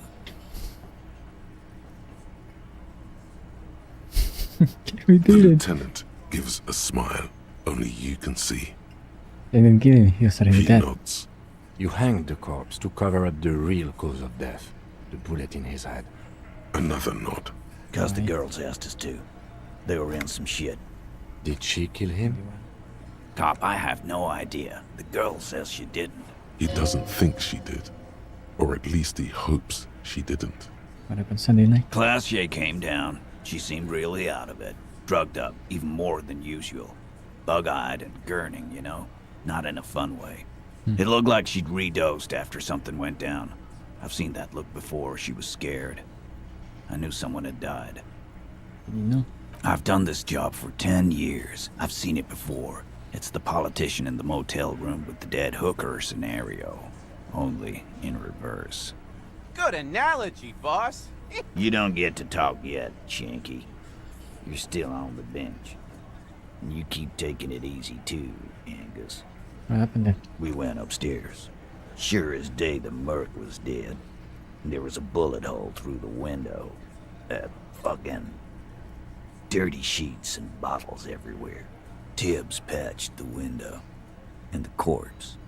We hanged.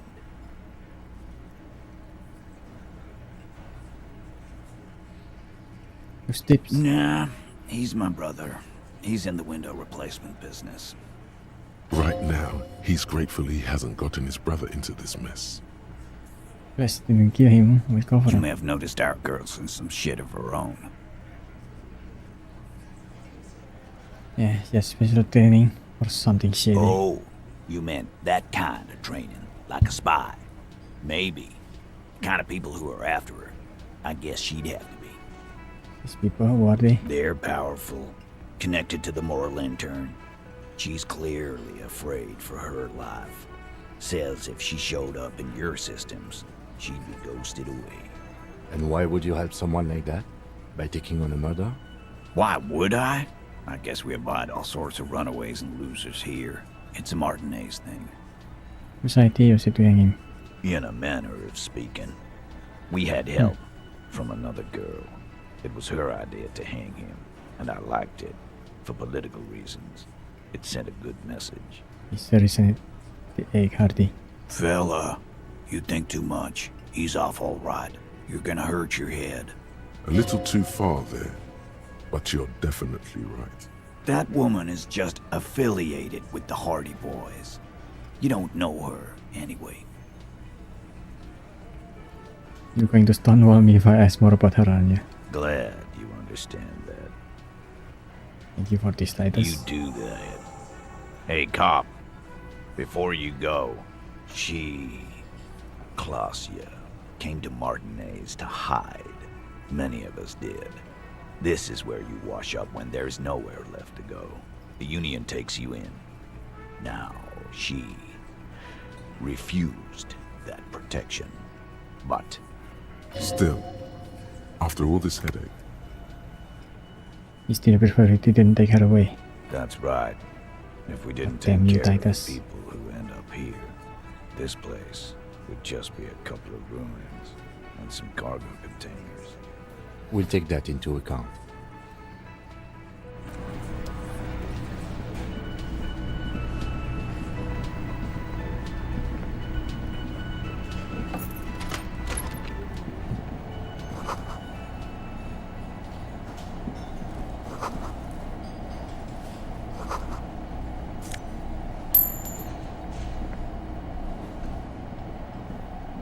this small elevator is dimly lit by a bulb that's been glowing for ages. The latticed cage is open, inviting you to step inside. Smells of nougat and sweat. Your head brushes up against the ceiling. There is a control panel to your right, and just enough room for 2 people to fit in. The maintenance card under the control panel reads, Last maintenance, 10th July, 88.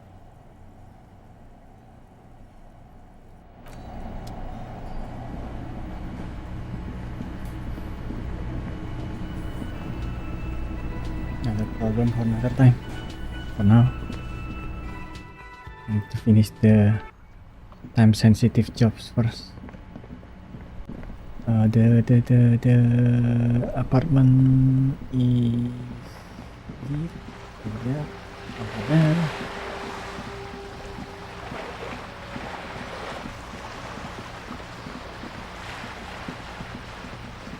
I think this way is closer.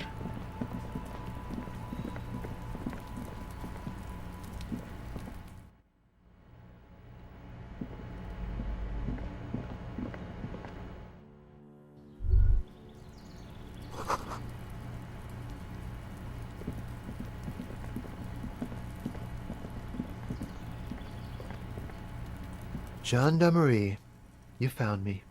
Mm-hmm. It feels like a Friday. He seems to be in a good mood tonight. You got your hin. Beautiful. So tell me, are you here to make things right again?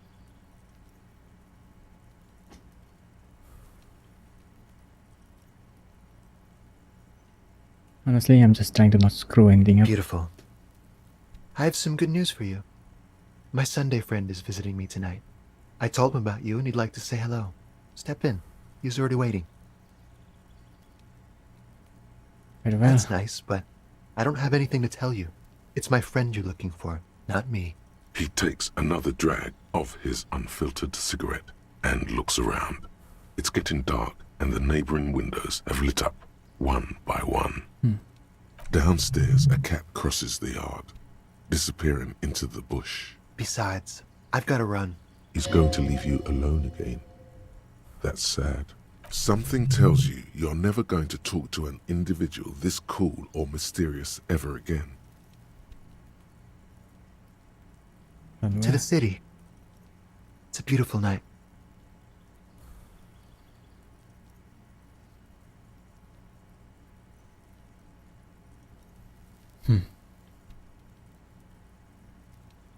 Something flutters in the corner of the lieutenant's mouth as you're saying those words. We'll talk. Just not tonight. Take care, alright? Interview to Sunday friend.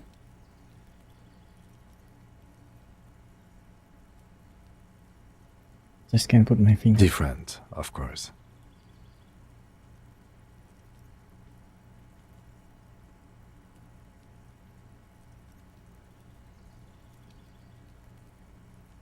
That's a good listener. You like talking to him.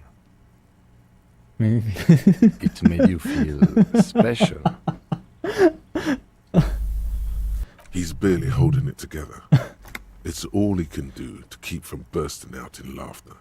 Come on, detective, let's go. We've got a potential witness to interview. His Sunday friend, remember? You're a good friend, Kim.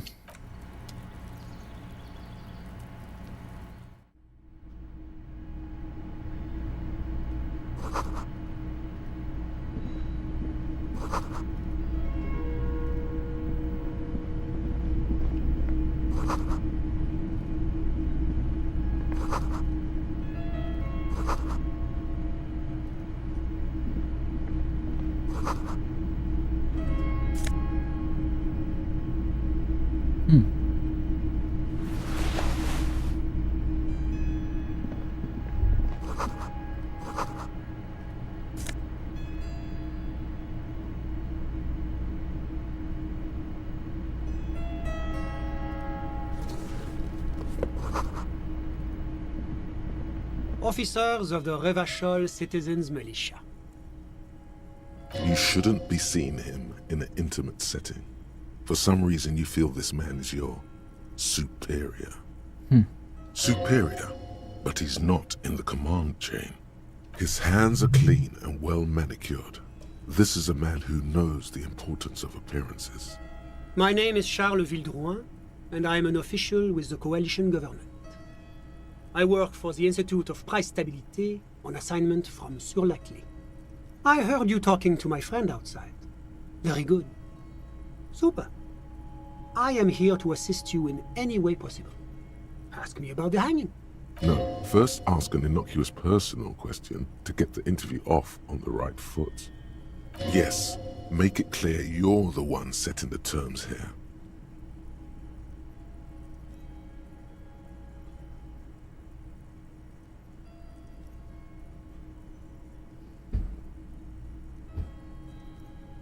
The story behind this Samaran head. I got it from the head of the Samaran delegation on my trip to Lomantang. It's made from a special charcoal-colored bamboo. It's an emblem of the formal normalization of our diplomatic relations. That's really all I can tell you about it. That didn't work at all. The lieutenant takes out his notebook and nods to you to proceed.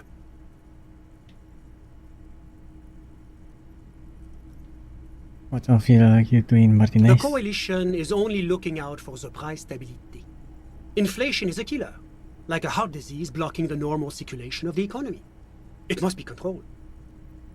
The economy impacts the entire international community, which is why it requires international oversight.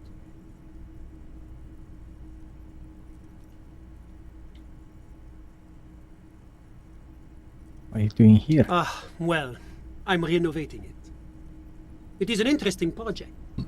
The building used to be a 12-story skyscraper before the cannons took the top 4 stories off. This, of course, happened when the coalition forces landed here. You could say I'm undoing some of the material damage the international community caused when we arrived here. Are you some kind of bureaucrat? Yes, as I said before, I am a commissioner from Sur-la-Clé working for the Institute of Price Stabilité. This is one of the main projects of the Moral Inter. What is this international La community? Communauté Internationale is what Revacholians colloquially call the coalition. In other words, the nations that stopped the disaster of the revolution. So the colonialists then. Your employer, technically speaking. The governing authority of Revachol. The RCM is but one part of this provisional administration. It is the most important thing. That doesn't tell me It's anything. the central goal of any sound monetary policy.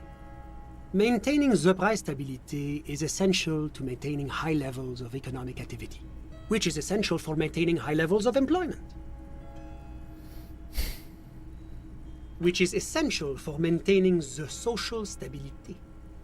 Basically, it makes sure the price of bread doesn't change. Yeah, I know that. Précisément. Too much inflation, bread becomes too expensive. Too much deflation, it becomes too cheap for bakers to produce. That's why the Institute of Price Stability works to keep inflation just below 2%. But not too far below, no. Too below is also bad. Below, but close to 2%. The coalition believes in the importance of informing the public about the benefits of the price stability. Transparency is one of our principles. Would you like an informational pamphlet? Sure. A sound monetary policy is essential for addressing uncertainty. Stability is the raison d'être of the moral intern. It's the reason why I identify as a moralist. But oh, I don't have my leaflets on me today. That's too bad. You can always call our information line. Making information available is part of the moral intern's commitment to transparency. It's the International Organization for Moralists, hence Moralist International. The Institute of Price Stability is just one of its many mind babies, as is the coalition. So I'm hearing is that we're moral intern bitches. Doing one's job doesn't automatically make one anyone's bitch. Besides, there are more nefarious powers to work for than the moral intern.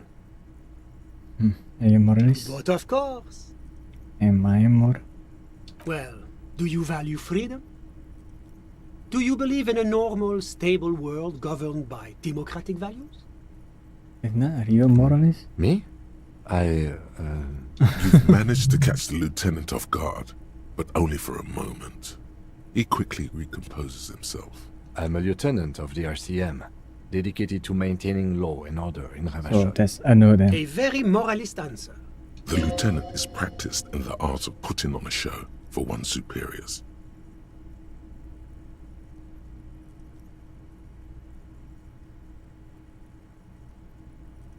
What is a normal The stable world? Occident is part of the normal world. Oranje, sur la clé. But this doesn't seem very stable. Martinez? No. Martinez is something else. What the rest of Revasol? Rivachol is generally difficult. It's led by an interim government, which means it hasn't yet achieved full democracy.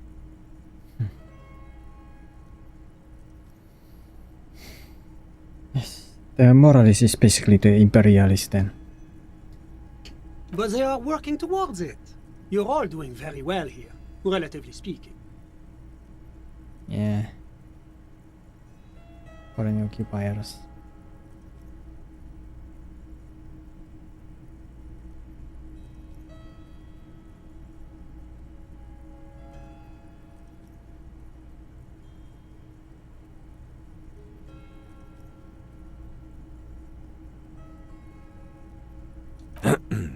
Of course, the detective's personal views do not represent the views of the RCM. Ah, my friend. But the lesson of the revolution is that communism does not work. Yeah. Because you killed everyone. Oh, yes. The big bad coalition crushed the revolution. Tell me, if the revolution was succeeding, would it have been crushed so easily? Are we really so bad for wanting compromise, peace, and prosperity on reasonable, achievable terms? Ask yourself that. The Soviet was very far behind the Western world. Unlike America, which is funded by the British government at the time. Founded, not just funded. So that's why when the Soviet, after World War I, advanced so rapidly with their not just Marxism but also Leninism, which is the communism that Lenin took. That's why America is so afraid of Soviet at that time, and then started to spread the Red Scare and also the anti-communist propaganda. This is basically that. Now, enough of this delightful political interlude. Was there anything else you wanted to ask? Maybe what's your life? What's there to say? Sur-la-Clé is a modern, urbanized country that measures very high on the Human Development and Freedom Index. Mostly, though, it's known as the executive heart of EPIS. Moreover, it is a great sponsor of less emerged countries. Revachol is only one of its many darlings whose progress it supports and cherishes. What makes Revachol sur la clef, darling? Because a great percentage of Revachol's culture hails from Sur-la-Clé. Its language, its people, its cuisine even.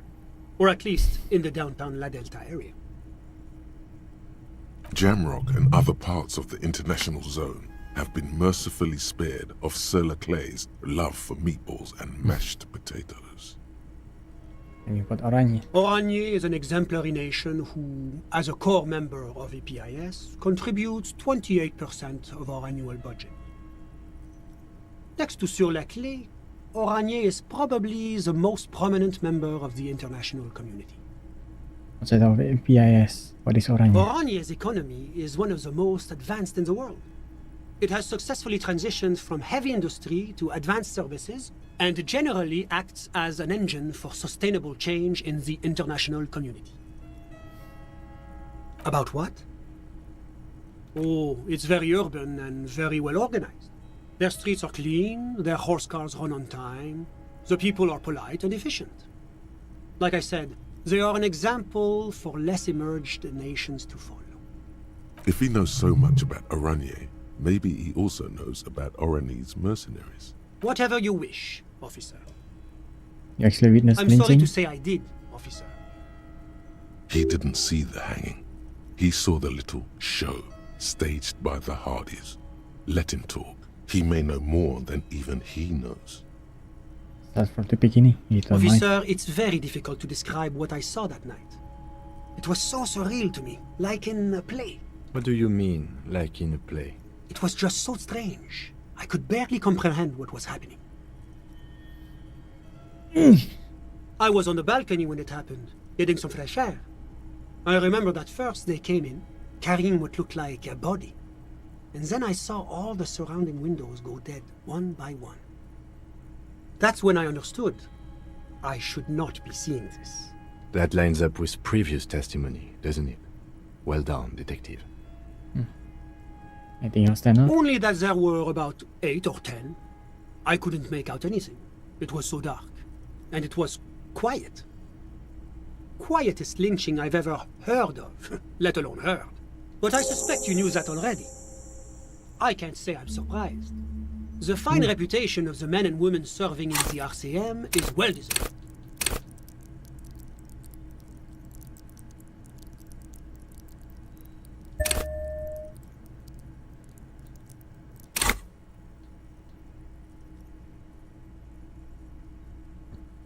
Oh, that's unusual. The Oraniers are not the kind of people you associate with heinous crimes. It's such an upstanding and responsible country. That's not how I would describe this guy. Well, certainly one cannot rely simply on generalizations. That would go against our commitment to individual freedoms. And, of course, any loss of life is a tragedy. So tell me, what have you learned about the victim?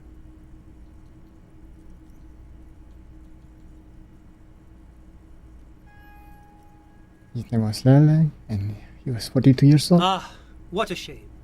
A man cut down in his prime earning years.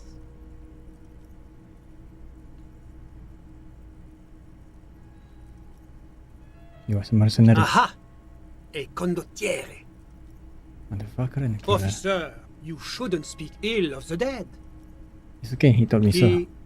So you spoke with the victim before he died?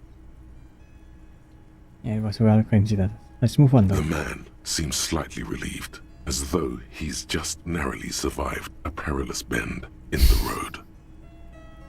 Like to get high and break what war crimes he committed. Extremely distasteful behavior. I cannot condone either drug use or needless boasting. But you condone war crimes, huh? You bastard. Suffice it to say, that is not how we do things in Sur-la-Clé. He was a poor kid before the Oranjese government put him in a military academy. It's the responsibility of any good welfare state to take care of its most unfortunate citizens. They turned him into a psychopathic killing machine. They gave him a successful career. Language, semantics.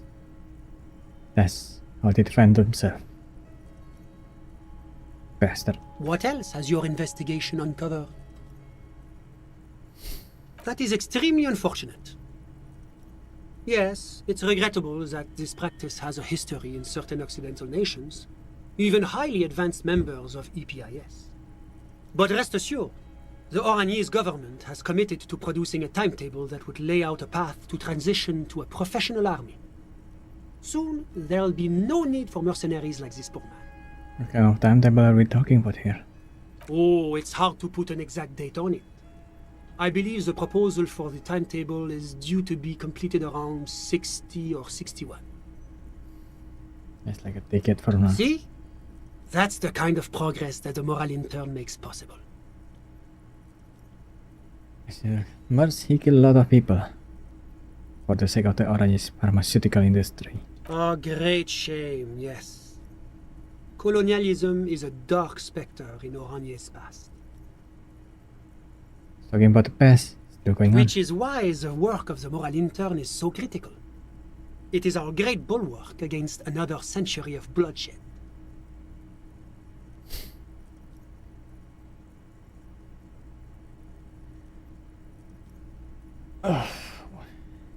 It is very well written because it is very accurate. God damn these people. As I said, the loss of any life is terrible, no matter who the person may have been. I do hope you're able to bring his killer or killers to justice. We must show that the rule of law still applies, even in Rivachol. Tell me about your friend. My friend. My friend is a good young man. His family immigrated here from Kedra, and life has not been easy for him. But he understands the importance of education. He has taken his future into his own hands, and that's all that matters. How did you two become How friends? did any of us become friends? Bad things happening on the insulin Peninsula? Oil platforms ablaze in the night? Civil wars lasting for years? Finally, the international community is forced to step in. Oil platform, place in the night.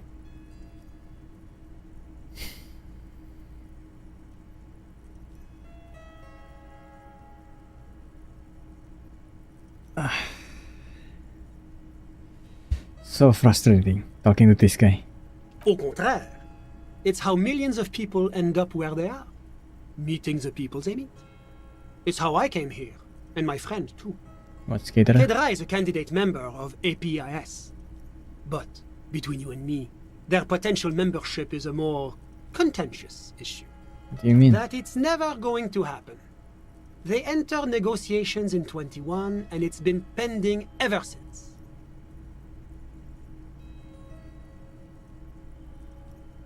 What's this EPIS thing you keep talking about? EPIS is a very special program developed by the moral intern to support certain Occidental nations. It began as a unified system of weights and measures, which proved to be a wild success.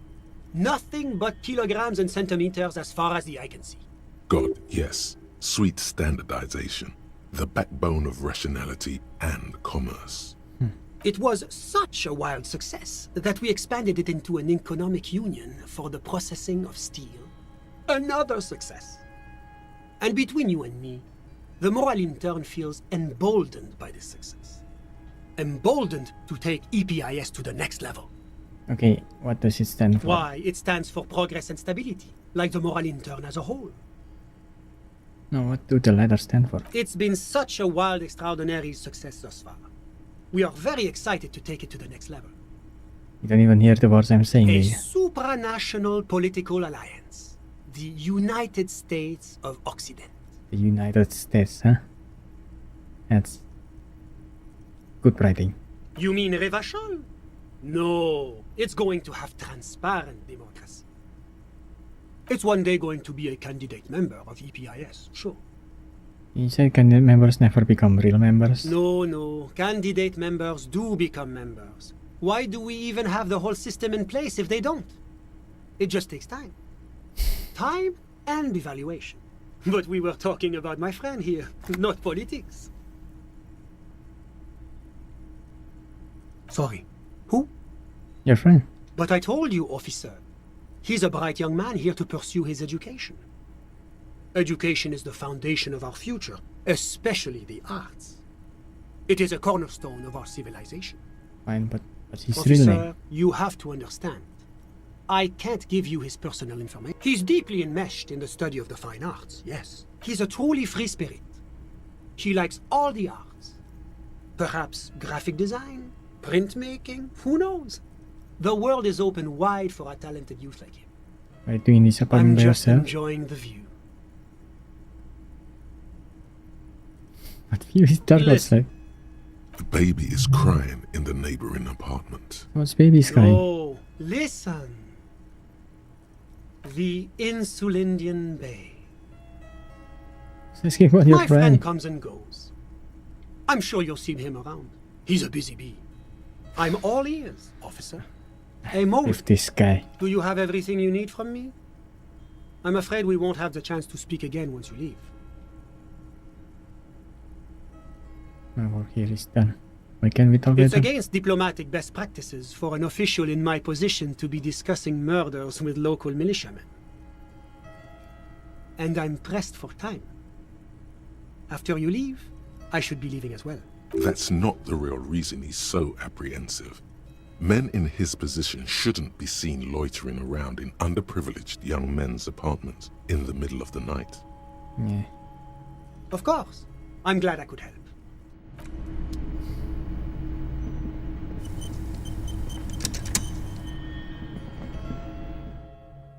I fucking hate that guy.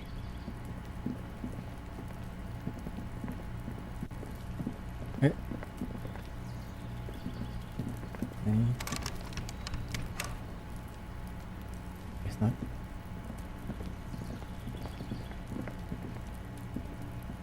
$22. Time to go to the beach.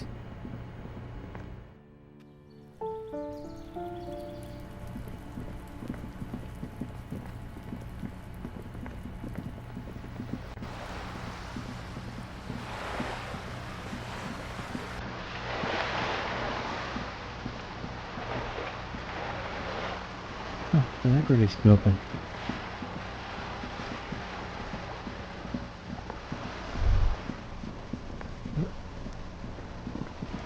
What?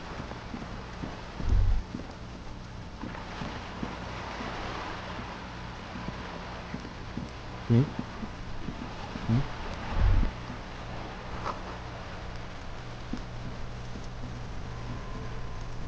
That was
streaks of light. Wherever they may be reflected, their fading opulence. It's bringing us spring, summer. It's entirely on our side, no matter what we do or who we are, for absolutely no reason.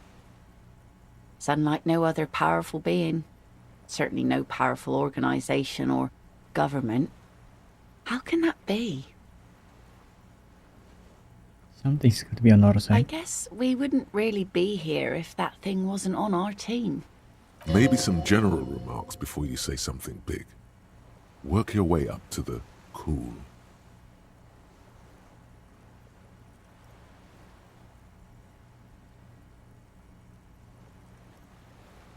It's interesting little ear voice. Thank you. I'm half Ubi. My mother was from Ubi Sunt. Not a lot of sun there, I hear, though I've never been. The wind ruffles her hair as she looks at the setting sun. It's enough that my fish goes there. 50 real a piece they ask for spring cod. Yeah, fish hooks in your ear. These aren't real fish hooks, silly. They're earrings shaped to look like fish hooks. A drunk called Rosemary brought them to me. Yeah, I know Rosemary. I kept them. She's right. They're made mostly of plastic. A cheap novelty gift you can buy from a flower shop or a kiosk. The wind ruffles her hair as she looks at the setting sun.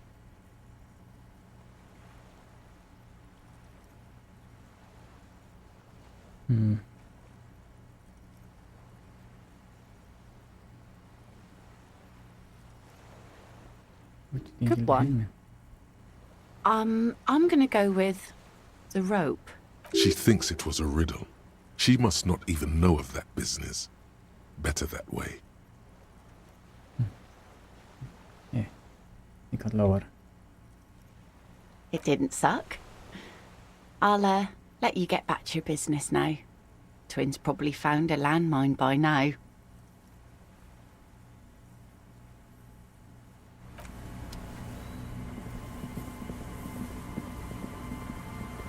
And it's before 12, so maybe I can restore my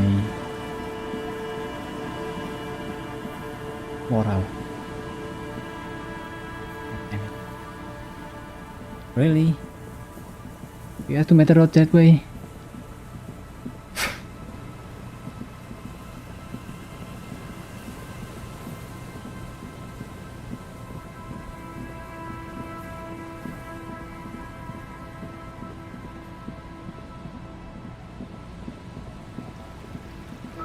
This way? Yes, this way.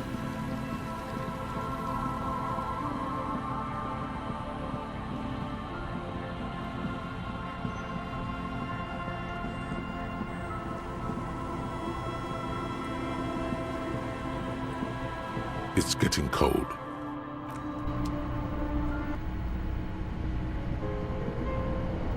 The bed is comforting, if a bit run down. Still, you've earned a rest. Okay, day 4. Across the room, the heating system hums its soft lullaby. The mattress feels soft and sheets warm. It only takes you moments for the world to fall away. Thoughts, baby. A million little lights in the dark. You're one fine instrument, brother. All those faces and all those names. All that laughter and screaming and scheming around. Every corner and every street. Recorded in you. Forever. On Faraday. Spinning. On him. On and on it goes. For untold hours. At the disco where you first asked her to dance. Rising. Rising. Above the dark curvature. The great wingspan of sleep. Studded with stars.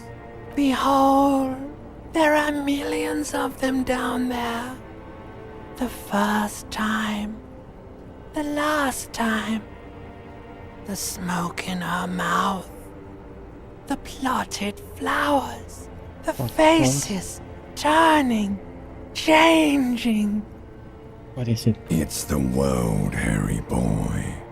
And you're made of it. Every day you're out there, you make more of yourself from it. I'm afraid you can't be unmade now. You can never forget this shit.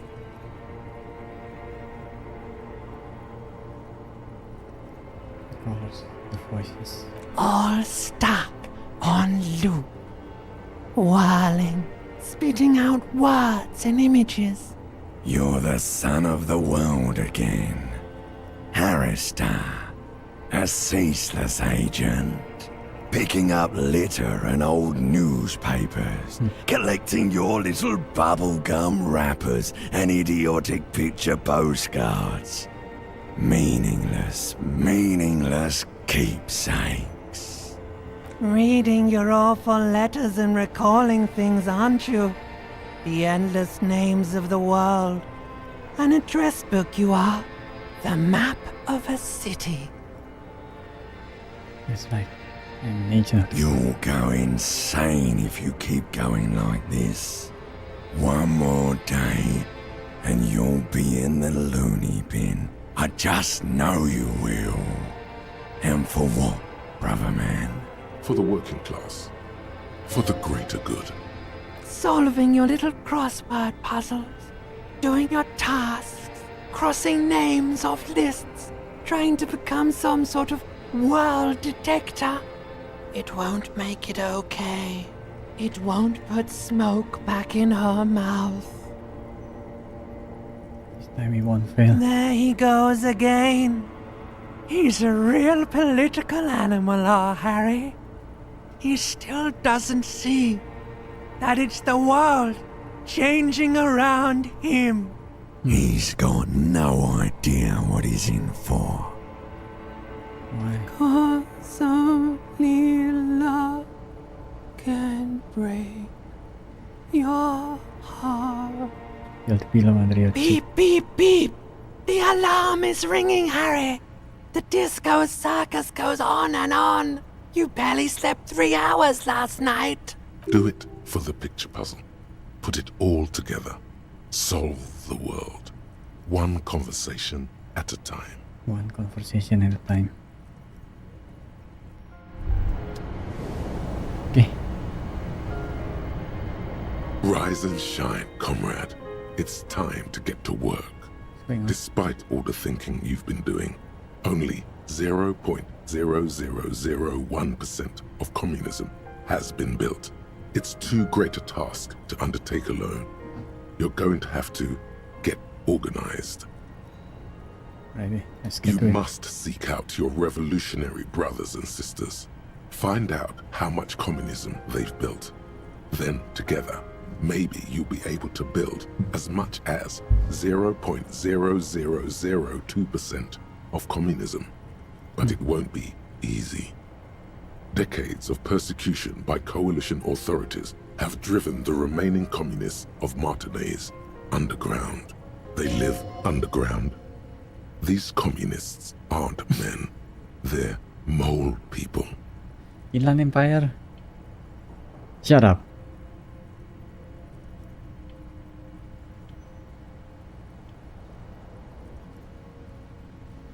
Massive socialist sausage grinder. Just between us, you may want to lay off this grind up the bourgeoisie stuff. Yeah, it's a bourgeoisie. bit off-putting, even to fellow communists. Am I supposed to find them if they're hiding? Let your nose guide you, detective. My nose? Yes. Fortunately, communists are known to have a very distinct smell. Really? We really have no idea what they're talking about. There's no linkage between ideology and olfaction. First, you'll have to locate the remaining communists in Martinaise. When you get near to someone with revolutionary potential, your nose will give you the signal to establish contact. Again, no, it won't. Any olfactory response you perceive will be strictly psychosomatic. Judging from the bust of Krasmazov and other revolutionary paraphernalia you discovered, it seems that the Cape Side apartments may be a hotbed of communist activity. You should begin by interrogating those lawless malcontents at the Dock Workers Union. They're an obvious place to start.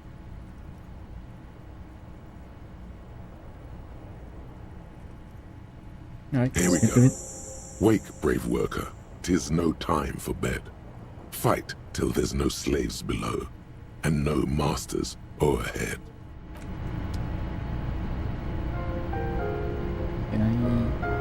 On the table, you see a bowl of water, a rough soap, and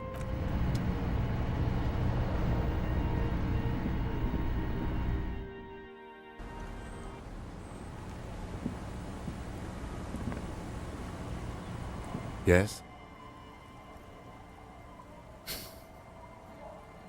the lieutenant's posture becomes rigid and uncomfortable as you lean forward and sniff the area just above his shoulder blade. I have many ideas. The lieutenant is fastidious as a cat in matters of his personal upkeep. And yet, in the folds of his jacket, you can just perceive the stale and acrid traces of oil rags, transmission fluid, and brake pads. You like his machine? But what sort of ideological picture do these smells paint? Tough to say. Do you need something, detective? You're a mechanic. I do like to hang around the motor pool every now and then, but that doesn't make me a mechanic. Sort of like how hanging around the liquor store hasn't made you into a master distiller. Hey, I've been doing better. You're right, detective. My apologies. Was there something else you wish to discuss?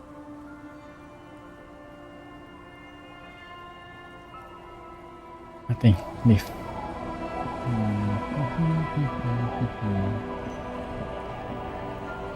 Is this the wrong way again? God damn it, yes it is the wrong way. I want to go to the car radio. I report a few things. We can go here.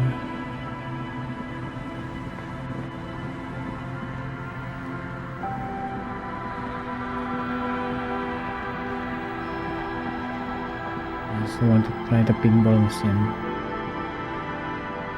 I don't know if I can do it or not. Maybe since I can now... Oh!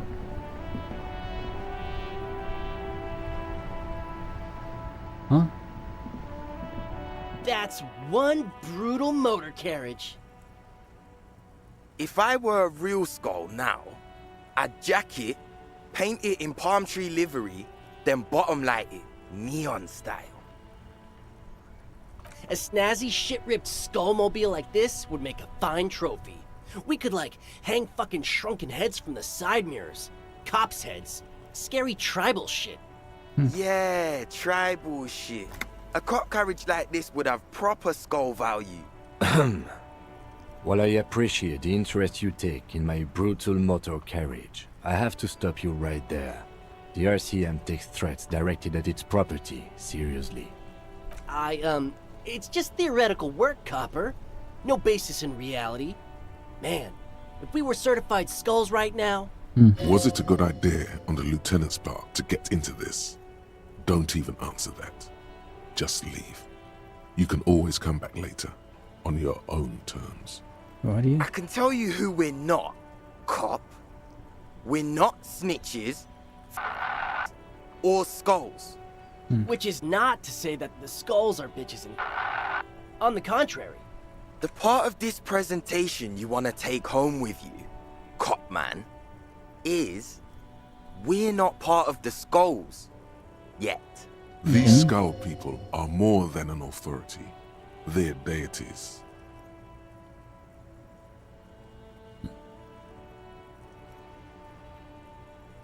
You guys know Cindy the Skull? Oh yeah, Cindy's a right proper skull.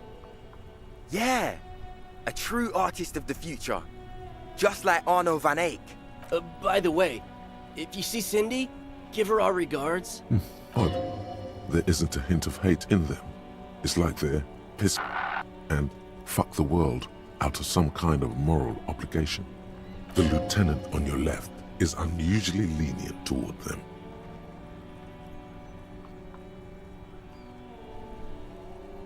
Who's funny? Old man, it doesn't matter. You'll be long gone before his greatness is recognized. Yeah, guess you're right. I'm pretty old. Yep. Old as fuck. Oh. Yeah, man. It's like at death's door. No wonder you know nothing about the future. You won't be there. And then more skulls The Union Martinez. does their share of policing in Martinez, at least where gangs are concerned. That's why there isn't much organized crime around here. Apart from the unions themselves, of course. Don't you worry about that. We're gonna make up for the deficit. Yeah, we are. Yeah, but it's We're cool not now. franchise skulls. Well, not yet.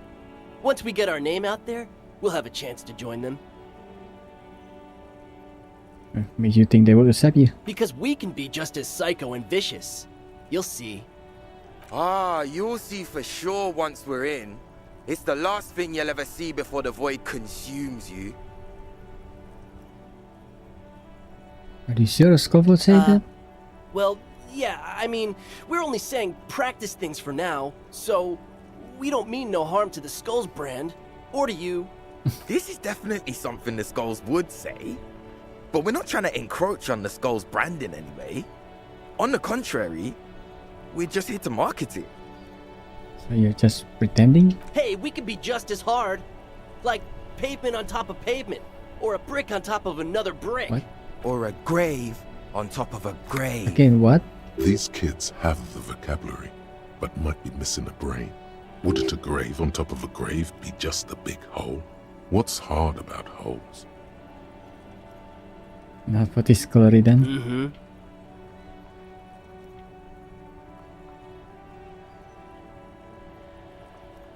What are You skulls? don't know? What kind of cop are you?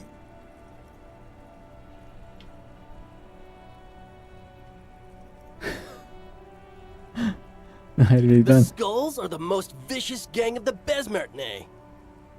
The nastiest bunch of psychos ever. Jacking carriages and getting into high-speed chases. Mm-hmm. Possessing an infinite amount of fuck-all swagger, infamous for their non-verbal modus operandi.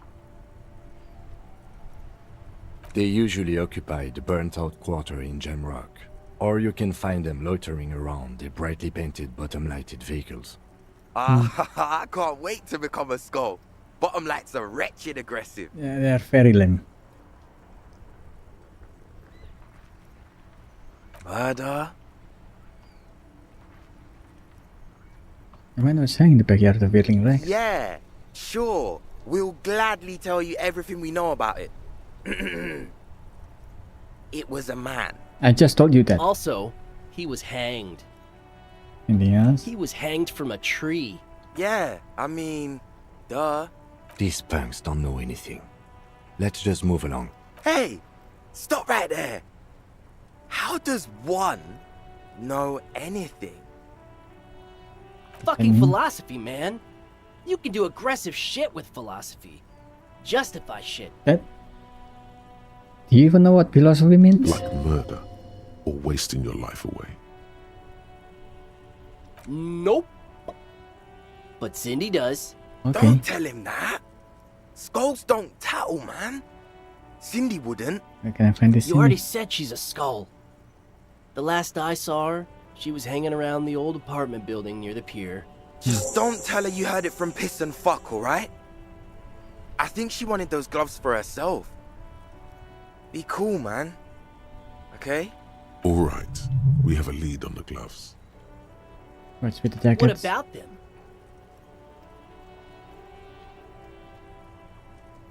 Actually, I forgot about it.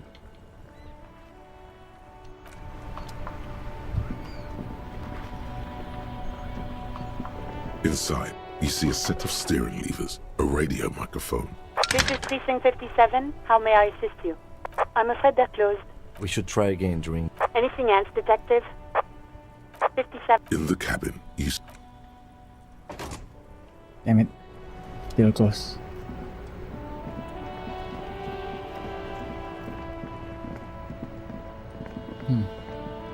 not here anymore. Also,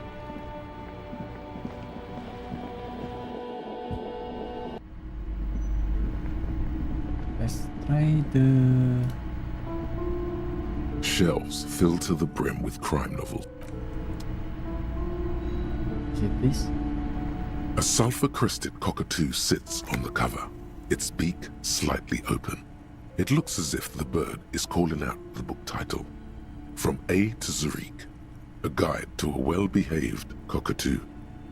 Turns out that there are so many different cockatoo species, and they all have behavioral problems.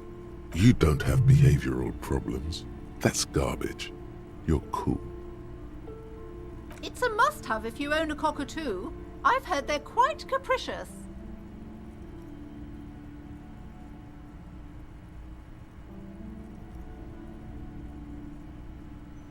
Oh, a nature enthusiast. Good choice.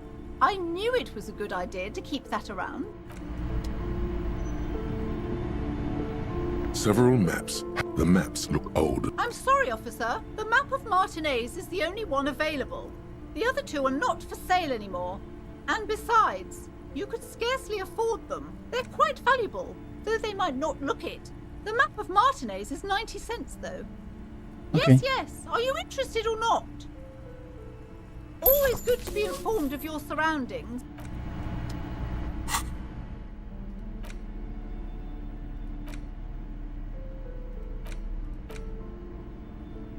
A cockatoo is a parrot with an erectile crest, found on the Seminine Islands and in southern Fas a la Mer. Known for their intelligence and general precociousness, cockatoos are popular birds in aviculture. However, they often exhibit various behavioral issues. This book talks about the delicate nature of toos, as well as introducing some of the most popular species among the bird enthusiasts. The funeral cockatoo, the major majestic cockatoo, and the most common bang bang cockatoo. It's colorfully illustrated. Where to even begin? All cockatoos are known for their needy natures, requiring attention for at least 2 full hours a day. They love to talk and have been described as lovable clowns who just don't know how to wrap up. Okay, I could handle that, I guess. Also report moodiness, loudness, and hostility as recurring issues. If left unsatisfied, cockatoos may scream non-stop, pluck their feathers, or become aggressive. Like, it is not recommended to get a cockatoo if you're not able to cook them food every day and give them the full care that they need. These birds will never understand that you have a life of your own. Okay, anything You're good right. about them? Cockatoos are magnificent creatures. They love to perform, cuddle, and show off, and will even scream for fun, often as loud as up to 135 decibels. That's not a positive. Ouch. That must hurt. Not great for the neighbors. This is a cockatoos. yellow-tailed black cockatoo. Its specific name, Psittacus venereus, relates to its dark and somber plumage. This bird looks as if dressed for a funeral, 24/7. There is something indisputably ominous about it. Cool. Perhaps the most impressive of all the species, the endangered major majestic cockatoo, is often described as the most flamboyant bird in the jungle. Its pink-colored wings and flowing crest embellishing its proud and bumptious nature. In the words of poet-explorer Sir James Fournier, few birds more enliven the monotonous hues of the verdant forest than this big, bold, and beautiful species. It must be glorious to behold, dark pink and snow white. Despite its banging name, the bang bang cockatoo is actually the shyest of the species, common in almost all Seminoles forests, as well as zoos and homes all over the world. Its plumage is mainly grey and yes, but all those cockatoo species are so different. Which one are you?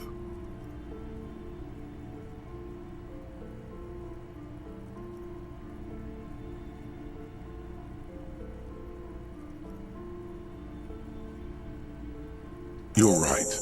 You're the mediocrity embodied. This unsung bird belongs on your heraldry. Thank you. The worn map features your finger move, finally. For a more detailed view of the map,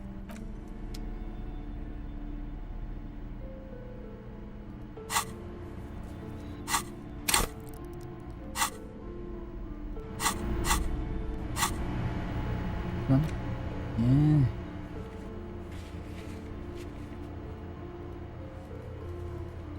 How do I fast travel?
Tiles on the cube are still smoldering. Casting the framework, the speaker... Good morning. Please repeat. It's good. Good. Really? She just used the same password? Maybe those radio computer guys aren't that paranoid after all. Fortress accident.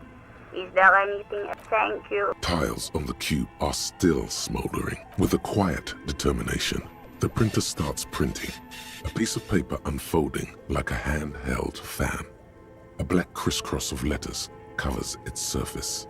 It's a project report written by the lead producer, Andrew Andy Schott, about Whirl Untethered, a radio game developed by Studio Fortress Accident. The first few pages give an overview of the capital and workforce, while the rest of it seems to be a production schedule. In its short time of existence, Fortress Accident SCA managed to burn through truly insane amounts of money. The first tranche of seed financing brought in 150,000 Riyal, but then came the delays. Eventually, the damage reached 400,000 Riyal, with only half of the game finished. Let's just say it was a real adventure for their Igaunian investor. Fortress Accident employed 18 people, the bulk of the team composed of writers and concept artists. There were also radio programmers, sound engineers, a CEO, 2 marketing experts, and a single overburdened producer who developed a habit of popping Pyrrolidon in the basement to escape his obligations. Damn it. Why did Fortress Accident have so many concept artists?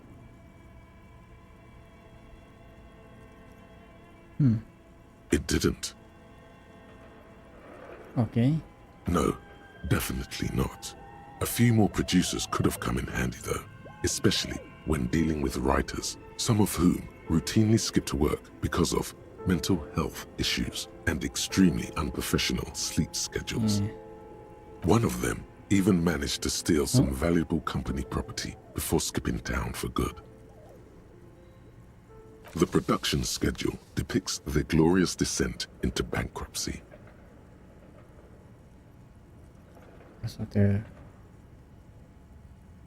Not the concept artists. It wasn't even the writers, with their panic attacks and 3-hour lunches. It was impossible not to fail. The project was too large, and no amount of money could satiate the ever-expanding ambitions of the development team. They tried to make a 4 million Rial game with 400,000 in their bank account. They thought they could bridge the gap with pure willpower and imagination. They couldn't. No, even then, success remained within an ever-narrowing margin of possibility that, despite everything, never entirely disappeared. That is, until they discovered the Valley of the Heads. The what? At the 11th hour, the lead designer, Jimsk-born Suliswaf Jalisa, decided that what Wirral Untethered needed was a secret mystical location at the extreme edge of the map. Oh, this place? This place was to be the Valley of the Heads, where the heads of all the headless constructs could be found. The player would have been able to choose a head for their headless party member, and each head would have been voiced on air by a professional actor. What? The world had never seen their kind before, and might never again. So many. The last count, there were approximately 10,000 heads for 10,000 headless men, all of which could be endlessly recombined. Do you really want to know? There seems to be a calculation here, but it may take a while. No, it's not good call. It's more than the number of atoms in the observable universe. Well, yeah, that and the catastrophic data loss. Sona. On the nature of the data loss, there's ominously little information in the production log. It comes at the very end where things get fuzzy and dark, where tables and numbers seem to vanish into an eerie nothingness, before the Egonian investors pulled the plug. What is clear is that one day an unidentified numeric anomaly occurred on the East Insulindian Lintel front, just as the Wirral Untethered project was being compiled that day. When the project was returned, it was completely blank. Goddamn. The team spent weeks on the phone with Lintel, the service provider, but despite their diagnostics, they could never produce a satisfactory explanation or pay for the loss. Wasn't there a copy of the game? Mysteriously enough, it seems that the off-site copy happened to be on-site when the catastrophic data loss occurred. It was the lead programmer's responsibility to oversee weekly maintenance of the off-site copy and, well, keep it off-site. An explanatory note from the lead programmer has been attached. What does it say? S. Lukanen Kilda, the lead programmer of Fortress Accident. The off-site copy was on-site because there was no off-site anymore. Not for me, not after 8 months of crunch. I didn't have a home anymore, so I started keeping it in the basement in the ice bear refrigerator near where I went to sleep. It was perfectly safe there. The temperature conditions were optimal. Not very convincing, is it? Her former colleagues would agree with you. She's right, actually. Nothing wrong with keeping this type of filament memory in a fridge. The production schedule ends with a few random notes that seem to be added sometime later. 4 months later, by an unknown author. I am the only one left, and it's gotten rather damp here. A few other businesses have gone under, too. Slipstream switched to making skis, and the hairdressers just left, cursing Martinez. They're right, though. Something's seriously wrong with this place. Martinez, all of it. Still haven't got an answer from Lintel about what happened. All I could get were the physical coordinates of the error on the East Insulindian front on that day. Since the computation happened on air, I reckoned it had to coincide with an actually existing location. I have compared the coordinates to a map of Revachol West. Turns out it's only 800 meters from here. The address is Saint-Brun 1147. I am going there to look this thing in the eye. Saint-Brun 1147? That's what the street sign next to the church said. Tiles on the cube are still smoldering, casting the framework in a soft glow. The filament slides out of its glowing nest.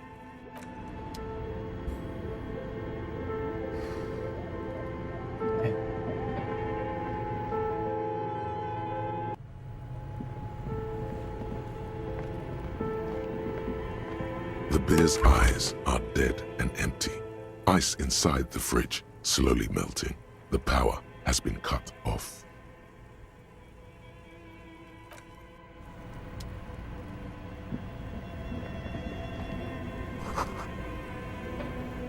thick layer of coal dust covers the furnace, coloring it pitch black.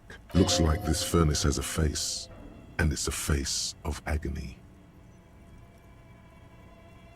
Looks like it. Looks like an old central furnace used to heat the building. It's connected to the chimney. No one has used it in ages. No signs of any recent fire. Only dead rats. It's dark and grimy here. In the darkness you can hear chatter. It's coming from above. A voice or several voices talking to each other. Near the smoke chamber, upstairs, the echo is so prominent, it's impossible to discern what the voices are saying or what's producing them. What are you doing? I can hear someone talking up there. Really? You should investigate, see if someone's upstairs. A lush layer of coal now covers your skin, sinking into the wrinkles. Your hands look ancient. You feel the spirit of Ramut Karzai, ancient hero of Grad, pulsing through you. All that's left is to cover your face in war paint. Yes, how grown up. The furnace agrees. The lieutenant seems relieved as well. Of course. The hollow ring echoes through the furnace. Your toe hurts.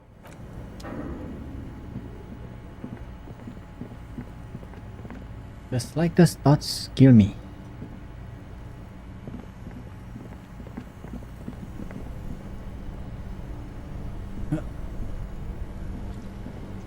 This orange machine is buzzing like an old submarine.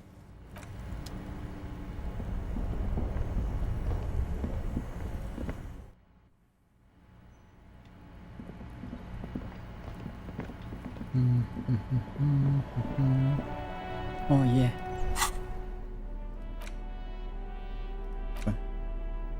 The porter reel is just what you needed. The reels attach to the apparatus with a satisfying. The porter reel is just what you press the large button marked Commencer, and the tape starts spinning. There's a small delay before the song starts playing. It sounds like someone's moving in the room, getting comfortable. Then the organ starts playing a simple, melancholic tune, echoing in the hallway. A lone singing voice joins in, telling you about the tiniest church in Cessons, surrounded by even tinier yard. You almost feel the seaside mist on your skin. It's mega sad. Within seconds you know, this is the one, the real shit you've been looking for. The one you trust your room to that Claudia told you about. Perform it. A click. Then silence for a bit. Then the tape stops spinning. Of course you could sing this. You could take sad to a whole new level with this. And you already know the lyrics since you've listened to it like 1,000,000 times. Yep, they're all here. All 3 verses. And the B-side of the tape contains the instrumental version. It's like the world itself is telling you to do it. Only one obstacle stands on your way. Gart.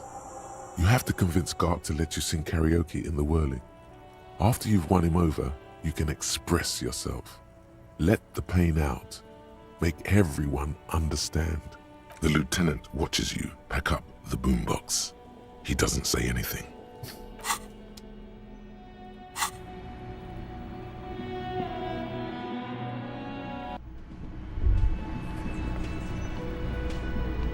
Hi, Gendarme. Another rendezvous.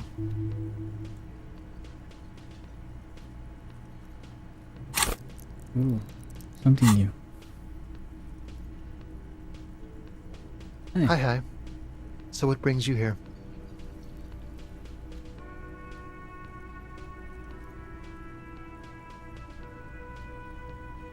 Admiring the atmosphere. What about you, officer? I'm going to sing karaoke. Really? Well, I look forward to that. Oh yes, let's see. He knocked on my door a few days after the lynching. I think he was going through the entire building, asking questions. Asylum? Yes, but he was speaking to someone on his earpiece. What was he saying? Just reporting back whatever I was telling him. Nothing. That I didn't see anything. Why shouldn't he? What friend? No, I don't think it came up. Muscular, handsome, strong, like one of those military types. Any identifying trait? Let me think. He had an accent. He sounded like one of those mercenaries. He sounded vaguely Oranese. No, not vaguely, scratch that. He sounded definitely Oranese. Sure. Anything else on your mind? You did? And how did you like him?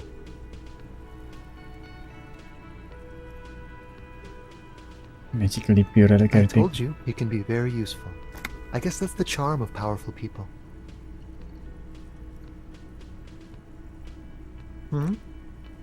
What about me, gendarme?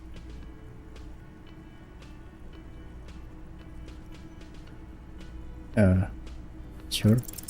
Could he be a member of the homosexual underground? Underground. The homosexual underground? Why, yes, I am, officer. Why? Do you want to investigate? Investigate? Oh, it's a pleasure group. A sub rosa pleasure group congregating in cellars under the cover of night. Saturday night. Sometimes even Friday night. How about your Sunday friend then? Oh, we're ambitious. We want to destroy the last vestiges of meaning, the last things people in Rebishol have to hold on to, the true symbols of security. The meaning of man and woman, mother and father, their marriage. Everything will be constantly shifting and moving under our rule.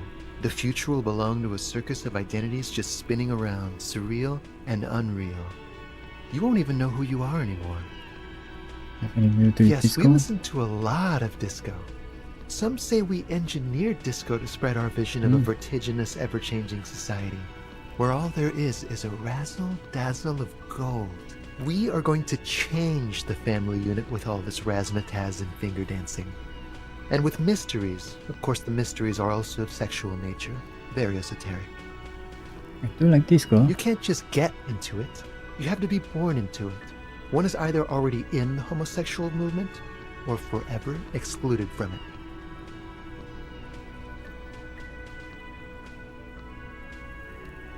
If I can remember. Beautiful.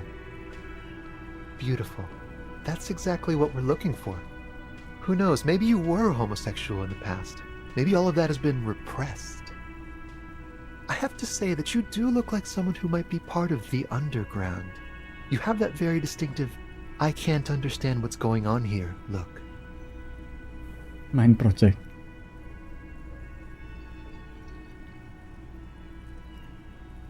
Absolutely wonderful. Bye-bye, gendarme. Wait. No. Something about this bunch doesn't smell right. What do you mean? They are, but they don't seem too keen to talk with you, do they? No, they don't. Glenn seems to be contemplating grievous bodily harm while he massages his raw knuckles. In the far back, Eugene is doing his best to ignore you. And from his perch at the end of the table, Titus Hardy himself stares at you with a cold contempt that makes you want to leave the cafeteria straight away. Besides, you're pretty sure they consider themselves social democrats. I guess I'll go elsewhere then. Actually, can we?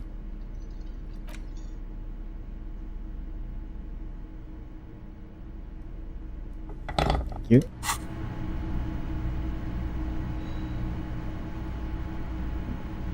Can I help you? What is this thing?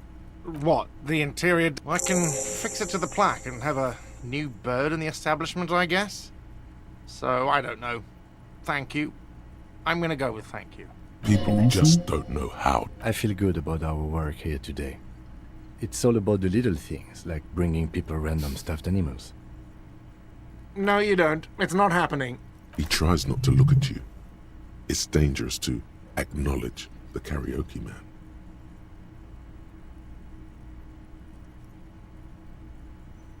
Please let me say I'm By sorry. causing more trouble, I think we're good. The whirling doesn't need more sad style. That's one of the styles it can do without right now. It's for no one. It's a prop. I'm not letting anyone use it after the great karaoke catastrophe of 44. Well, the pro is for your clients and Elysium. Okay, yes, it's for some clients. Real client. Well, we don't have any tapes. They all got stolen. It's like I have my own song with The me. man in the vest and the violet shirt stares at the tape you've just given him. He begins to frown. Hard. This is the look of a man who's defeated. He knows he's out of excuses. Fine, fine. Climb on that stage and do your thing. Just get out of my hair. I'll plug it in for you. Damn this karaoke machine. I'm having it uninstalled, he mumbles to himself. Oh yeah, time to do the damage.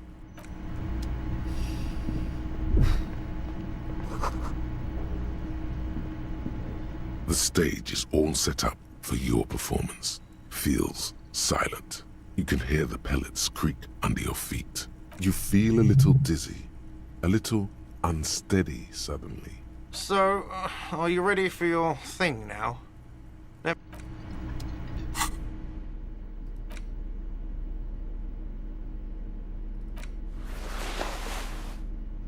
Okay, let's equip some drama then. -1 drama, not that.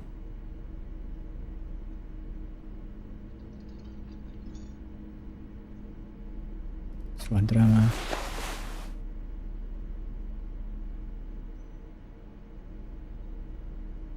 Any more drama?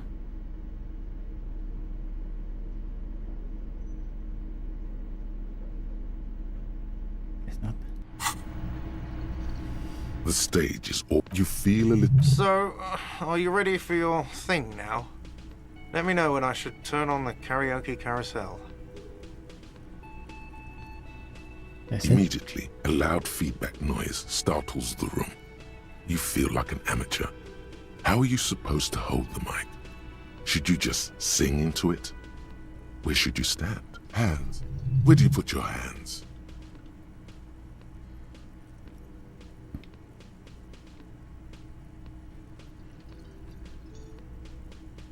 It's still early here. Someone's making coffee in the kitchen. But aside from that, no one's really around yet. It would be a much better idea to perform in the evening, no?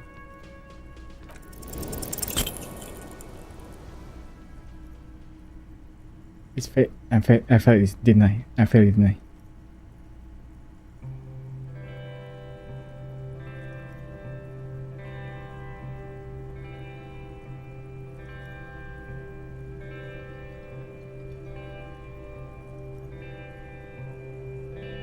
I would often go there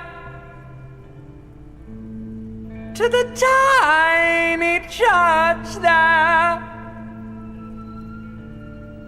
the smallest church in Sanson. Though it once was larger, That's not too bad actually. how the real may rest there. Down through the mist there, towards the Seven Sisters, towards those pale cliffs there. I would often stay there in the tiny yard there. I have been so glad here, looking forward to the past here. But now you're all alone. That glove. None of this matters. The hat, the clothing.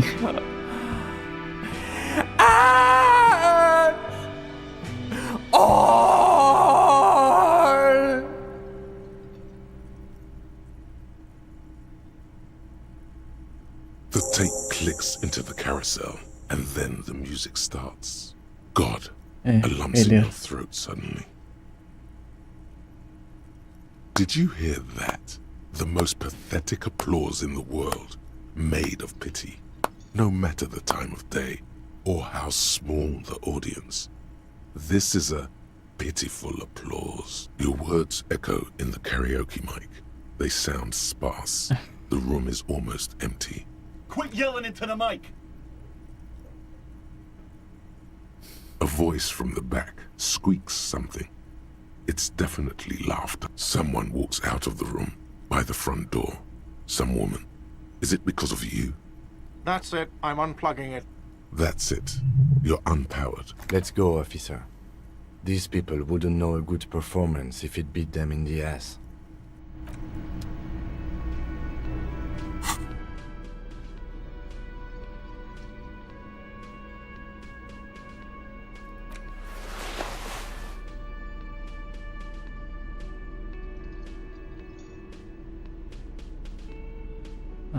Where is my time? What?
Oh, hello, dear. There you are again. Goodness, how is he? Did he say why he hasn't returned yet? He's fine, ma'am. As we had suspected, he couldn't get back earlier because the water lock on the canal was broken. Now he's just finishing up some work. Oh, yes. That's my Morel. He's bound to catch a cold staying out there for so long. But I am so relieved to hear that he's okay.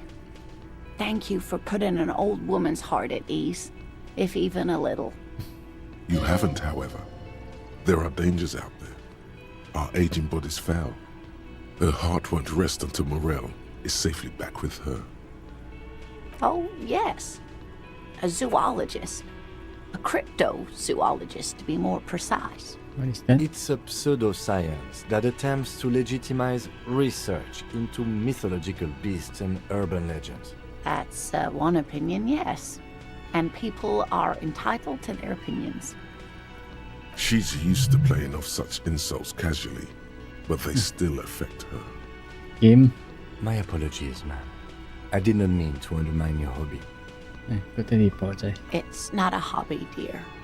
It's a subfield of zoology, one specializing in animal species that are so exceedingly rare that many assume them to be extinct or even fictitious. Searching for such species called cryptids is difficult and often thankless, and frankly, many scientists are too lazy to do it.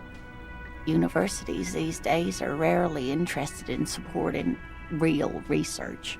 She's completely internalized her husband's struggles. They are her own. There's really no point in manipulating anyone. She'd be only too pleased to tell you about her work. Go on and ask. Will you just tell me for a couple of I'd them? be delighted. Truth be told, I could really use the company too. One cryptid, not a couple. One. This won't turn into some kind of cryptid extravaganza. Okay, Kim, just one little clip, then promise. He nods and assumes a waiting posture. Ooh, tough choice there.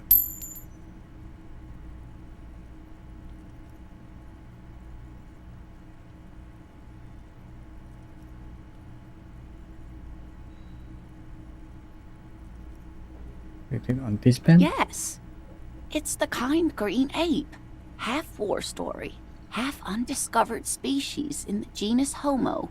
Yes, it was reported by soldiers in South Safra during the war. The kind green ape would visit bunkers during the night, healing wounded soldiers with its saliva. Oh, it's life. Yes, it has amazing healing qualities. Some soldiers reported growing back limbs, regaining their sight.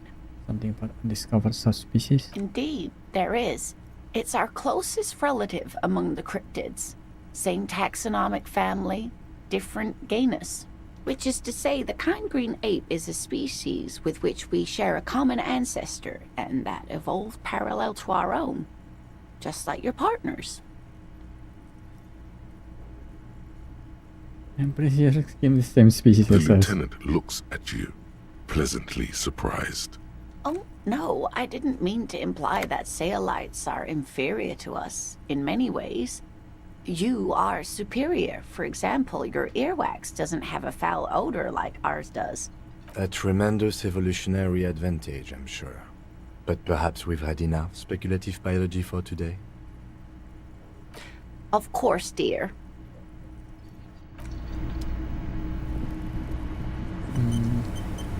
What was it?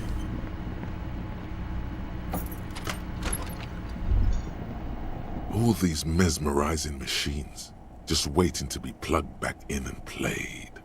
Feels like it might jump back to life any moment, the lights illuminating the white-robed woman. You can't fire them up. They are broken. Only that one machine in the main hall works. The Royalist pinball.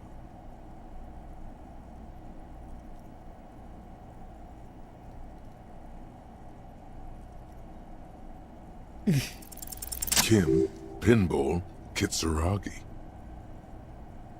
Exactly. That's what he's known as. His reputation precedes him. King Pinball Katsuragi. So now he remembers. Fine, I'm Kim Pinball Kitsuragi, aka the Kimball. You remembered. Congratulations. Elysium, really like No pinball? human being should. It is a game that requires no skill and a childlike affinity to flashing lights and to fantastic, science fiction, and historic romance franchise. It is lame. I am not called Pinball. It was used to taunt me a long time ago, before I became a homicide detective and got my lieutenancy. How did you? Fine. I was a juvenile police officer for over 15 years. It's how I started out in the RCM. Once I had to infiltrate a pinball ring, as you do when you're a juvie cop. Okay. It was not okay. I needed to become a pinball champion. I trained for 9 months. The job was successful and I was moved out of the juvenile wing to homicide. End of story. 15 That years. time is over now. I was already a 38-year-old man. It was unbecoming, as was playing pinball. But damn, King. So that's why he doesn't want to talk to Kuno. Trauma and stressor disorder from being a juvie cop.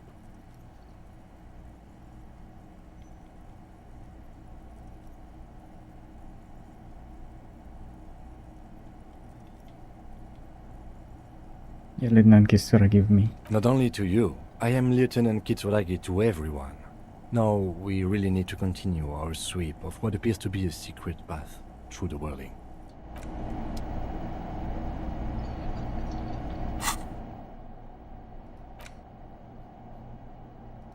Some kind of superstar.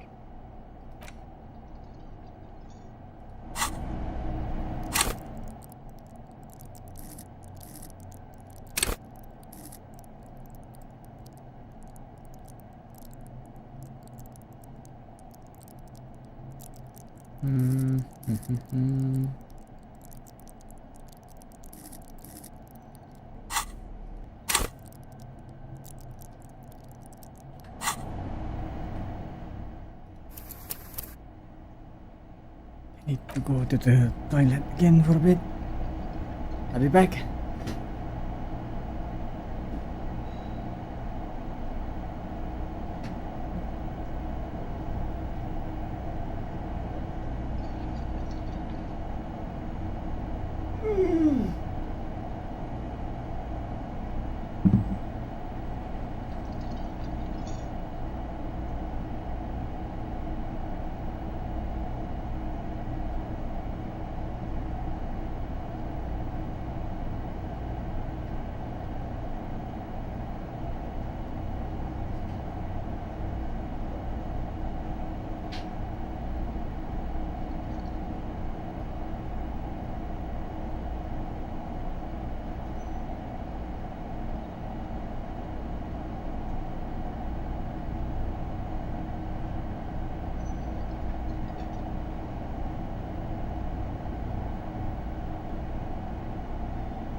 Over there, in the corner. Pinball machine? Not just any pinball machine. This is the pinnacle of pinball. The pinball machine? Oh, it's more than just a classic. A little. Feels like a lot. Too much to play together. Start this again, I guess. Oh, great. Cornelius Good, get the game on, Fingerboy. Those flippers are ready.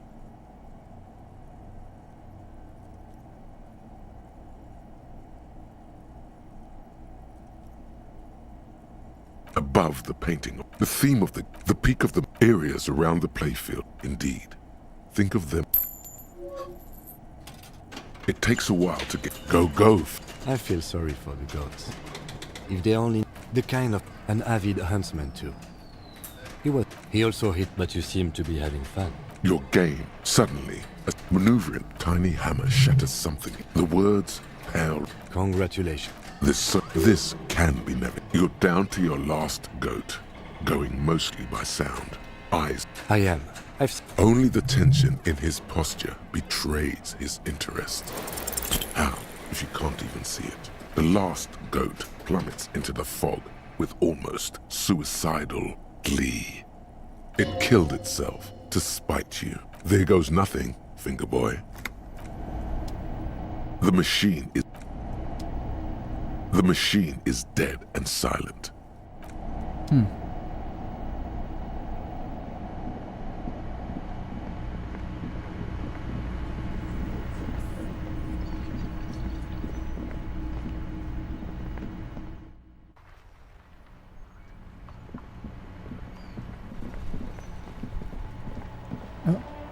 11:20. Finally. Can go here. Inside, you see a set of steering levers, a radio microphone, a pull. This is precinct 57. How may... Central Public Library, please. I've got Central Jamrock Public Library on the line, and I've already introduced you to their librarian. Connecting the call in 2, 1. Yes, this is Central Jamrock Public Library here. How can I help you, officer? He sounds worried, yet ready to assist. This is how people get when the police call. Any information that you can provide on Billy Machan? Billy Majon, you said. Give me a moment, I'll have to check our database.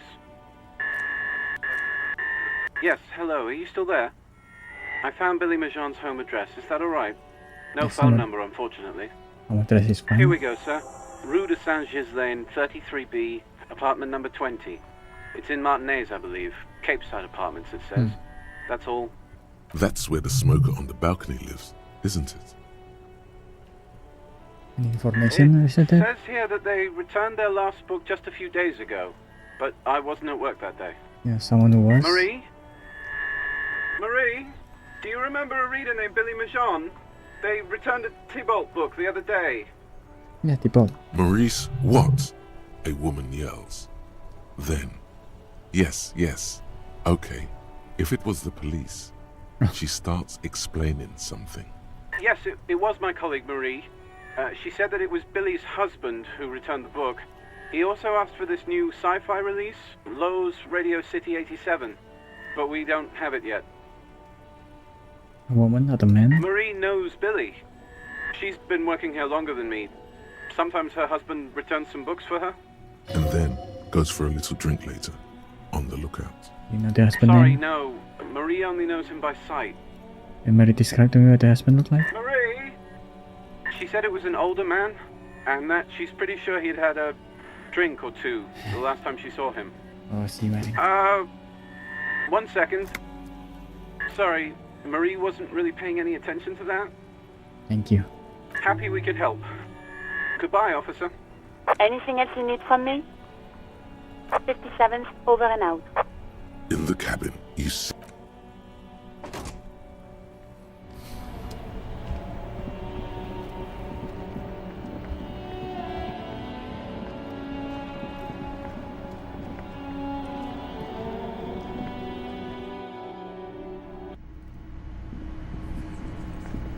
Hi again, gendarme. Bye-bye, gendarme. I also need to talk to the woman upstairs. But first...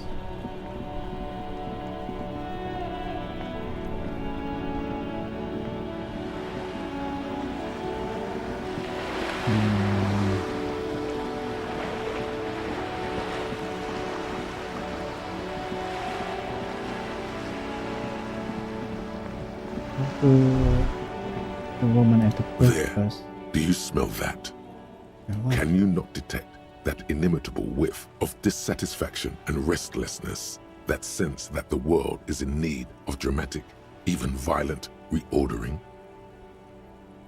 I think there's a communist nearby? Without a doubt. Your politico-olfactory cortex doesn't deceive you. The smell is coming from that balcony over there. Certainement. A precocious communist youth. A symbol of a kinder, more hopeful future. Now's your chance to establish contact with your revolutionary brothers and sisters. A chance to establish contact with the future. What a beautiful, terrible thought.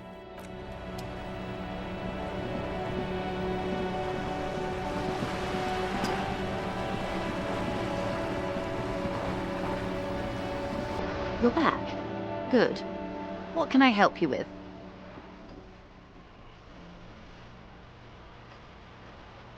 I love you did. Fast, observantly, like an electronic printer. Pleased to meet you, Lieutenant W. Freighter Dubois. I am glad to see a man of high qualification. The situation is precarious. What can I help you with, Lieutenant Freighter? She's not even asking you anything. It's so easy to just say.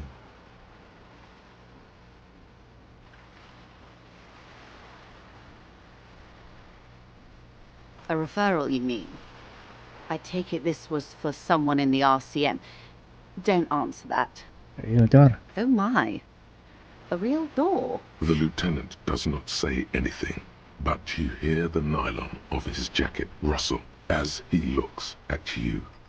That's nothing. Of course. The RCM has the right to inspect any premises. How else would you catch the bad guys? The information was useful, I hope. Frankly, what was done was not pretty at all, but neither was it illegal. And it was not for nothing. This seems serious. I advise you to be very selective with what information you choose to share. This may have consequences beyond our line of sight.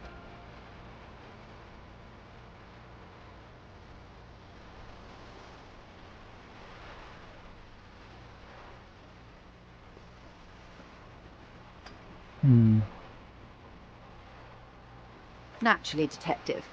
There are lighter topics to gossip about. Of course, Detective.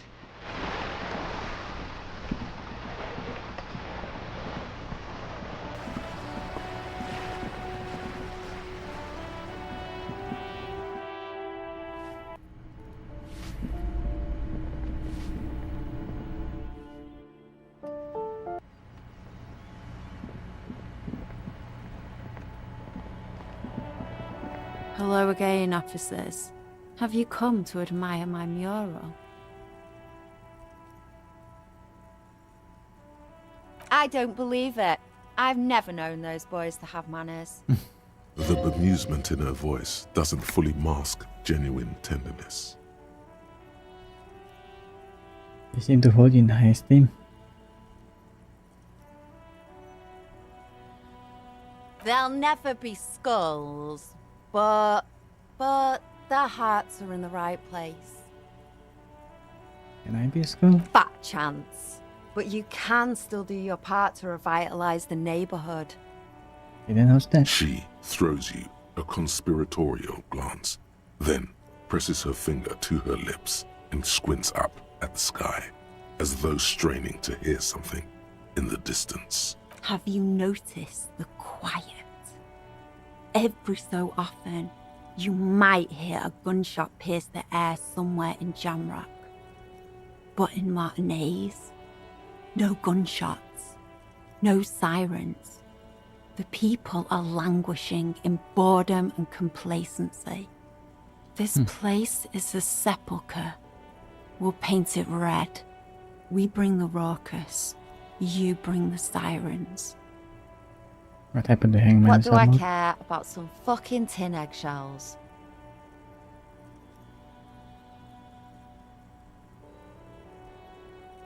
Just help me out here. Oh, all right, Piggy. I'll give you this one.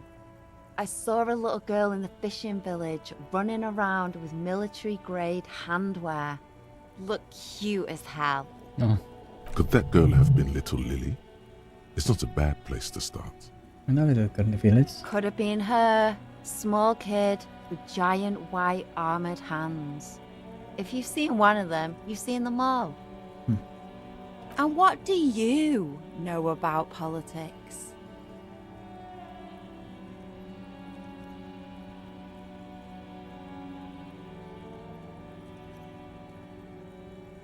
My nose told me. Well, well. Sounds like quite the snout you've got there. Your olfactory department wants you to know that it accepts no responsibility for wherever this line of interrogation leads you. Got it. Sure. I know someone who'd love to talk that ideological stuff.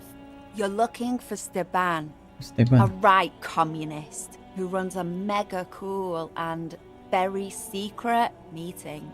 You know where to find him? I might. No.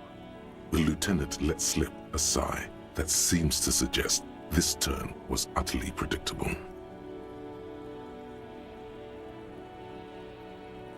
And what do you want me A to do? wicked grin extends across her face. A laughing skull. Death hilarious. This is gonna be bad. Oink for me, Piggy. Just once.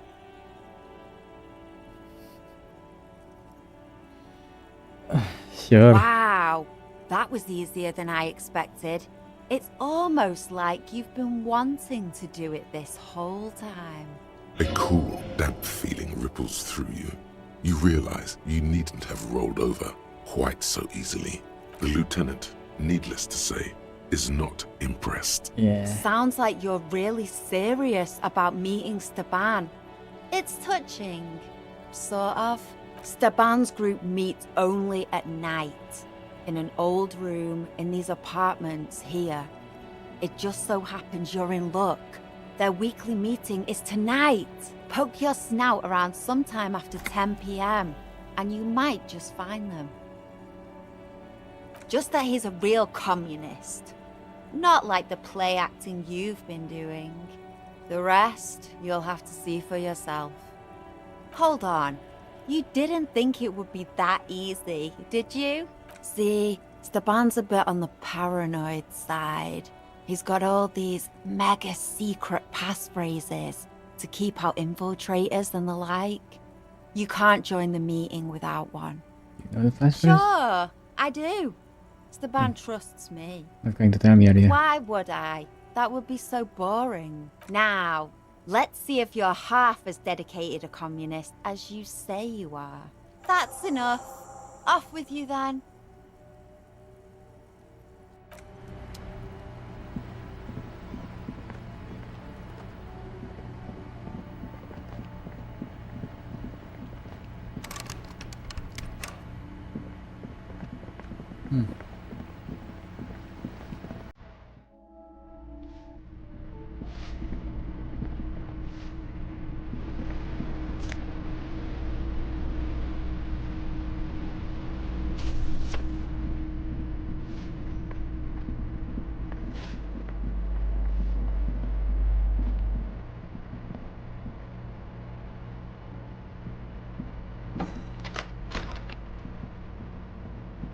A plaster cast bust depicts a middle-aged man with impressive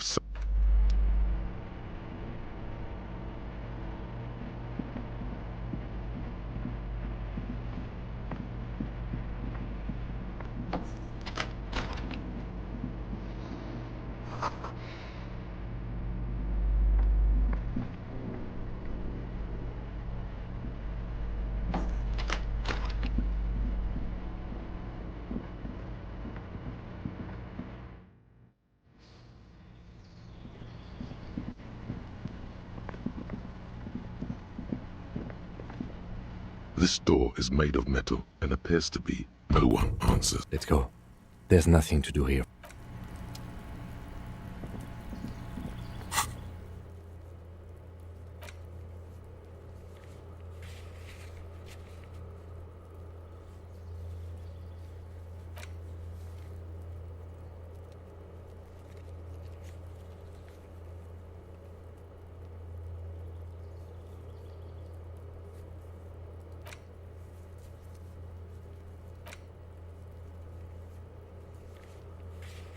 Apartment 20.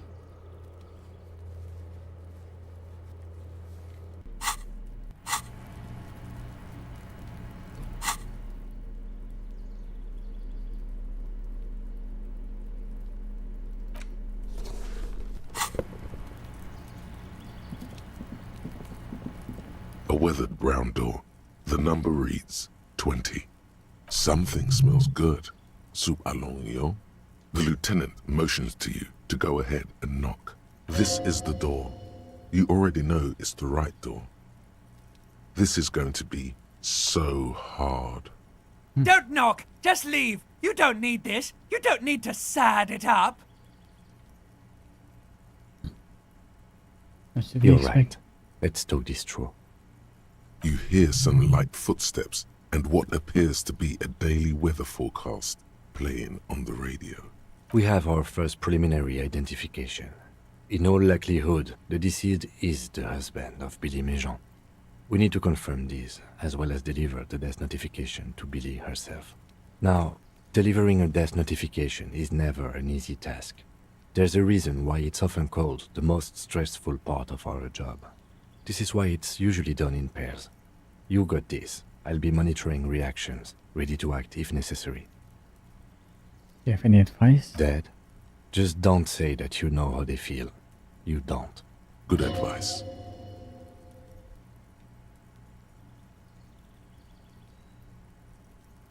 The lieutenant motions towards the door. No. Hello? Who is it? And someone turns down the radio. Is this Billy mentioned door? The police. A moment, please give us a moment. Tidying up. Nervously. There's fear in her voice. Come in, the door is open.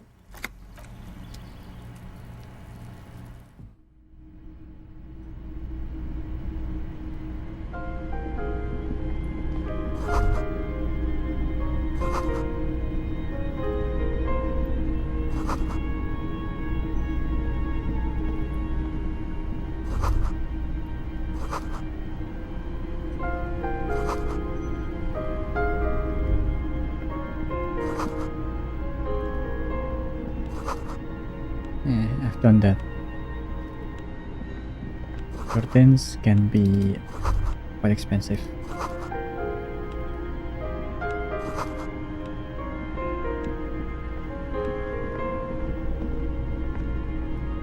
It's you from the book stand.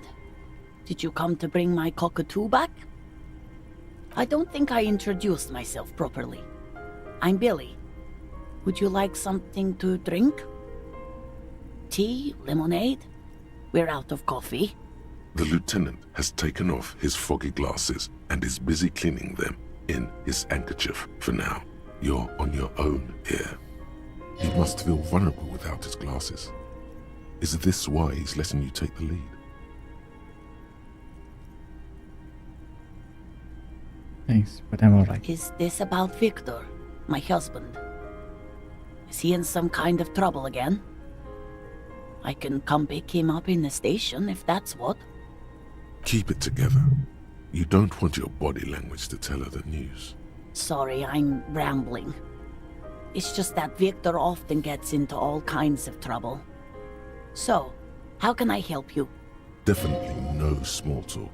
This isn't the time or place.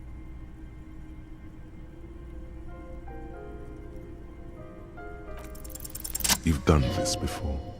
Just keep your focus. I'm very sorry to say, your husband was found dead. What did you say? Your husband is dead. Oh. Sorry for your loss, ma'am. Oh. But he was just... But he was just here. Alive. We understand this comes as a huge shock. I want you to know that me and my partner are here for you if you have any questions. Take your time, ma'am. What happened to him? It's still early to say, but at first glance it seems like he slept and he said. Was he drunk?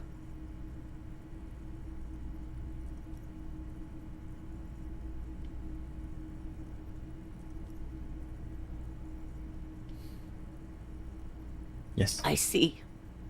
And you just found him there, lying in the cold. How long had he been there? If you say 2 days maybe, it will be etched in her mind forever.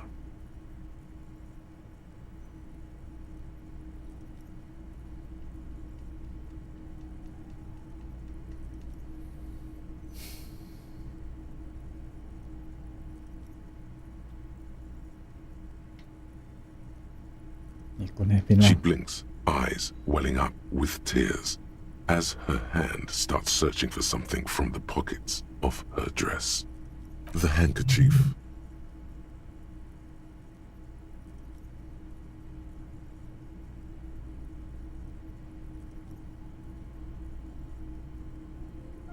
A small, terrified smile quivers on her face as she takes the handkerchief and wipes away the tears. She looks disoriented. Is there anyone we could call for you? A friend, a family member, someone who could be here for you? No. I just need to tell my girls. God, should I call them? Should I tell them to come home? No. A day. No, take a day to recover. to be better prepared when they come home tomorrow. Good. That's probably the right thing. Thank you. Thank you, Empathy. Just tell me, what do I need to do next? Where is he? Can I see him? We've taken him to the city morgue. The local coroner will be contacting you shortly to arrange the funeral. Here's his number in case you want to contact him earlier. Is there anything else that the RCM could do for you? No, I'll call you if something comes up. I'm still... Thank you. Thank you for telling me. I'll call if... I'm very sorry, man. We should step outside and talk. Setelah berikap her, leave the room.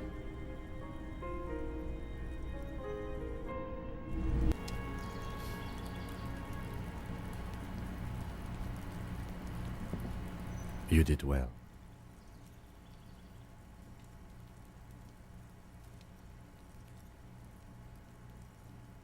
Could have done more. You did enough. Can save the whole world, you know. No. I'll call the station when we're finished with the day, and let them know the name of the deceased. What about billionaire kids? They'll manage. They have to. It's not your place to live their lives. Yeah.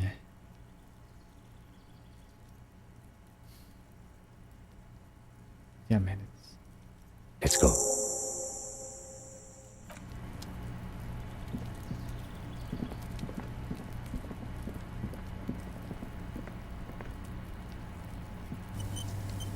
Yes?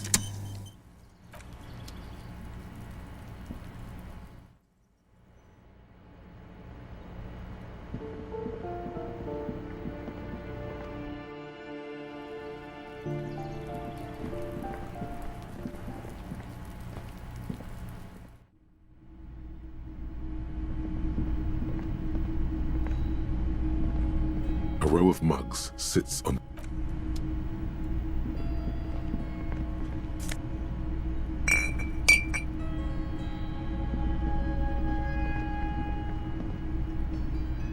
How did I miss that?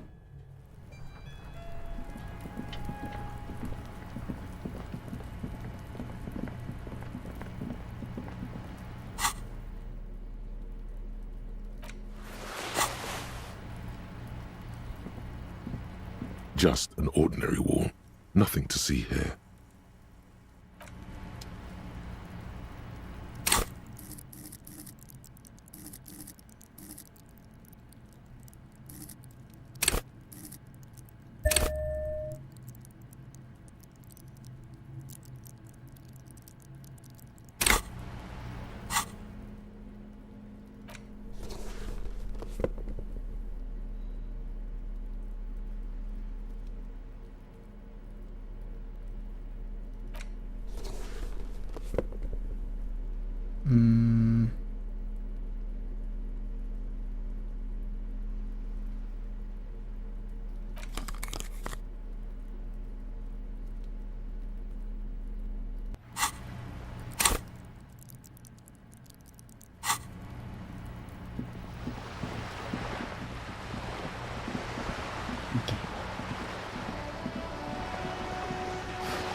Yes, that case is closed.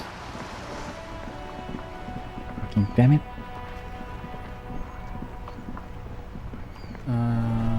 Talk to the woman upstairs.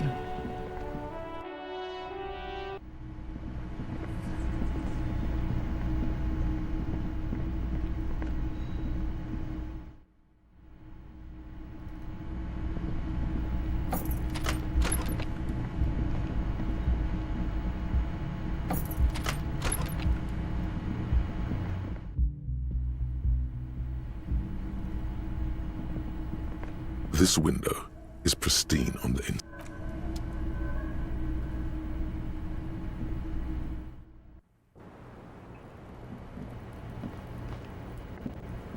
It's always good to see you. Something in her demeanor has changed. She's tired, consigned to her fate, to being here with you and what's to come. Yeah, the boys told us what really I happened. understand. Just like that. No resistance. Her shoulders are slouched, her feet long and straight. Don't look surprised. I knew there was a chance you'd get them to tell you. It's what you do. You're the police. For what it's worth, I'm sorry for wasting your time. If you knew we would find out eventually, why did you waste our time? Because of the Hardys. I couldn't just dispense with them. They were only trying to help me. Out of the shit I'd gotten into. Is she implying the Hardy Boys are the law?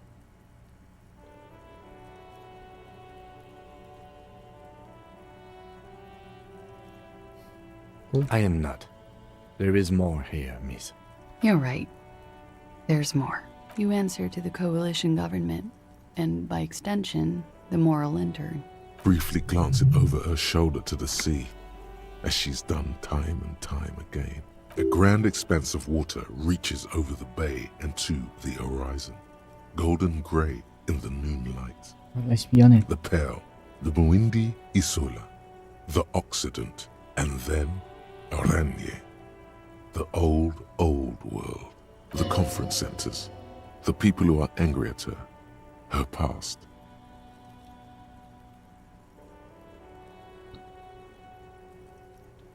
Jersey adalah Dr. Moral Intern. You don't have to worry. You share a database with them. You send people to their courts. What did you do? Just business.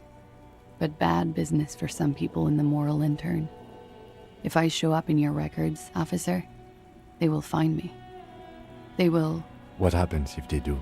They will kill me, sir. If you file my name, take me in for questioning, enter me into the moral intern mill, well, then I'm fucked. For nothing. This murder didn't have anything to do with me.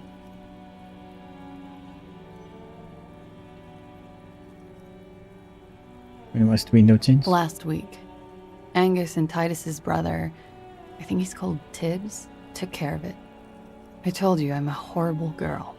I told you things break around me. You should have another look at that window after this. Reconstruct the scene. It's right there. Yes, you see the glass sparkling out of the corner of your eye. What did you do to these people? It's not nice, but it's not illegal. Not here in Ravishol, or even in Oranje. What exactly did you do? Industrial espionage. I joined a business collective with the intention of betraying them. I did my job well enough to be asked to do it again. With a bigger company. The kind you really, really don't fuck with. I took their ledgers, 2 decades worth of accounting. That's... for a big company? I need the names of the companies involved and who hired you. The job was Lewsdown County Savings Bank. They sound small, but they're part of the Lewis Scott conglomerate. That was the second job. The first was some printer company. You wouldn't know them. But she really destroyed them. She still feels it. As to who hired me for the job, I don't know. But they're after me too. Along with Luskop and their friends in the MI.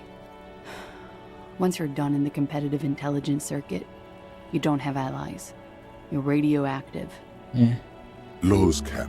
These people engineer financial disasters in second world countries. The conglomerate also includes the Bank of Consecration, Airberg, and the popular Papalolo line of dairy products.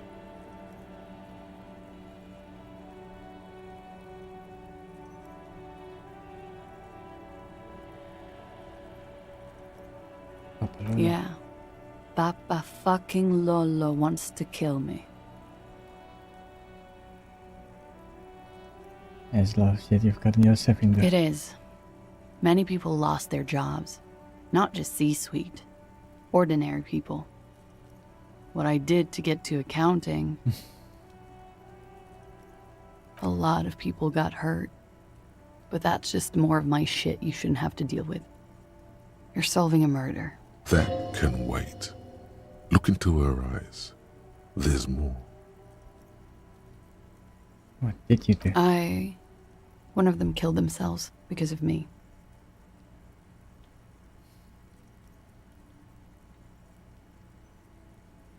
That's not easy to deal with. How do you deal with anything? It's all just How do you do it? I don't. There you have it. The way of the warrior. What happened here? Like he We died. were there. Together. In bed, I mean.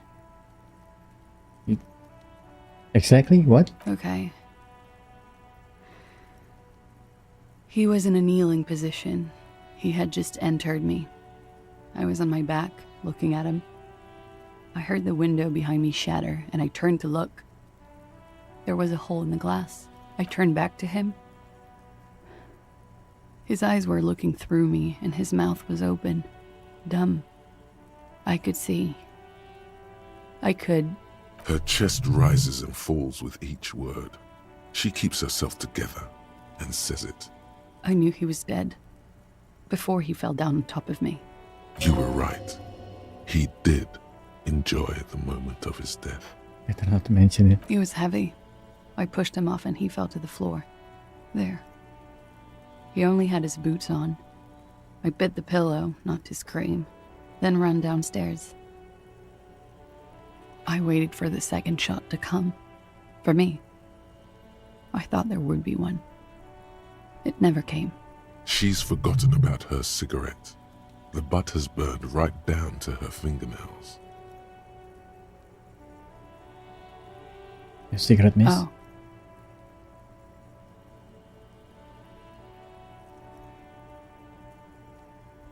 I'm sorry this happened here. So am I. What time was this? When did it happen? It would help us if you could be as precise as possible. 11:30 to 12:15. I don't know the exact time. Around midnight. It's okay. Were you inebriated? Not as much as usual. He'd done a line, plus other things. I was drinking. Wait. Titus said she was gurning her jaw off, much more than usual. Let us say you look pretty high. Oh, yeah.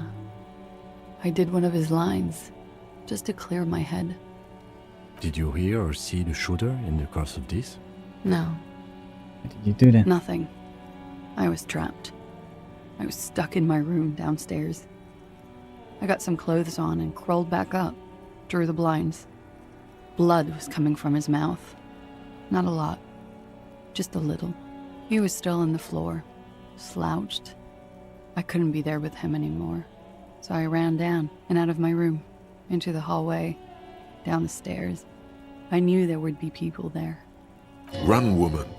Run past them and out into the streets where it's dark and people move. To the lorries at the intersection, as far as you can. I already ran. I ran from an entire Isola. I can't run any further. Not with these people. This is as far as it gets. What happened after you ran downstairs? Sylvie was tending the bar. A lot of people were there. The Hardys were at the table in front of the stage. I think the Union box was full. Ruby was there too. They were having such a good time. Ruby. I sat down and they all welcomed me.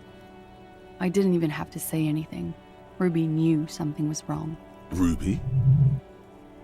Who's Ruby? Ruby. You know, the leader. The leader? Of what? The Hardy Boys. Doc Hardy was leader of the Hardy Boys. Well, nominally, yes. Ruby's the one they go to when things happen, like things they need taken care of. She's the organizer.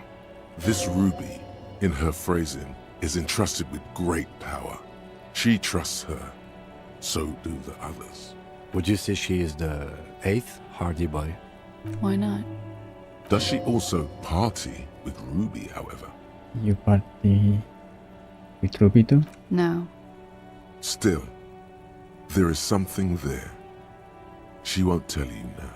Yes, go on. What then? Well, Ruby said let's talk upstairs. I showed her the room.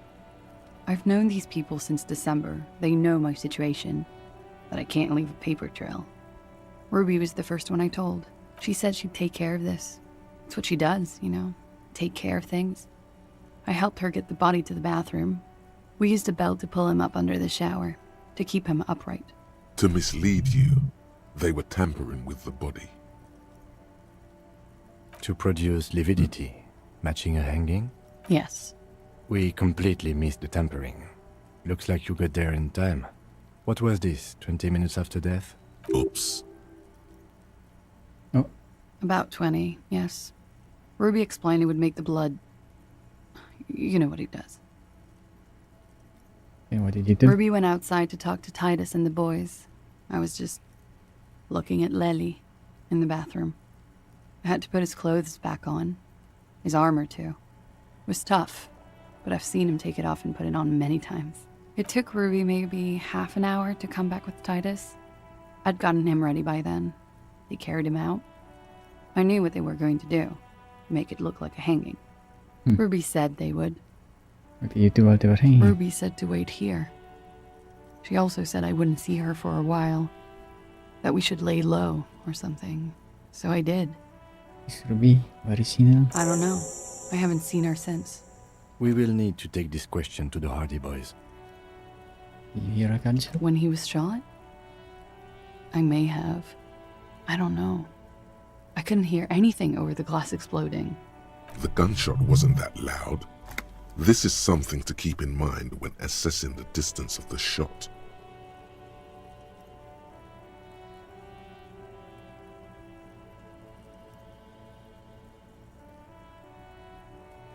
That's the first thing that went through my head when I heard the glass break. And? I thought they'd found me.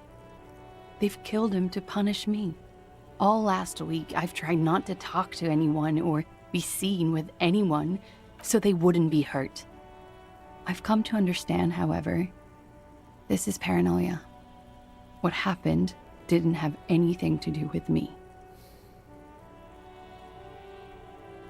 Yeah, if she's the target, the second shot should have come. And I don't think she's the killer because that doesn't make sense with all the evidence we have so far.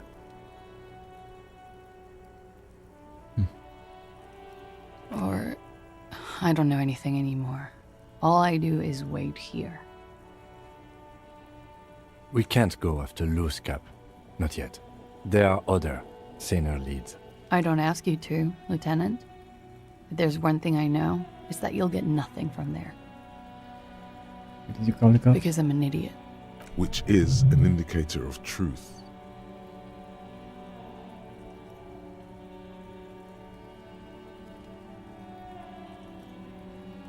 I can disagree. You have to understand, the people around here, no one was making the call, and he kept rotting. And then they picked his clothes off, and that little fucker threw stones at him. Her jaw is clenched. Her throat moves. It takes all her strength not to cave in and sob. Once. Just one time. He kept throwing stones at him for 3 days. I could hear the thud. Thud.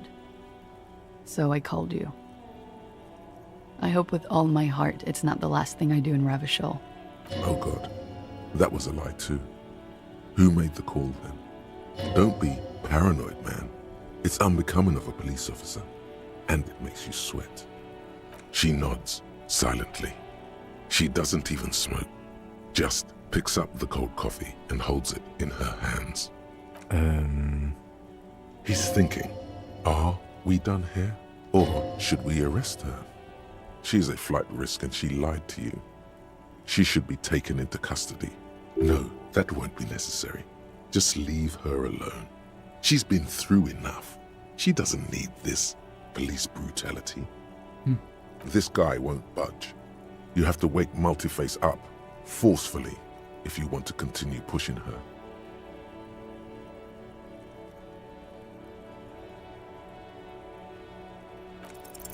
But we are awake, sire. You've been breached, Bulwark.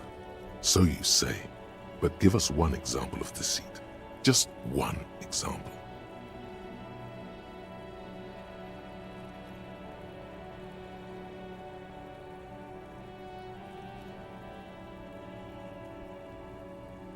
Who is this personhood picking these seditious options? Stop staring at her eyes. It looks like this one's not waking up. You'll have to do it without pushing her further. At least. Fucking hell.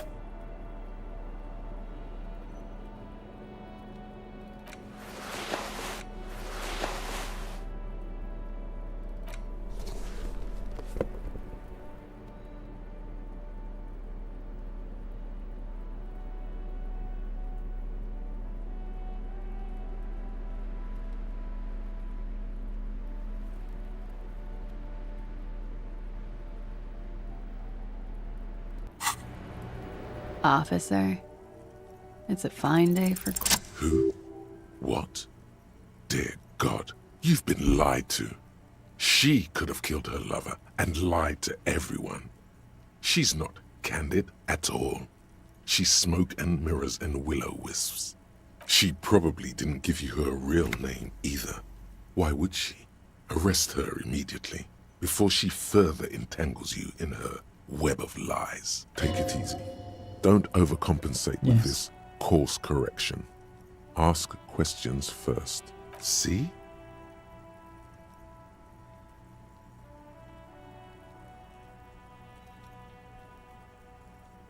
No, I think you didn't make that call at the I station. did.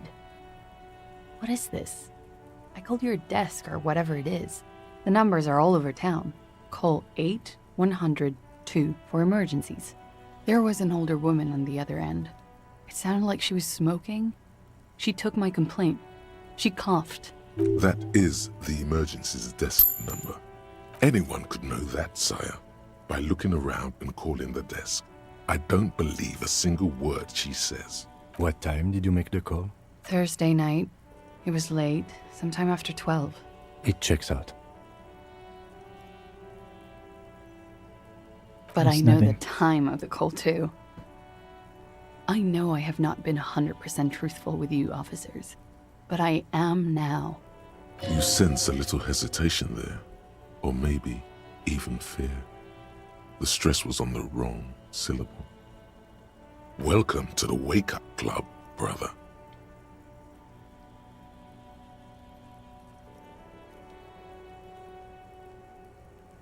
I agree. You wouldn't give us your real name, not when people are after you. Okay. Okay, what? Okay, it's not. Okay, tell me the I truth. log your work every week. It's all transmitted to Common, sir. I couldn't just beg you not to enter my name. So I lied. Like I lied before. Like I did at LCSB. I have to lie all the time. I'm so tired of it. Was passport po situ? As passport you keep hidden? No. It's submerged in a plastic buoy on the coast, in the reeds. It just doesn't say Clausia Amandu. It says Anouk Mea Smith. Falsified documents? Passport and visa. Given to me by my employer. I can't even use them. My employer probably leaked the name, Maya Smith, to hurt me. Why would they do that? I didn't show up to a rendezvous. They don't take that lightly. I didn't show up because I was afraid they'd do something to me. The job was finished. I'm just a liability now. She fears an arrest right here and now. This has been an awful turn of events for her. Where is this buoy? West of the boardwalk, in the reeds, on the coast there. I put it there when I first arrived. Haven't been there since. I'm not sure I could even find it now. It's useless. The lieutenant makes a note of it. You're welcome to it. It's in the reeds northwest of here, past a broken sewage pipe, right near the waterline. Mirinen? It's Katarzyna Lazie. It's a Grad name, Jimsk or Yugo Grad in origin. Not Occidental at all. Smells of motor oil, tiger, economic desolation, and rock music infused alcoholism. My parents were Zhemsk immigrants, but I'm nationalized Oranese. All I remember is Oranie. Alasie is my father's name.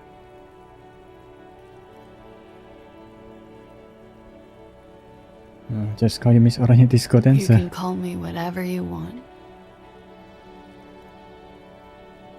I am. They can never take my sash and my scepter from me. Yes, they can, for lying. Okay, drama. Don't be dramatic. She nods, her back straight, ready for whatever is next. I don't want to arrest you. There may be grounds here, at least for an extended detention. A little whimper. The young woman hears you. She's looking around. She slowly lights another cigarette and steadies her breath, as if in the presence of some tiger.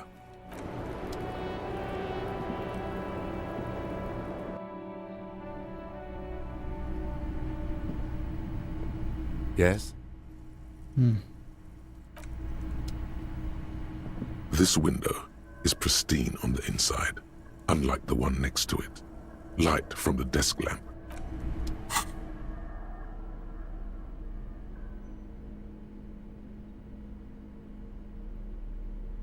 This one. Visual calculus, let's see.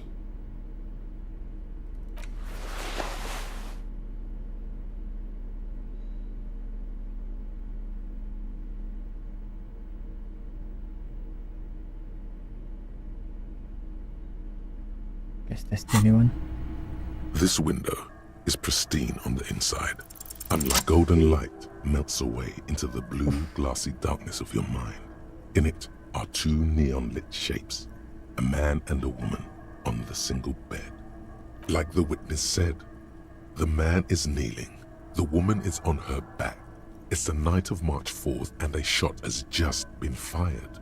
The man looks directly at the woman. The shot's possible directions converge in his mouth, a ray cast from somewhere outside, entering his brain. Right, From the roof outside, location A prime. The glass fractures around the bullet hole, shards face inwards like a corona behind the woman's back. The man does not know the bullet has entered his brain. He never will. Death comes faster than the realization. The ray cast from the man's mouth unravels into a fan of possible directions, all on the roof at first. The shot could have come from any of them. This is composite location A prime, most likely of the origin points. Don't think so. She will have saw something. There could have been. Then the rain and slush and wind washed it away. This was more than a week ago. 72%, with an antique weapon that fires military-grade ammunition, a Belmagrave rifle, for example. This is a good short distance, but not too short. The perpetrator aimed with their back against the railing, or possibly kneeling for precision. This would explain why it only took them one shot. The lights were on in here. Outside it was dark. It was like shooting fish in an aquarium, a well-lit aquarium. The victim opened his mouth to let the bullet in. Neither of them would have seen anything outside in the darkness. Closer point Too would busy mean with their own bodies. more damage to the body. Point X would contradict the woman's testimony, rendering the entire proposition void. These figures would be wiped out, detective. None that you've found thus far, but that doesn't mean there aren't any. That's a 28%, yes. In this model, the shot could have come from a greater distance. Nothing excludes the possibility. Should we extrapolate to include every possible point of origin in Martinez? According to your map of the district, this shot could have come from a wide angle of locations, starting with the northern edge of the abandoned boardwalk, ending with an islet in the bay. Let's call them B prime. B prime for boardwalk, B double prime for Land's End, and B triple prime for the islet, detective. They're 700 meters away. The likeliest of these B positions, 20% chance. A skilled sniper could have made the shot, provided he had a safe sniper's nest. Even with the light on inside, we're talking military training. At that distance, the perpetrator would have had to take wind direction into account. 1.2 kilometers away, the least likely of these positions, let's say 3%. A truly skilled sniper could have done it, possibly from a tent. No, too far-fetched. There is a lighthouse there, so that might be the place. The other, I don't know if it have any other high vantage point. 1 kilometer away, an unlikely point of origin. Beyond the docks somewhere, on an islet in the Bay of Martinez perhaps. There are islets there, badly charted as they may be. The shot would have been a small miracle, 5% likelihood. There is an extremely narrow field of view from the bay to the window, Between Rue de Saint-Ghislain 10 and 33A, the angle would have been extreme and access to the islets is questionable. You think the shot could have come from further than the roof? From where, precisely? Let's say B prime, B double prime, B triple prime. I see you have given this a lot of thought. Are those the locations you've singled out in addition to the roof? And what is the likelihood, in your opinion, that it came from a further distance? Much less than from the roof, but still. Okay, well, we should see if there is gunshot residue or sniper nests if we go down the coast. Rule these spots out one by one. It would be the diligent thing to do. Until then, personally, I'm going with the roof version. A simple hypothesis can be wrong, but it's something to build on.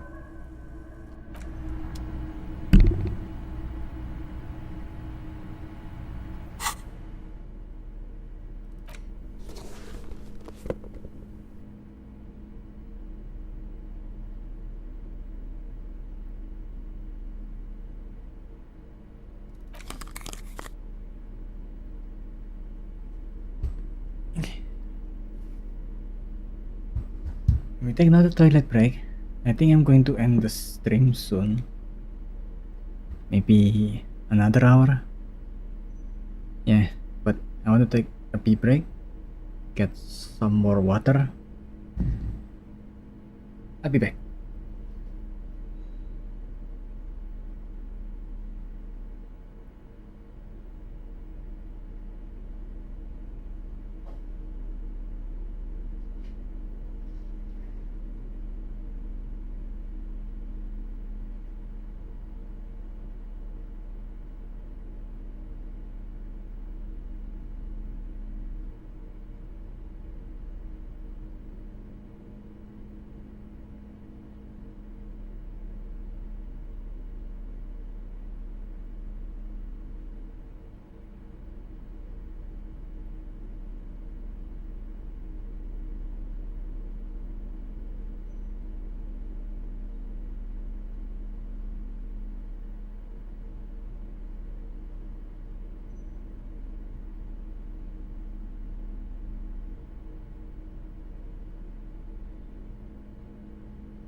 Okay.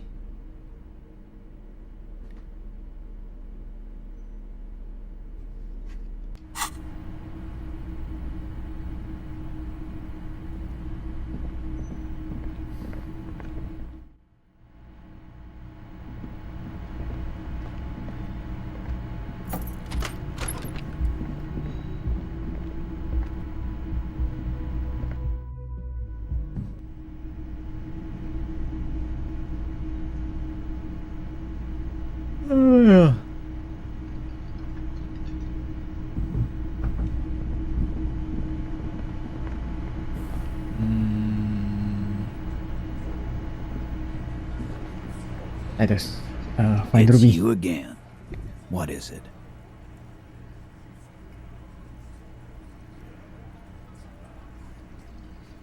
Need to talk to Ruby. Why?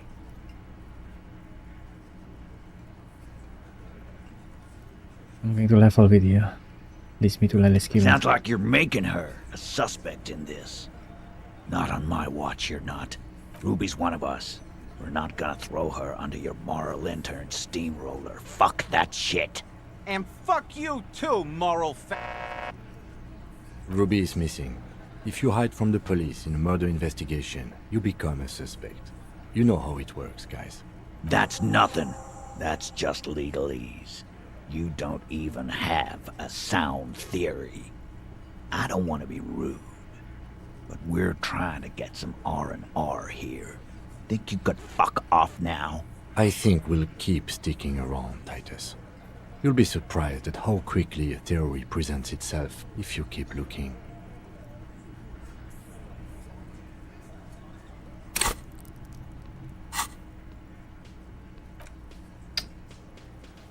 Titus, fuck you. You always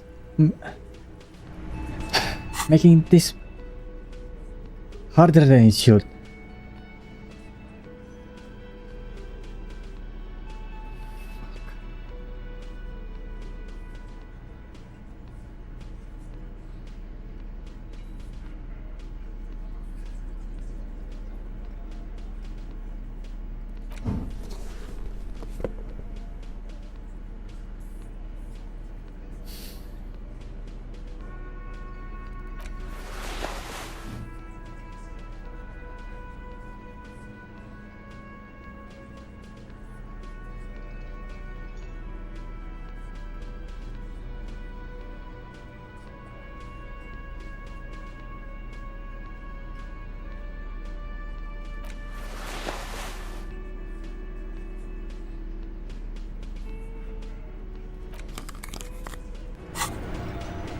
It's you again. What is it?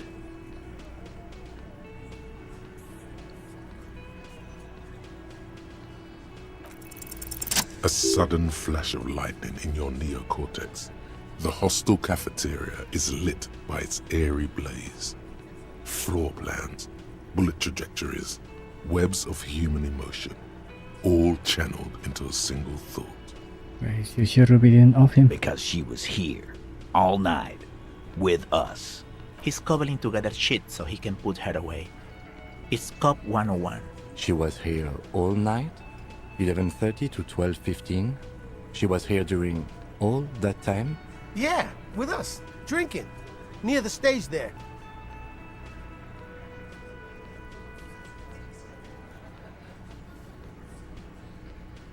You didn't go for fresh air? No. All right. She took a fucking leak, okay? For one moment. Maybe went out too. She has an operation to run from her lorry.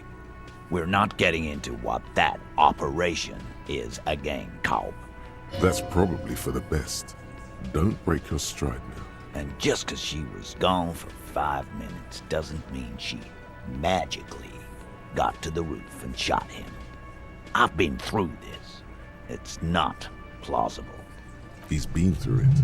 That means he suspected her too. All right, we're in. We got Ruby unaccounted for sometime during the window. This was crucial. Now let's place her on that roof. You got his attention. Now don't ruin it by making weird claims. Remember, you can still mess this up.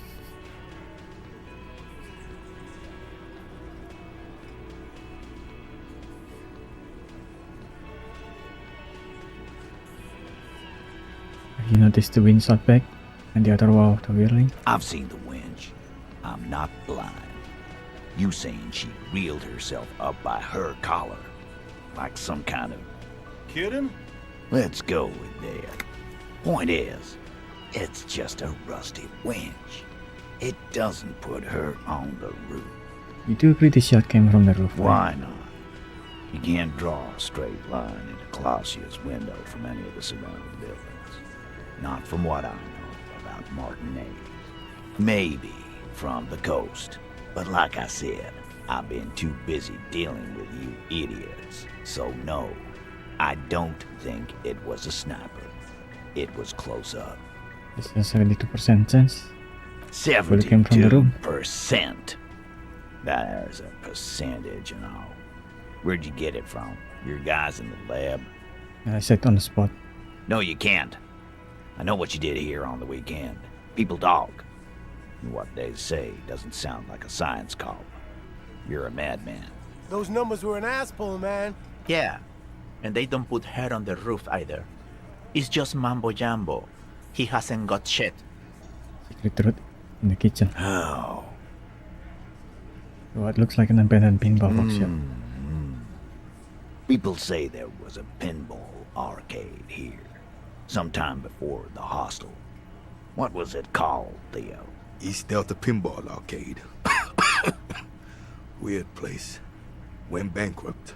Okay, but how'd you get up?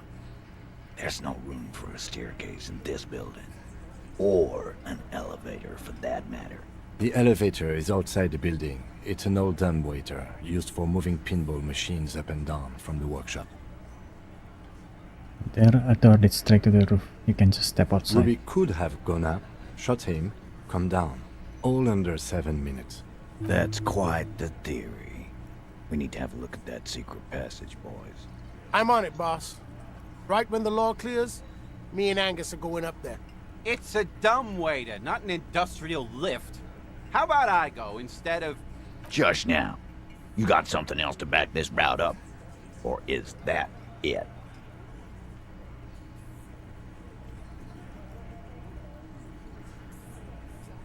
Remember that key I found there? I don't like guessing, Cole. No one does. It opens the steel door in the kitchen, the one that leads upstairs to the roof. This key was right here, with you, all the time. You didn't find it, but Ruby did. Quit jumping to conclusions, Theo. You took that key. Did it look like it was recently put there? No, the ribbon was old, faded. It'd been there for 20 years at least. You just put it back there once you was done. Why? This doesn't make sense. It's damn interesting, but it doesn't fit well, and you know it. It doesn't fit well, but it fits, and he knows it. Also, it has to be said, this man would make a good RCN sergeant, or maybe even lieutenant. Just don't let him anywhere near women. Your pinball machine in the workshop, still operation. Right. What the fuck does that got to do with Ruby? Just making observation. He makes a gruff gesture for you to continue. Firmly doesn't go well with could've.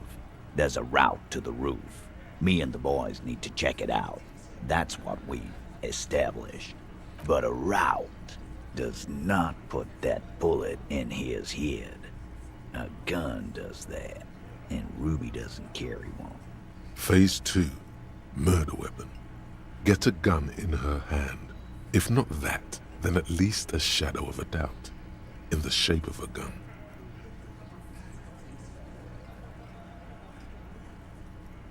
There are weapons like this just lying around in Martinez. That looks antique. A Bell McGrave. It's inoperable. Where'd you get it? It's still at the bookshop. Was hidden there, others just like it. 20, maybe 30 rifles, Titus. Also broken, but still, there were too many. And there must be other caches too. God damn it. We need to close that dump down for good. Okay, I see your point.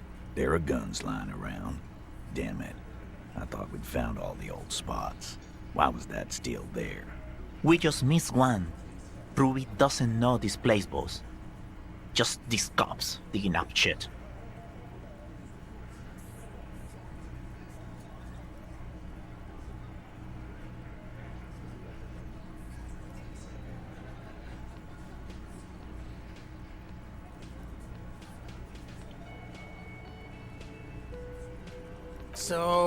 So it had to come from a breech-loading rifle.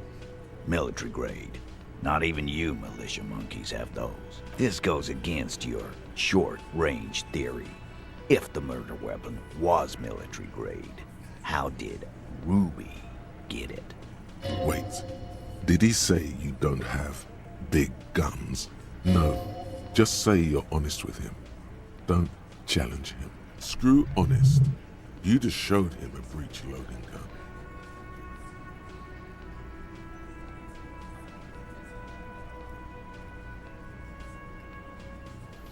A broken old broomstick is what you showed me. But point taken. Time to really close the deal. Show them the bullet. This is the bullet I did. The McGriff used the same caliber. The blonde man looks at the mushroomed Deathbringer in the evidence bag and says, Yeah, the bitch is jacketed all right. 4mm too. Whoa. Well, goddamn. It's not proof, but it's a possible murder weapon. Close to her. Too damn close. You have been thorough. I'll give you that.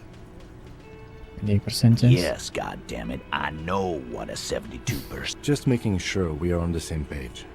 It doesn't all fit. We are just sharing info, candidly. Titus doesn't reply. Probably a good sign. Just that we need to find her. All right. Keep talking. I'm getting a bit curious about some things myself. Pete, we're not seriously considering it, are we? Ruby wouldn't do this. Why would she do something like this? Phase 3. Motive. The last component. The big one. Get this and they'll give her to you. Remember, don't piss him off. That never works. Why did she organize the cover And up? I suppose you have a theory on that. She has just been covering up for herself, I guess. Think about it. Why go through all that effort? It was her idea, wasn't it? The hanging. You went along, but she suggested it. She had, like, a fully formed plan and shit. Right when she came back downstairs. Really, Shanks? Closio wanted to talk to another girl, that's all. She was just the first one up there. I could have come up with that plan if I'd have been first. Time for a logics demonstration.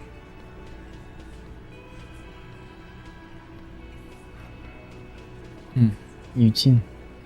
That's some Shanky. He scoffs. Think. You kill him. Get up there. Shoot him. Get down. Would you prefer to go on trial with your friends, probably in smoke, or alone for committing The murder? man is silent. If she used us to cover her own shit up, well, that's a serious violation of the Hardy Code, boss. Yeah. It doesn't make sense that instead of one person sacrificing himself, everyone need to be... I thought that was because of the...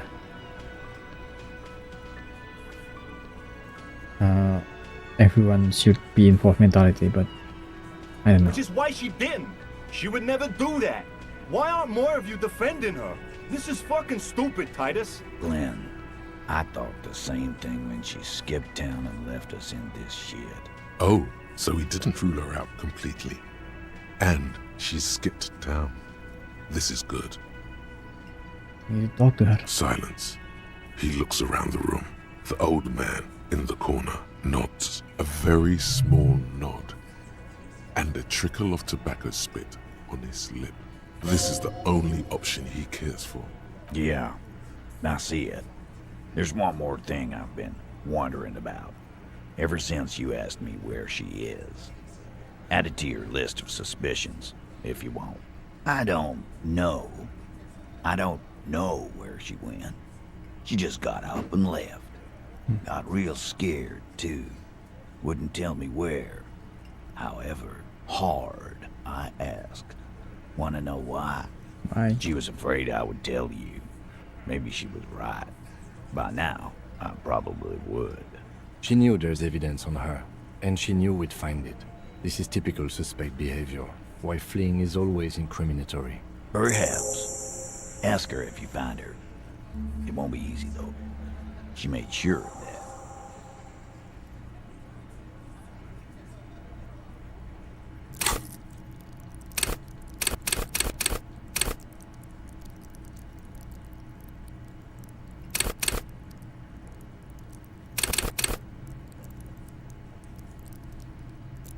No, let's save it. And did she leave? Friday afternoon, when you first arrived, I got word the RCM was in town. Then she came in to see me. Told me she was leaving. That's when we had our little conversation. What was he scared I of? told you. You. As in the RCM? No, you. As in the cop with the sideburns and the disco clothes. And a hole in his heart. That first.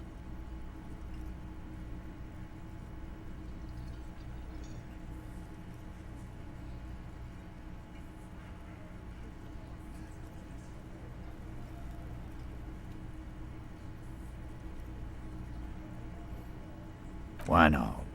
You suck on that gun like someone tore you a brand new asshole. Sure. Normal. You know, when I first saw you limping here, I thought she was paranoid or sniffing her own supply. But now I'm not so sure. Why is this Ruby telling you about me? She said you have a funny taste in clothes. Oh? And that you won't stop. Stop. Until you have something on her. She said she's heard of you from Jamrock. That you're a human can opener.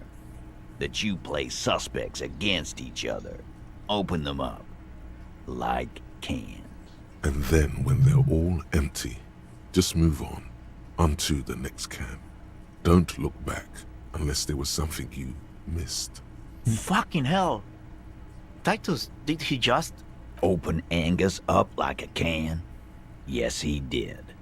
Now, we can whine about it. Whack him. Or we can go on with our lives. I'm having to go on with our lives kind of day, Al. How about you? It's not an actual question. Silence. He nods.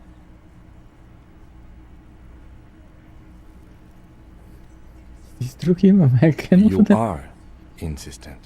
Anything else? Anything? Yeah, there was something else. She wouldn't tell me, though. I could see she wanted to. It was burning on her lips. This called Titus, this called Pete. But she was too scared. Nicholas, where?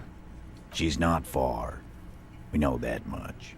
She didn't take her lorry, so she's on foot. Good fucking luck, man. She knows this place like the back of her hand. You'll never find her. Yeah, Al. And we won't either. She's not really a hardy candidate anymore, is she? She's not, Glenn. If you look a little. On the coast. Where have you looked for her, more precisely? More precisely, on the coast, past the waterlog. She's not here, so I'm thinking she's there. Makes sense. Who's doing this looking? They're all here.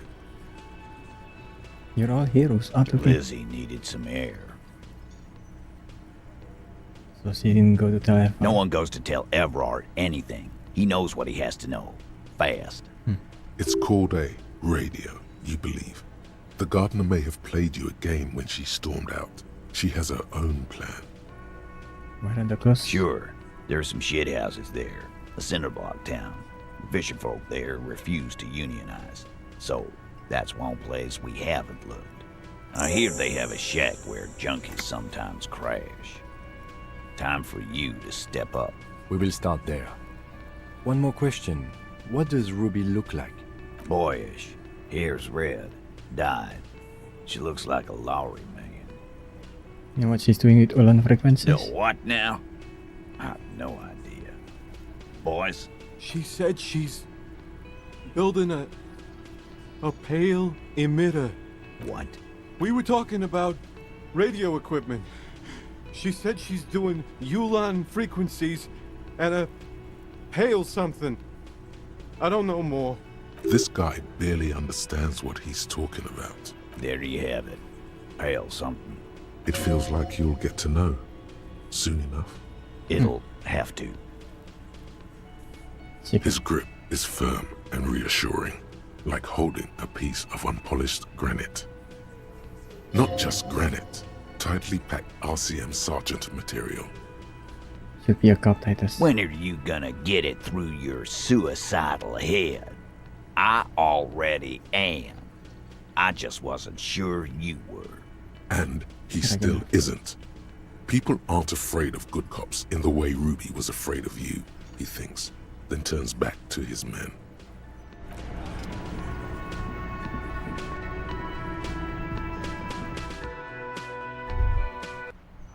You think you have a pretty hot suspect right now, don't you? That Ruby of yours? And? Notice how it came together without casting too much suspicion on Clausia. It was nice and Ruby-centric in the end. You mean? Anything strike you a bit off about this mishmash?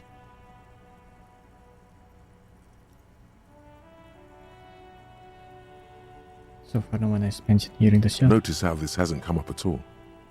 Even Hardy and his boys didn't mention it. Neither did you. Absolutely. It could have come from anywhere, but you're suddenly so certain it came from the roof behind the window. Good point. It is rather rare these days, but do continue. True. Strange how you conducted the whole advanced ballistics analysis, and then hand-waved it. That's right. Finish thought. Just finish it, and conveniently go on. She's watching you leave right now, you know that. Free as a bird on that roof, lighting up a cigarette and thinking, am I glad Ruby's in this shit and not me? Pollution is still affected by her, but not in the way that the other is. Pollution hits Katya a bit too much. I think Katya will escape after this because she's paranoid like that. Don't listen to this guy. The theory was solid. He's just jealous. Move on. It's no use harassing her further. Yeah, logic is right here. There's no point in getting her. She's just another victim in this, I guess. Not a perfect victim, but a victim nonetheless.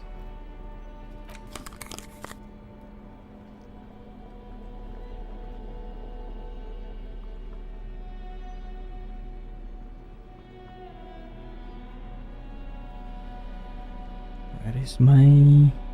Ah, it's right there, okay.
Wait.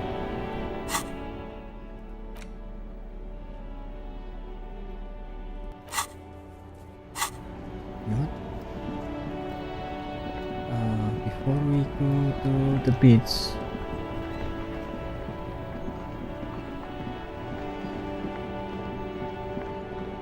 I'll make sure I've gotten everything here.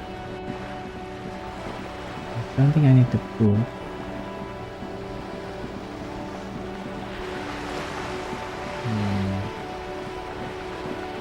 There's anything here. That one is, I need conceptualization that is too high for me.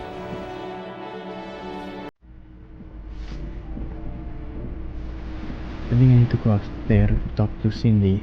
What happened here? It will still be accessible through the apartment next to it. That one didn't have a door. Sadly, nothing of great value remains here. So it's little something of Indeed.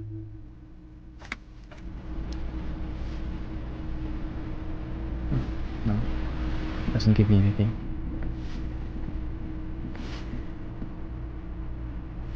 Give me a moment. What? No.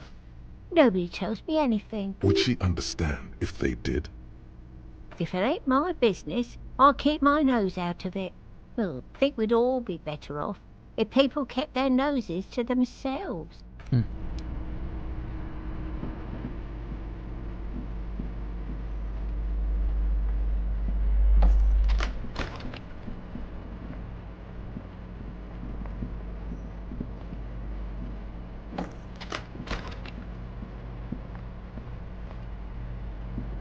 A plaster cast bust. The White Star, the photos on the wall. I think we have broken into the apartment of a young communard. How fitting. He was definitely controversial. The tenant here seems to like him. There aren't many communists around, not after the revolution. Some youth still keep the ideology going, it seems.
Okay,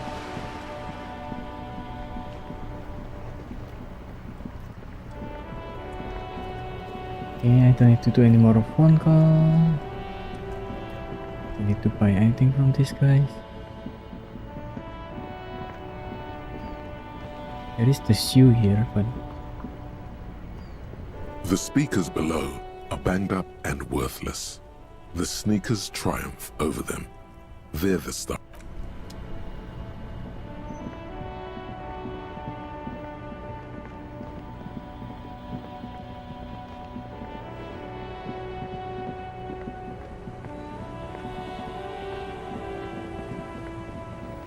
I could just buy the pants from Uno. I think that'll give me more experience. More experience is always good.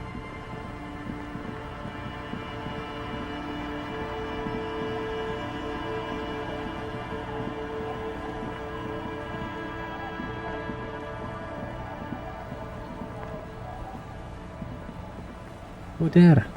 Fuck.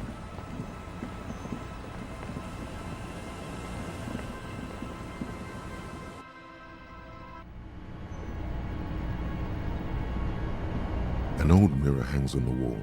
You see the reflection of your face in it, adorned with the expression.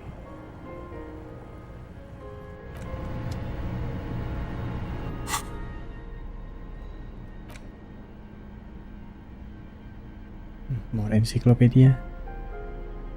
There's such a thing.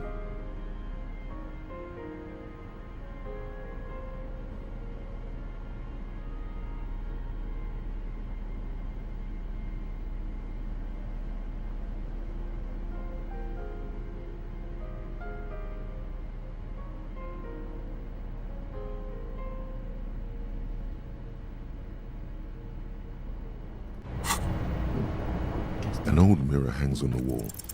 It belongs in the new, the third decade of the current century. Enough time had passed from the failure of the revolution that, for a fleeting moment, free market economy seemed like the ultimate, uncontested way of life for our species. Things were good. It was smooth sailing. People made gold and champagne-tinted interiors and facades to suit the times, calling this the new style. But more importantly, disco happened. Disco. Forget about ostentatious orchestrations. For Revachol, your city, that meant only one thing. Guillaume Le Million, out of the dazzling swirl of disco music, in an open-air boîte de nuit somewhere in Revachol West. Guillaume's blonde mane appeared on the screen. He sang some bullshit. Then he made The Expression. So I adopted it. Why? Everyone loved it. Maybe you thought some of the stardust would rub off on you. Maybe it did. Either way, it's all gone now. Only the grimace remains. The click is used to spur on a horse. It also features heavily in Guillaume Le Million's regional mega hit, Don't Worry, Your Pretty Little Head. Sometimes you like to add finger pistols to the mix, because, unlike Guillaume Le Million, you are a police officer. It's your nifty little way to say, I'm armed and dangerous. There is a vast ocean of time between right now and The Expression, looking good on you, or anyone. 2 decades, if the calendar is to be trusted. Humanity has run aground in that time. It's a different world now.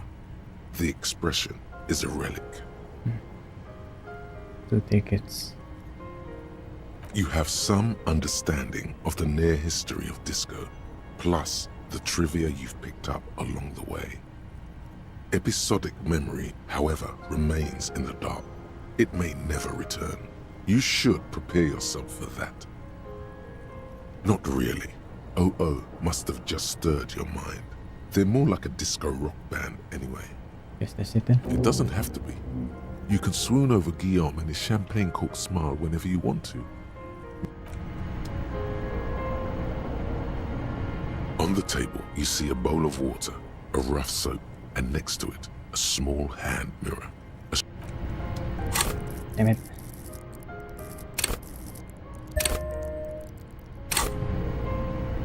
It was 90%, 97%, yeah. Water, a rough And it soap. failed. That's Like an not artist so with a much. brush or a master swordsman, you use the small mirror and the sharp blade chafes against your skin, producing a scratching sound. The surface underneath the beard, they feel so smooth, surprisingly so. A feeling of freshness overcomes you, as if you just came from a cold bath. I look ridiculous.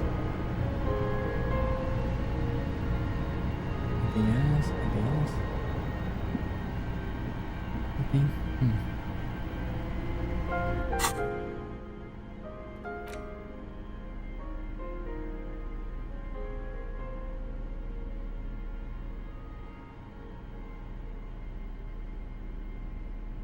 Composure.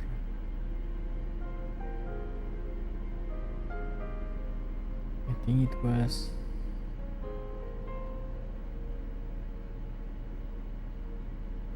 never mind then. I need more perception, I think, if I was to see anything that make people to take like money. I see you haven't left our little Martinez yet. Still running around. Like some kind of cross-country law official. They're growing on me. Aye.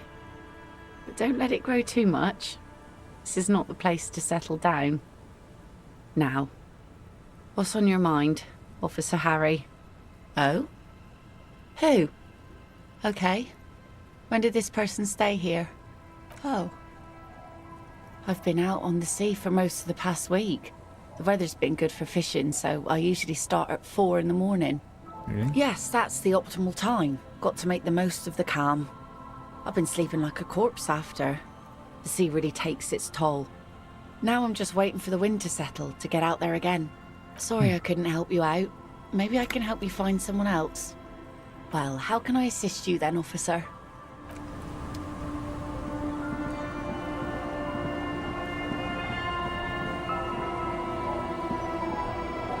Our tenant, the policeman. I Ruby? hope. Nay, I haven't seen anyone lately. Because she's blind, which you seem to have forgotten. You know what I'm talking This about? is my little cinder block town. I know what goes on around here. She's being evasive. She knows something. There was a murder in Martinez. She might be a suspect. We would appreciate your help. Would you now? I know how this world works, and it doesn't work when people tell on each other.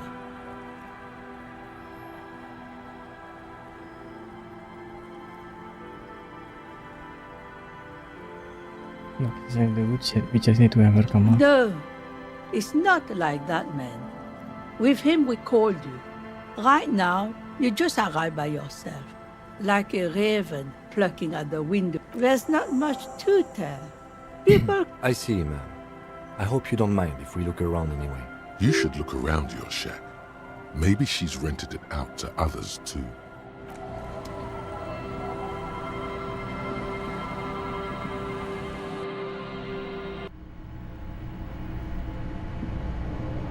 As you look at the floorboards in this corner of the shack, it's clear one of them isn't quite level with the others.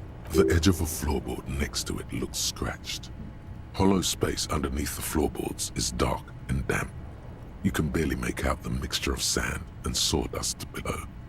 You stick your hand in and start combing through the sand. Dry, not like outside. Fine dust. And then something hard wrapped in paper. A small cylindrical object. You pull it out. A bullet. A 9mm bullet, to be exact. Fit for all muzzle loaders of that caliber. Like your own Villiers pistol, for example. The floorboard isn't interested. Maybe the washerwoman is. You have enough to confront her with. It's extra ammunition. She's locked and loaded, ready to fight some cops. Holding the bullet, you get the feeling this isn't ammunition against you. It's for herself.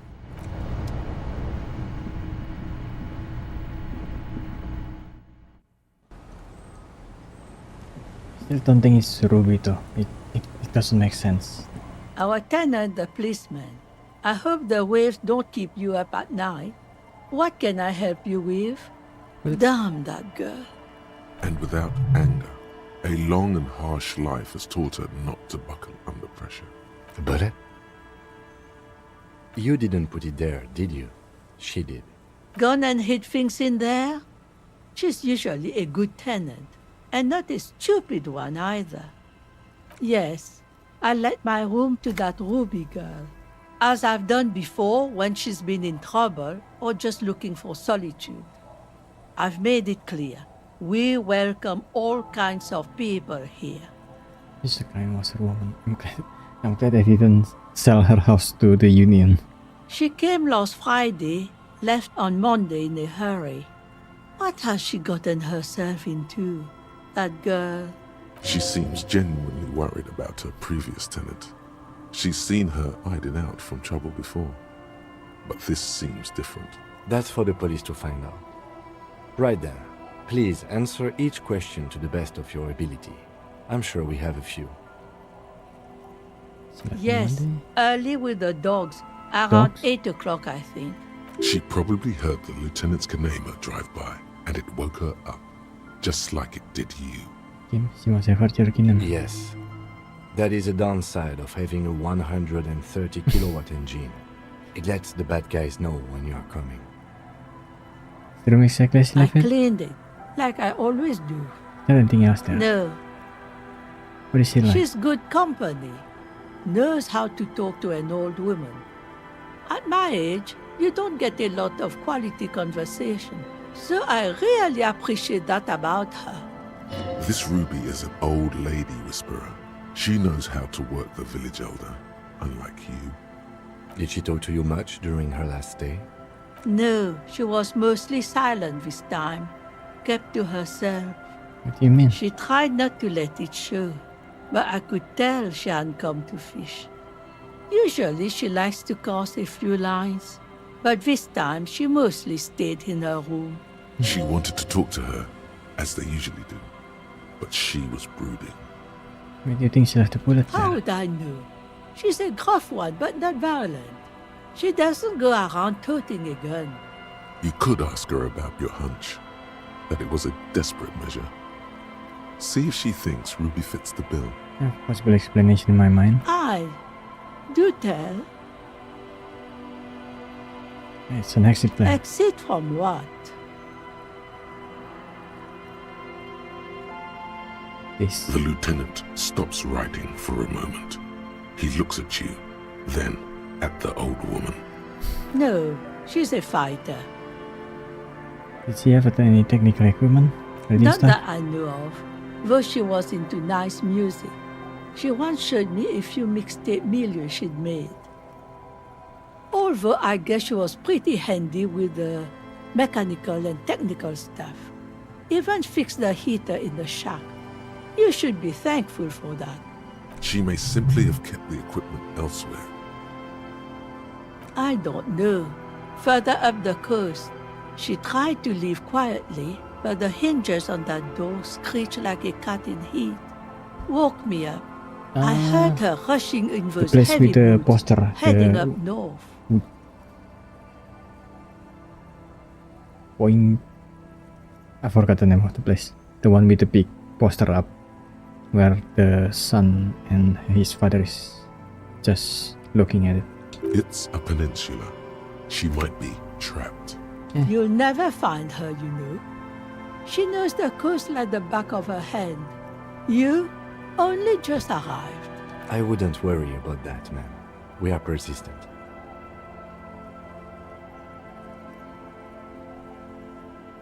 Further up the coast we go then? Are you sure you would rather stay here?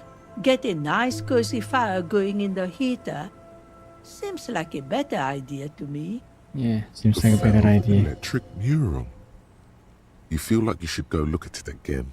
That electric Step mural, yeah. closer this time. One thing, officer. If you do find her, please go easy on her. She really means it. It's an honest plea.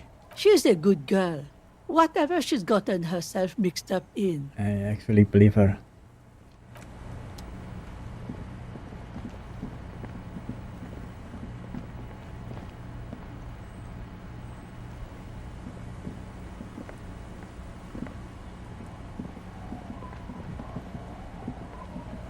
You know what? The legend returns. You know the dance. Yeah. Just make sure to enjoy that one, friend.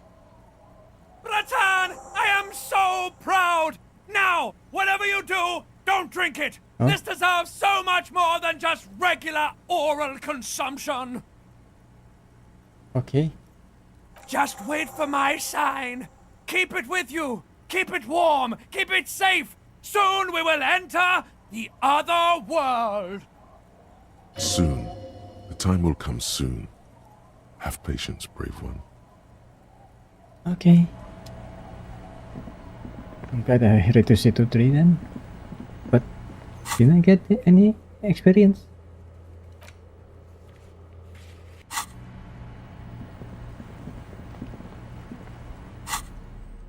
You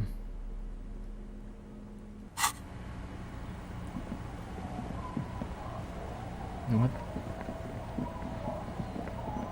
Maybe if I have more time, I'll talk to them.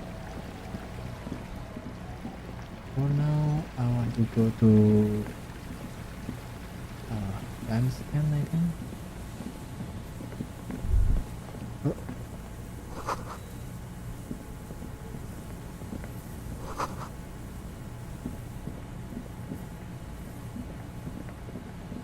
It should be. So I want to go to the church. I mean, I don't have that much time. I need to go to sleep because tomorrow is office day again. I have like, I can push it 2 until half an hour, but that's about it.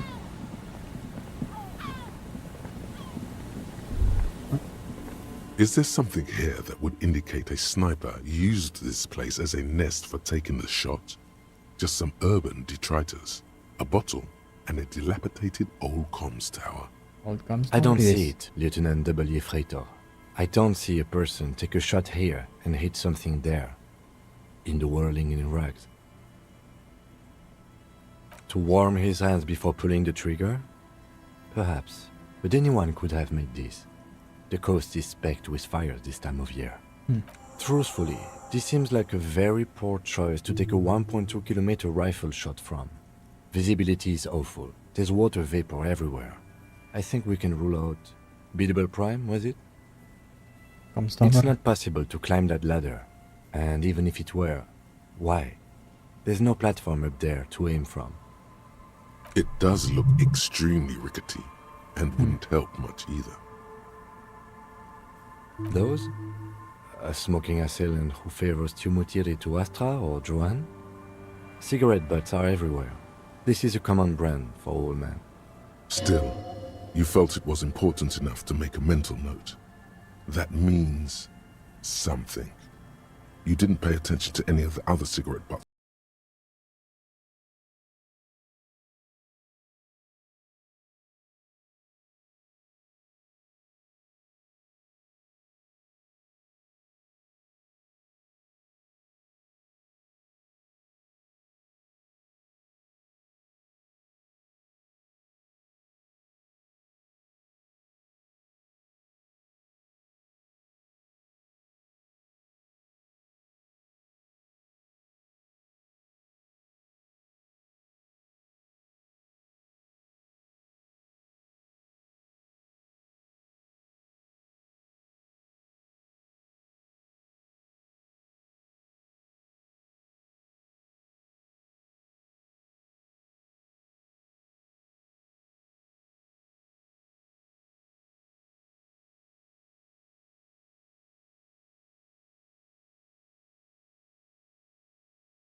And give it to her, because I don't really need the money right now.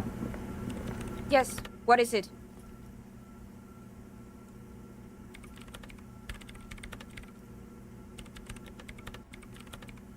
What? No, no one's suspicious around here. She has not seen her, sire. 'Tis true. I brought them here. These are my machines. Great. The Swallow, you mean? Great.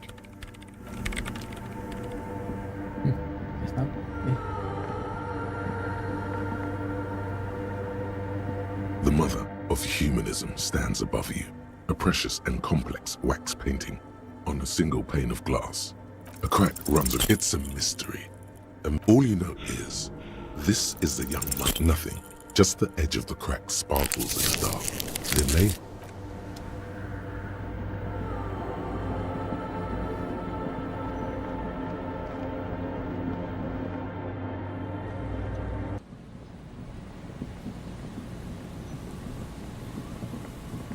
keep failing that. God damn it.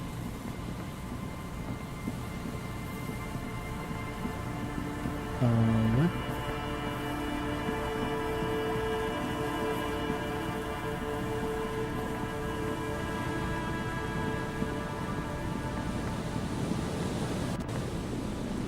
Right here? No? there's some tear.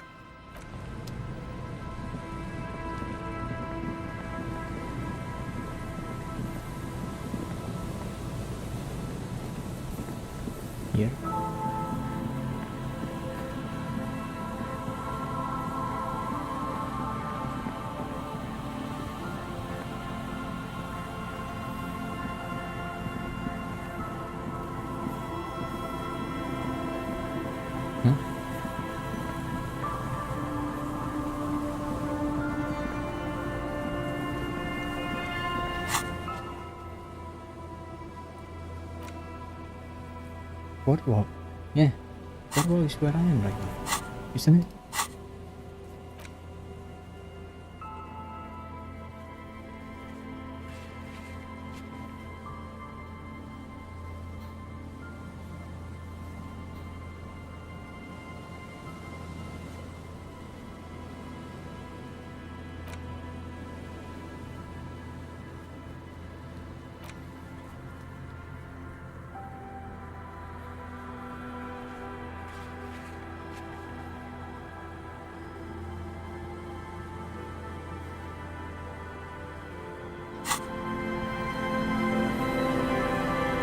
Is it not?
The game is better at telling you which part of the location is in which part. Maybe this is... The light vanishes inside the concrete slit. The structure goes deep under the earth. There's no echo and no answer. Maybe it's just a storm drain for the sewer. No idea. Could be connected to one of the buildings around here. You might find her We might find her down somewhere. There's an old storm drain system beneath Martinez that's mostly collapsed. Revachol sewage system has been built and rebuilt 4 or 5 times Ruby has been now. using sewage system right for her drug empire. In conclusion, she could Drug be empire. under any building. I hope not. So that's not Broadwalk. Again, where is Broadwalk?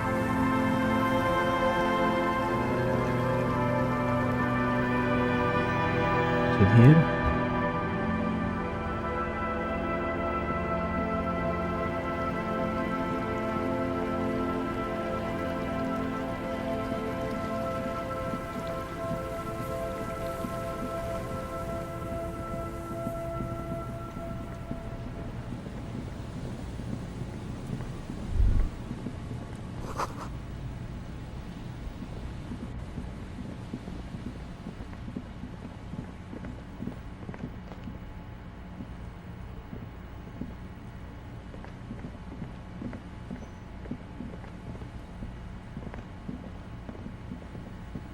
A scattering of bullet holes is spread across the cracked wall, reaching from one corner to the other.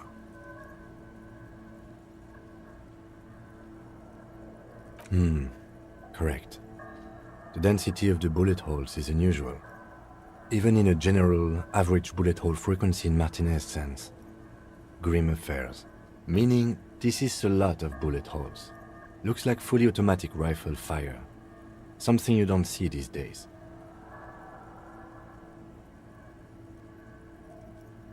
The manufacturing and sale of automatic rifles was curtailed after the revolution. The destructive power of such tools proved to be too much. We do need to retain some humanity in this world. A row of ghostly shades stand facing the wall. There are many of them, a dozen at least, their heads lowered and eyes blindfolded. It's quiet, no sound, no movement. Me. Mass murder, massacre.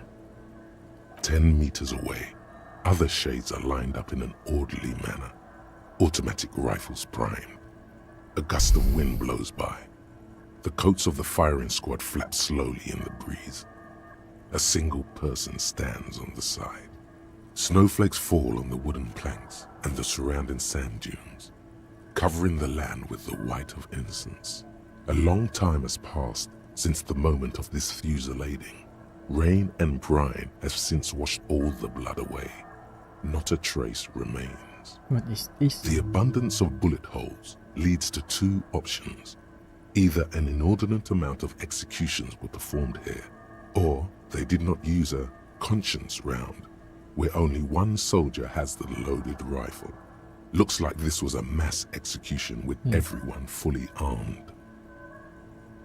A host of men, probably in everyday clothes, ragged from the conflict and covered in dust. They were not sitting, a common practice for executions in some nations, as demonstrated by the height level of the bullet holes. They stand, facing the wall. It's impossible to discern any details about their personality or background. Ordinary people, familiar, each and every one of them. Comrades, the forsaken, the wretched, who tried to rise against the horrors of the world. 7 men in combat uniforms and dark coats, holding automatic rifles aimed at the people. Soldiers from some side, but from which one? Men of duty, dark duty. Murderers, twisted by orders, young boys forced into killing. Yeah. A lot of them trained to get used to dehumanizing others, so they don't feel guilty at doing this. The commandant, the one who gives the order, machine gun fire crackling through the air, the lights of the muzzle flashes dancing on his face.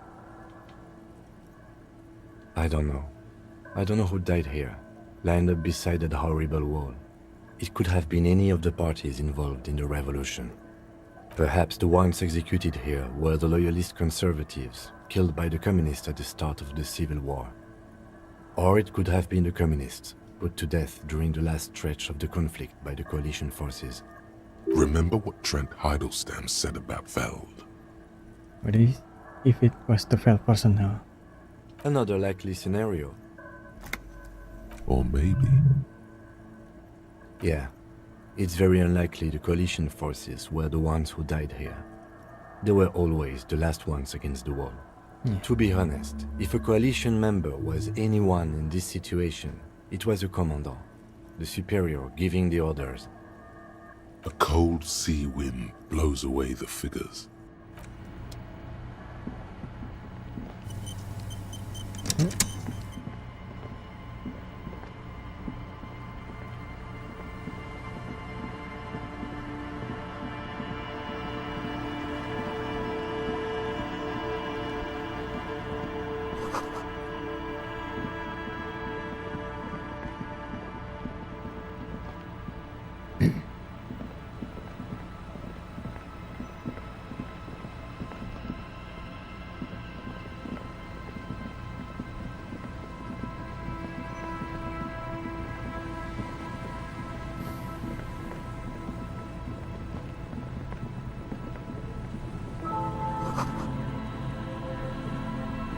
A metal and plastic contraption bobs up and down amidst the trembling reeds.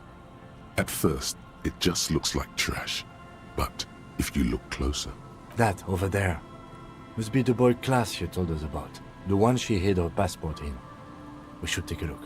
You lift the boy out of the water without much effort. It's not tied to anything. The cords dangling from the bottom appear to have been cut. The number 11 has been written on the yellow plastic. It hasn't been in the water for very long, but it's already discolored and slimy with silt. A latch holds it close, but only just barely. The brittle metal of the latch has cracked. Simple construction. Very unsafe. A shot glass's worth of seawater pours out, some algae, and nothing else. Well, damn.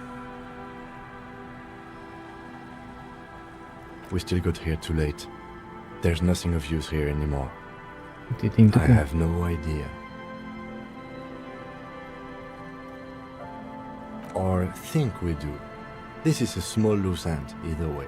Not important, I hope.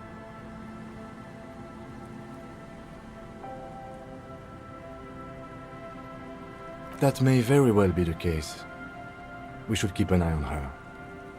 Nothing more for us to do here. Let's go. You could ask the miss what she thinks later if you have the time, though you doubt she'll tell you much at this point.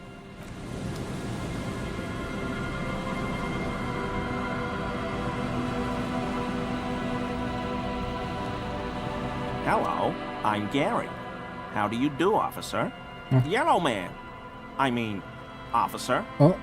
The lieutenant raises his eyebrows slightly and takes out his notebook. Yellow man. Interesting. This is something to ask him about after a little probing first. I'm just waiting for my friend Morel to finish up with his insect traps so we can return to civilization. More of the boy too. I like nature, just not this bloody coast. It's mostly drunks and degenerates that come here.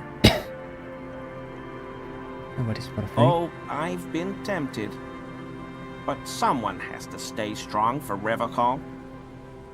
He pronounces Revocol with a hard K, unlike other people. Serious question time.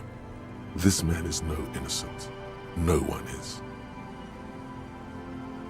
Is it Revocol? I like to pronounce it the hard way. The hard way, The huh? old way. The Vespertine way. He winks at you, trying to relay some hidden message, inviting you to mispronounce it too, perhaps. It's odd. It's a secret rite. A very fringe nationalist handshake, probably. There's a... see my Not colleagues? many Sealites here, or anywhere, other than Sail. I meant no offense, truly. Oh, okay. Do you remember how, when we met Measurehead and I said the next races will be a really good one? Yes. Well, this is that racist.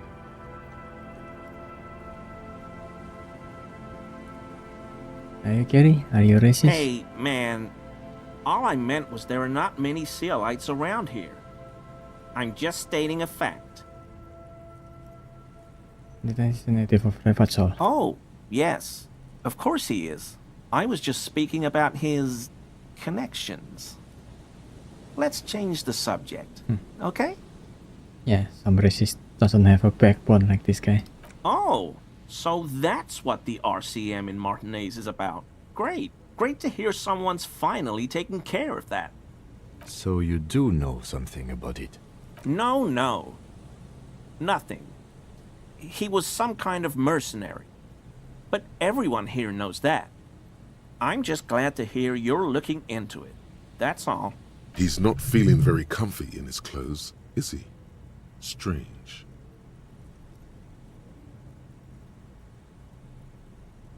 No. I help Morel with research sometimes, and I've learned some things along the way. But I don't usually go in for picnics like this on my own. What does he do then? This feels like a good opportunity to dominate him. What do you do then? Not cryptozoology. Oh, this and that. Sounds shady. Officer, I would never. I just didn't want to bore you with unnecessary detail. I work as a special courier. You know, urgent deliveries, overnight deliveries. What kind of things? Oh, I don't know the contents, officer. Part of my job is discretion. He's trying too hard to seem untroubled by your question. The rigidity in his posture gives him away.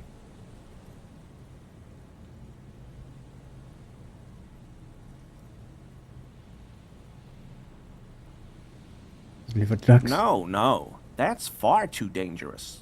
Besides, dealing drugs isn't for people like me and you, officer. People like me and you, huh? Deliver guns? No, nothing like that. I leave that to companies with hundreds of years of tradition in arms manufacturing. No need for an amateur like me cutting in.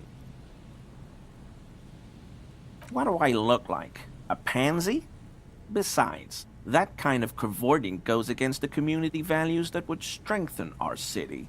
You're a simple cop asking a simple question. He can't beat around the bush much longer. This is